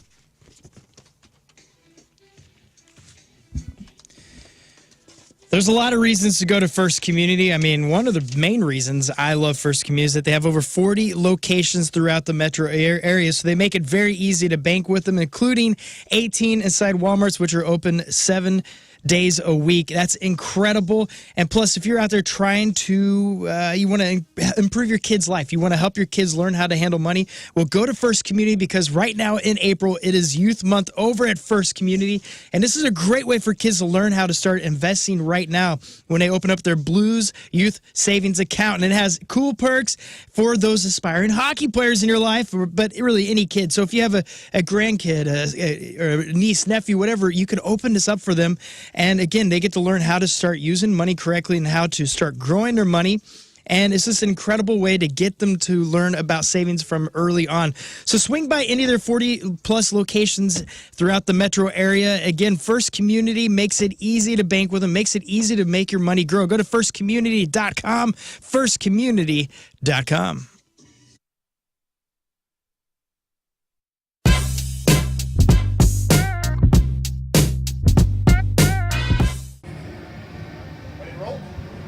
We are backstage at Point Fest with a St. Louis favorite, and the great part about this today is that they're actually going to get to play. Ladies and gentlemen, Highly Suspect backstage at Point Fest. What's going on? Welcome back. It's wonderful to see you as always, but I would also like to tell you that Natural Born Killer has been one of our favorite songs of the year so far. It sounds great on the air, and it sounds like a great Highly Suspect song. So let me ask you, where did that come in the recording process? One of the first, one of the last? Where was that? smack dab in the middle. Oh, okay. All right. I always wonder if, when it comes out as a strong lead single like that, if where it was in the creative process matters. You know what I'm saying? I think once we heard that riff, it was like, okay, this is like the sports anthem style riff. We just kind of knew it would be the one. Yeah, absolutely so. So a new album is out now. All right. How quickly do you see the audience singing songs back to you? Like Almost immediately. Yeah. Yeah. And you are Luckily. And you got to be kind of like amazed and taken aback by that a little bit. Oh my God, it's a blessing. It's incredible. I can't remember words to songs I loved from 20 years ago. I can't remember the words. Fence and Deck's been around for a long, long time. 57 years in business. Chesterfield Fence and Deck, one of St. Louis's top names in home improvement. Decks, fences, and sunrooms, and screen rooms, and patios, retaining walls, and windows. Chesterfield Fence and Deck is a company you could trust with your home. You receive expert advice from their knowledgeable project consultants on selecting the right products for your house, followed by an installation team of professionally trained craftsmen who take pride in their work. Locally owned and operated. Visit the showroom. Free in-home estimates. Better Business Bureau Award winner, SBA Family-Owned Small Business of the Year, A+ rating with the Better Business Bureau. And if you mention the Riz Show this month, check this out. 48 months. Interest-free financing on your next outdoor project. If you're looking for that new deck or that new fence or custom windows, they got you at Chesterfield Fence and Deck. Online at chesterfieldfence.com. After all, who doesn't want a bigger deck? Okay, so Rafe has our official bucket list. Yes. That's right. We've talked about bucket list on here so many times. We thought, and we're getting ready to implement a new. Stay tuned. We have a new contest with punishments coming up, and we thought maybe as a flip side to that, we talk about bucket lists so much that we would, instead of just being in competition with each other, we would also have a series of videos where we actually try to help each other check things off our bucket list, which is a nice thing. Lifting each other up. That's right. To help us check things off our bucket list. And to soften the blow of the horrible things we're going to do to each other in the other competition. Yeah, come the fall, which we have a big Riz Olympics announcement to make come the fall. Yes, let's lift each other up first. Yes. Build up, and then we break down. That's right. Okay. So, yeah, okay. So, yeah, I forgot. Eat at Golden Corral was on my bucket list. We'll check that off next week. That's right. Next Monday. Which, by the way, is it Monday or Tuesday? I think we changed it back to... Did we change it back to Monday? I'm going to murder all of you. Let me check the calendar. Tuesday? Well, no, it was Moon's schedule that was the wacky one. Yes, it was my schedule that was the wacky one. It was supposed to be on my gotcha day. Well, but I thought we were also kind of celebrating Jeff. Let's see. You know what? Just tell me what to do, guys. Well, you're the one that's Tuesday. You're the one that was the weird schedule. Well, yes, but remember, I also said, hey, I think that's open if we want to switch it back. So what day works better for everybody? Next Monday or Tuesday? I'm open either day. Well, let's go over, while we're checking schedules, let's go over your bucket list. Okay. And I'm going to give you a little mini interview of what some of these things are and how they might be accomplished. Okay, good. Riz, I had each member of the cast. In today with a whole bunch of vitamins. Look at this. This is all my custom, made for my body. Packets of vitamins that I can take every single day, my daily vitamins, thanks to Victory Men's Health. Now, a couple of us in this room are always talking about Victory Men's Health and just making sure that you're feeling energetic and youthful and feel like your body is supposed to, so you can, just attack the world and feel more fully in your lives. And that's what Victory Men's Health is all about. But they're not just a clinic. This is a movement to change men's lives. They really are all about longevity. And, they're committed to exceeding all expectations and providing high-quality care that produces results. What do? Well, Rafe was just talking about the vitamin infusions that I'm getting, the Niagen Plus that I'm getting as well. And, we like to go in there and sit in the zero-gravity chairs and do it together. It's amazing. Red light therapy. They got cardiovascular testing, wave therapy, and so many things to make sure that you feel like you are supposed to. Are you going to come with me next week, Rafe? I hope you do. It's so much fun, and even my wife is coming next month for a vitamin IV infusion, and I love it. I feel great. I feel great after I leave Victory Men's Health. Check them out for yourself. Both O'Fallons have locations. We also have a Town and Country location and that Sunset Hills location. Check them all out at victorymenshealth.com. That's victorymenshealth.com. Donnie Fandango from 105.7 The Point. Very happy to be joined by Dan Reynolds, frontman of Imagine Dragons. And Dan, we have a lot to talk about, but you are involved in one of my favorite life moments, and I have to tell you about it. And I've been wanting to tell you about it since it happened. It came up in my memories about 3 years ago this past weekend. And I had a chance to take, at that time, my 10-year-old daughter to see you guys live. My daughter's now 13, and some days are rough. And she's an amazing girl. But that day at your show, Dan, for the first time, I got to watch her get completely lost in a show. Her eyes were closed. She was singing the songs. She was completely unaware of anything else around her other than just being lost in the show. And as a music fan, as a father, as a person, it is one of my favorite memories of all time. And I thank you so much for being a part of that. I know you get to do that, you know, not just with me, but man, it's something that I look back on fondly and always, always, always will. Thank you, man. Thanks for sharing that. That's, yeah, I miss shows. I miss looking out and seeing people do exactly that, you know, get lost in it. And that's what it's all about. I think the whole world needs music, you know, that's what unites us. So I love hearing stories like that. So thanks for sharing that. Nah, man, not at all. So big things going on in the Imagine Dragons camp. The new album coming out September the 3rd. It's called Mercury Act 1. I want to know tell me about this album title. What does that mean? Or do we find out? Oh, yeah. The meaning of the title, originally when I was playing around with ideas and thinking through it, I thought I'd call the album Mercurial, which is a word that basically means volatile or subject to dramatic changes, which is really indicative of the whole record. Weekend, you're going to go car shopping, but you don't have the best of credit, and that's fine. You know, life could put good people in bad circumstances. Instead of just selling you a car, my buddy, Jim, the Auto Loan Pro, is going to help you get your life and your credit back on track with a professionally guided approach to getting approved because, you know, working with financing, it's a complicated thing, especially if you've had a little hiccup with your credit situation. Anybody can sell you a car takes that pro to do it right. So here's how it works. At Auto Loan Pro, he's going to guide you through each step with a customized game plan to maximize your qualification and secure you the best rates. From evaluating your credit to finding the right car, they offer a seamless process designed for long-term success, and that's what it's all about. He's going to work his ass off to get you the very best financing. He works at over 50 different lenders to get you that best financing. If you're financing a car, there's one thing to know. Choose the Auto Loan Pro. AutoLoanPro.com, AutoLoanPro.com.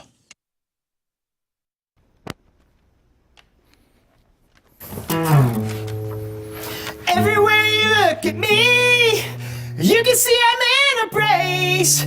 Yeah, you got a giant halo right there on your face. And every time I look at you, girl, you know it's true. Yeah, you got a giant halo right there on your face. Hello, hello, hi. Howdy, hello, hi. That was Beyonce's Halo.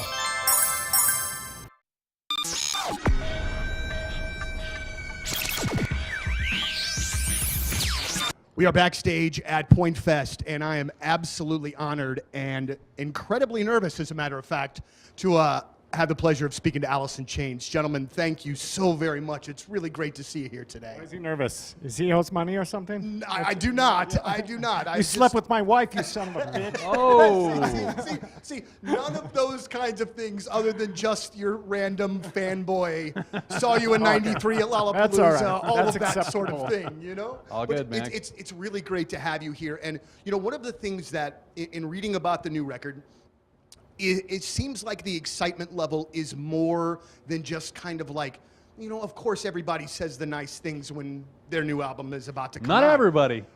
Not everybody, man. Well, but it seems like there is genuine excitement about this particular project. Can you tell us a bit why? Yeah. Well, we don't do records every year, so it takes a while. So when we get one out, it's like, all right, they actually did one. Like, you know, it's been about 5 years since we put a record out, so the response to the one you know has been really strong. We've been having a great time playing it. people seem to enjoy it, so it's all good. You know, we've been lucky enough to. Today, you're doing it. You're going to change your life today. So you're ready to start a new life, a new career. Well, you've heard me talk about Centric for a long time now. Find out how you can train for a new IT career in as little as 4 months. St. Louis's leading IT training company, Centric, is the longest-running, most experienced entry-level tech training program in the country. And unlike, the four-year schools, they can quickly adapt their curriculum to match the changes in the job market. They train you on the most current technologies employers are using because they know the ultimate goal is for you to get a great job, a great IT job. And that's why job search assistance is a big part of the program at Centric. In addition to the tech training, they know there are other skills that need to be developed to help you find that right job. Centric's career services team provides students with seminars and workshops and other services throughout the training that prepare you for that job search. They're going to help you land that great new IT job. Centric.com/Riz, CENTRIQ.com/Riz.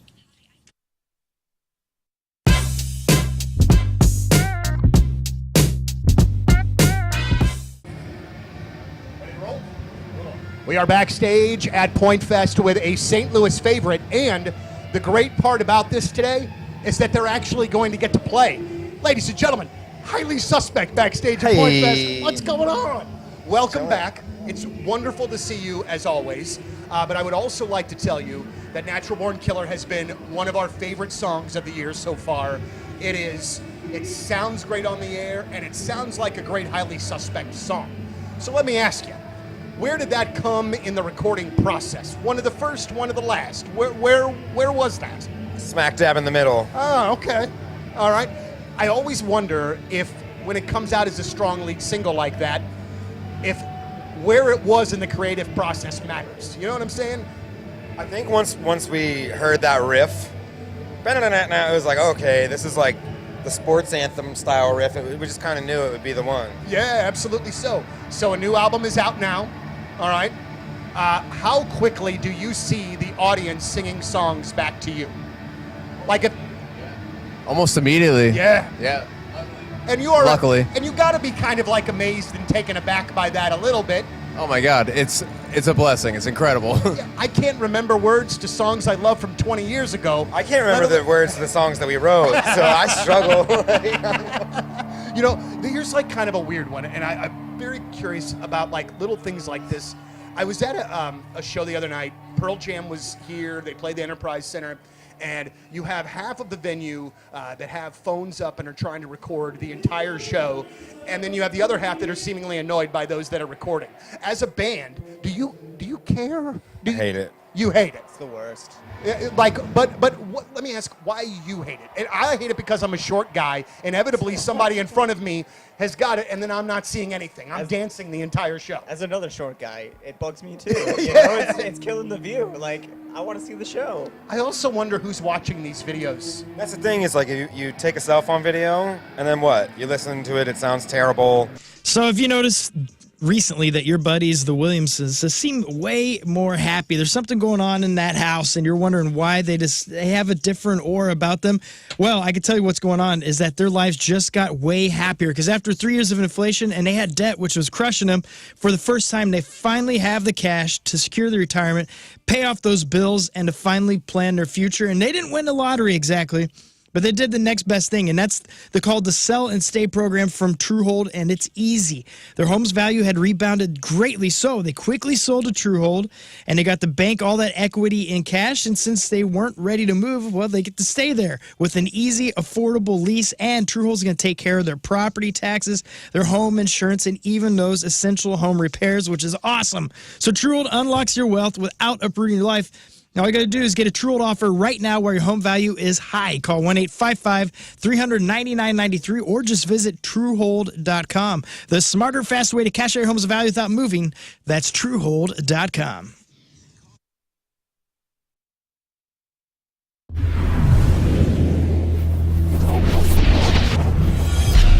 So here we are, our very first... All right, that is it for us. First off, thanks to Kevin Farley for stopping by. What a sweet moment we had with him earlier. By the way, that's up on our Riz Show Instagram if you missed it. Yeah, good moment. Your buddy Steve. Steve Raines, shout out. Afton's finest. Afton's finest. Well done, my friend. Also, thanks to the new Casey afternoon host, Tim Virgin, for stopping by. You're a virgin who can't drive. All right, if you missed anything on the program, please check out the clip of the day brought to you by Michael's Flooring, also the podcast, sponsored by Dobbs Tire and Auto Centers. Today's podcast is titled... That's a Country Time Corner with Kevin Farley. Oh, okay. All right, what else, Moon? CanYouFeelThePunkTonight.com. We've been putting the show together and growing it even bigger than last year. Last year we did 2 full shows over at the pageant. This year we're doing 2 more. May 3rd at the pageant. Get your tickets now, CanYouFeelThePunkTonight.com. If you're in the Chicago or the Wisconsin area, we're bringing the show on the road in August, so you can get all the information on that same website. Thank you. Lern. Go see the guys tomorrow. They're going to be at the Moolah Shriners. It's the sports trivia night. I will not be there because Jason Isringhausen will be there. He will not be there. He will not be there. Oh, he's not going to be there? I told you he's not going to be He there. Well, heard maybe you were I will coming. arrive now. Didn't you hear He that heard I you were was coming. Yeah.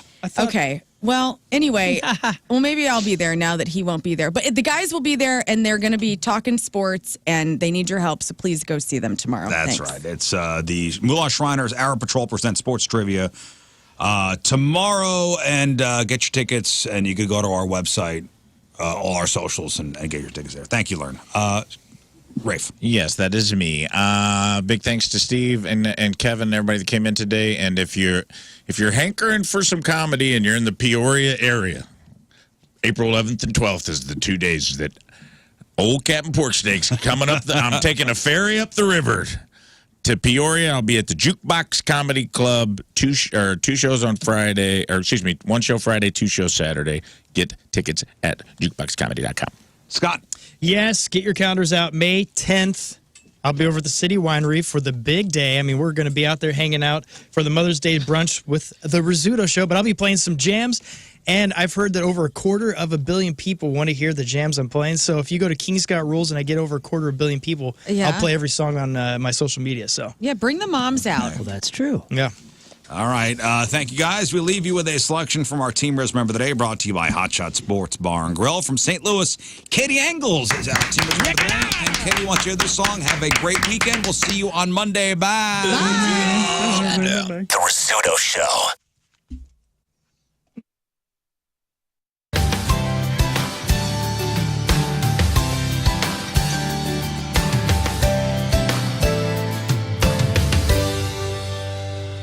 All right. It is Memorial Day weekend. We just got up to the farm. Job number 1, feed the chickens. Let's go.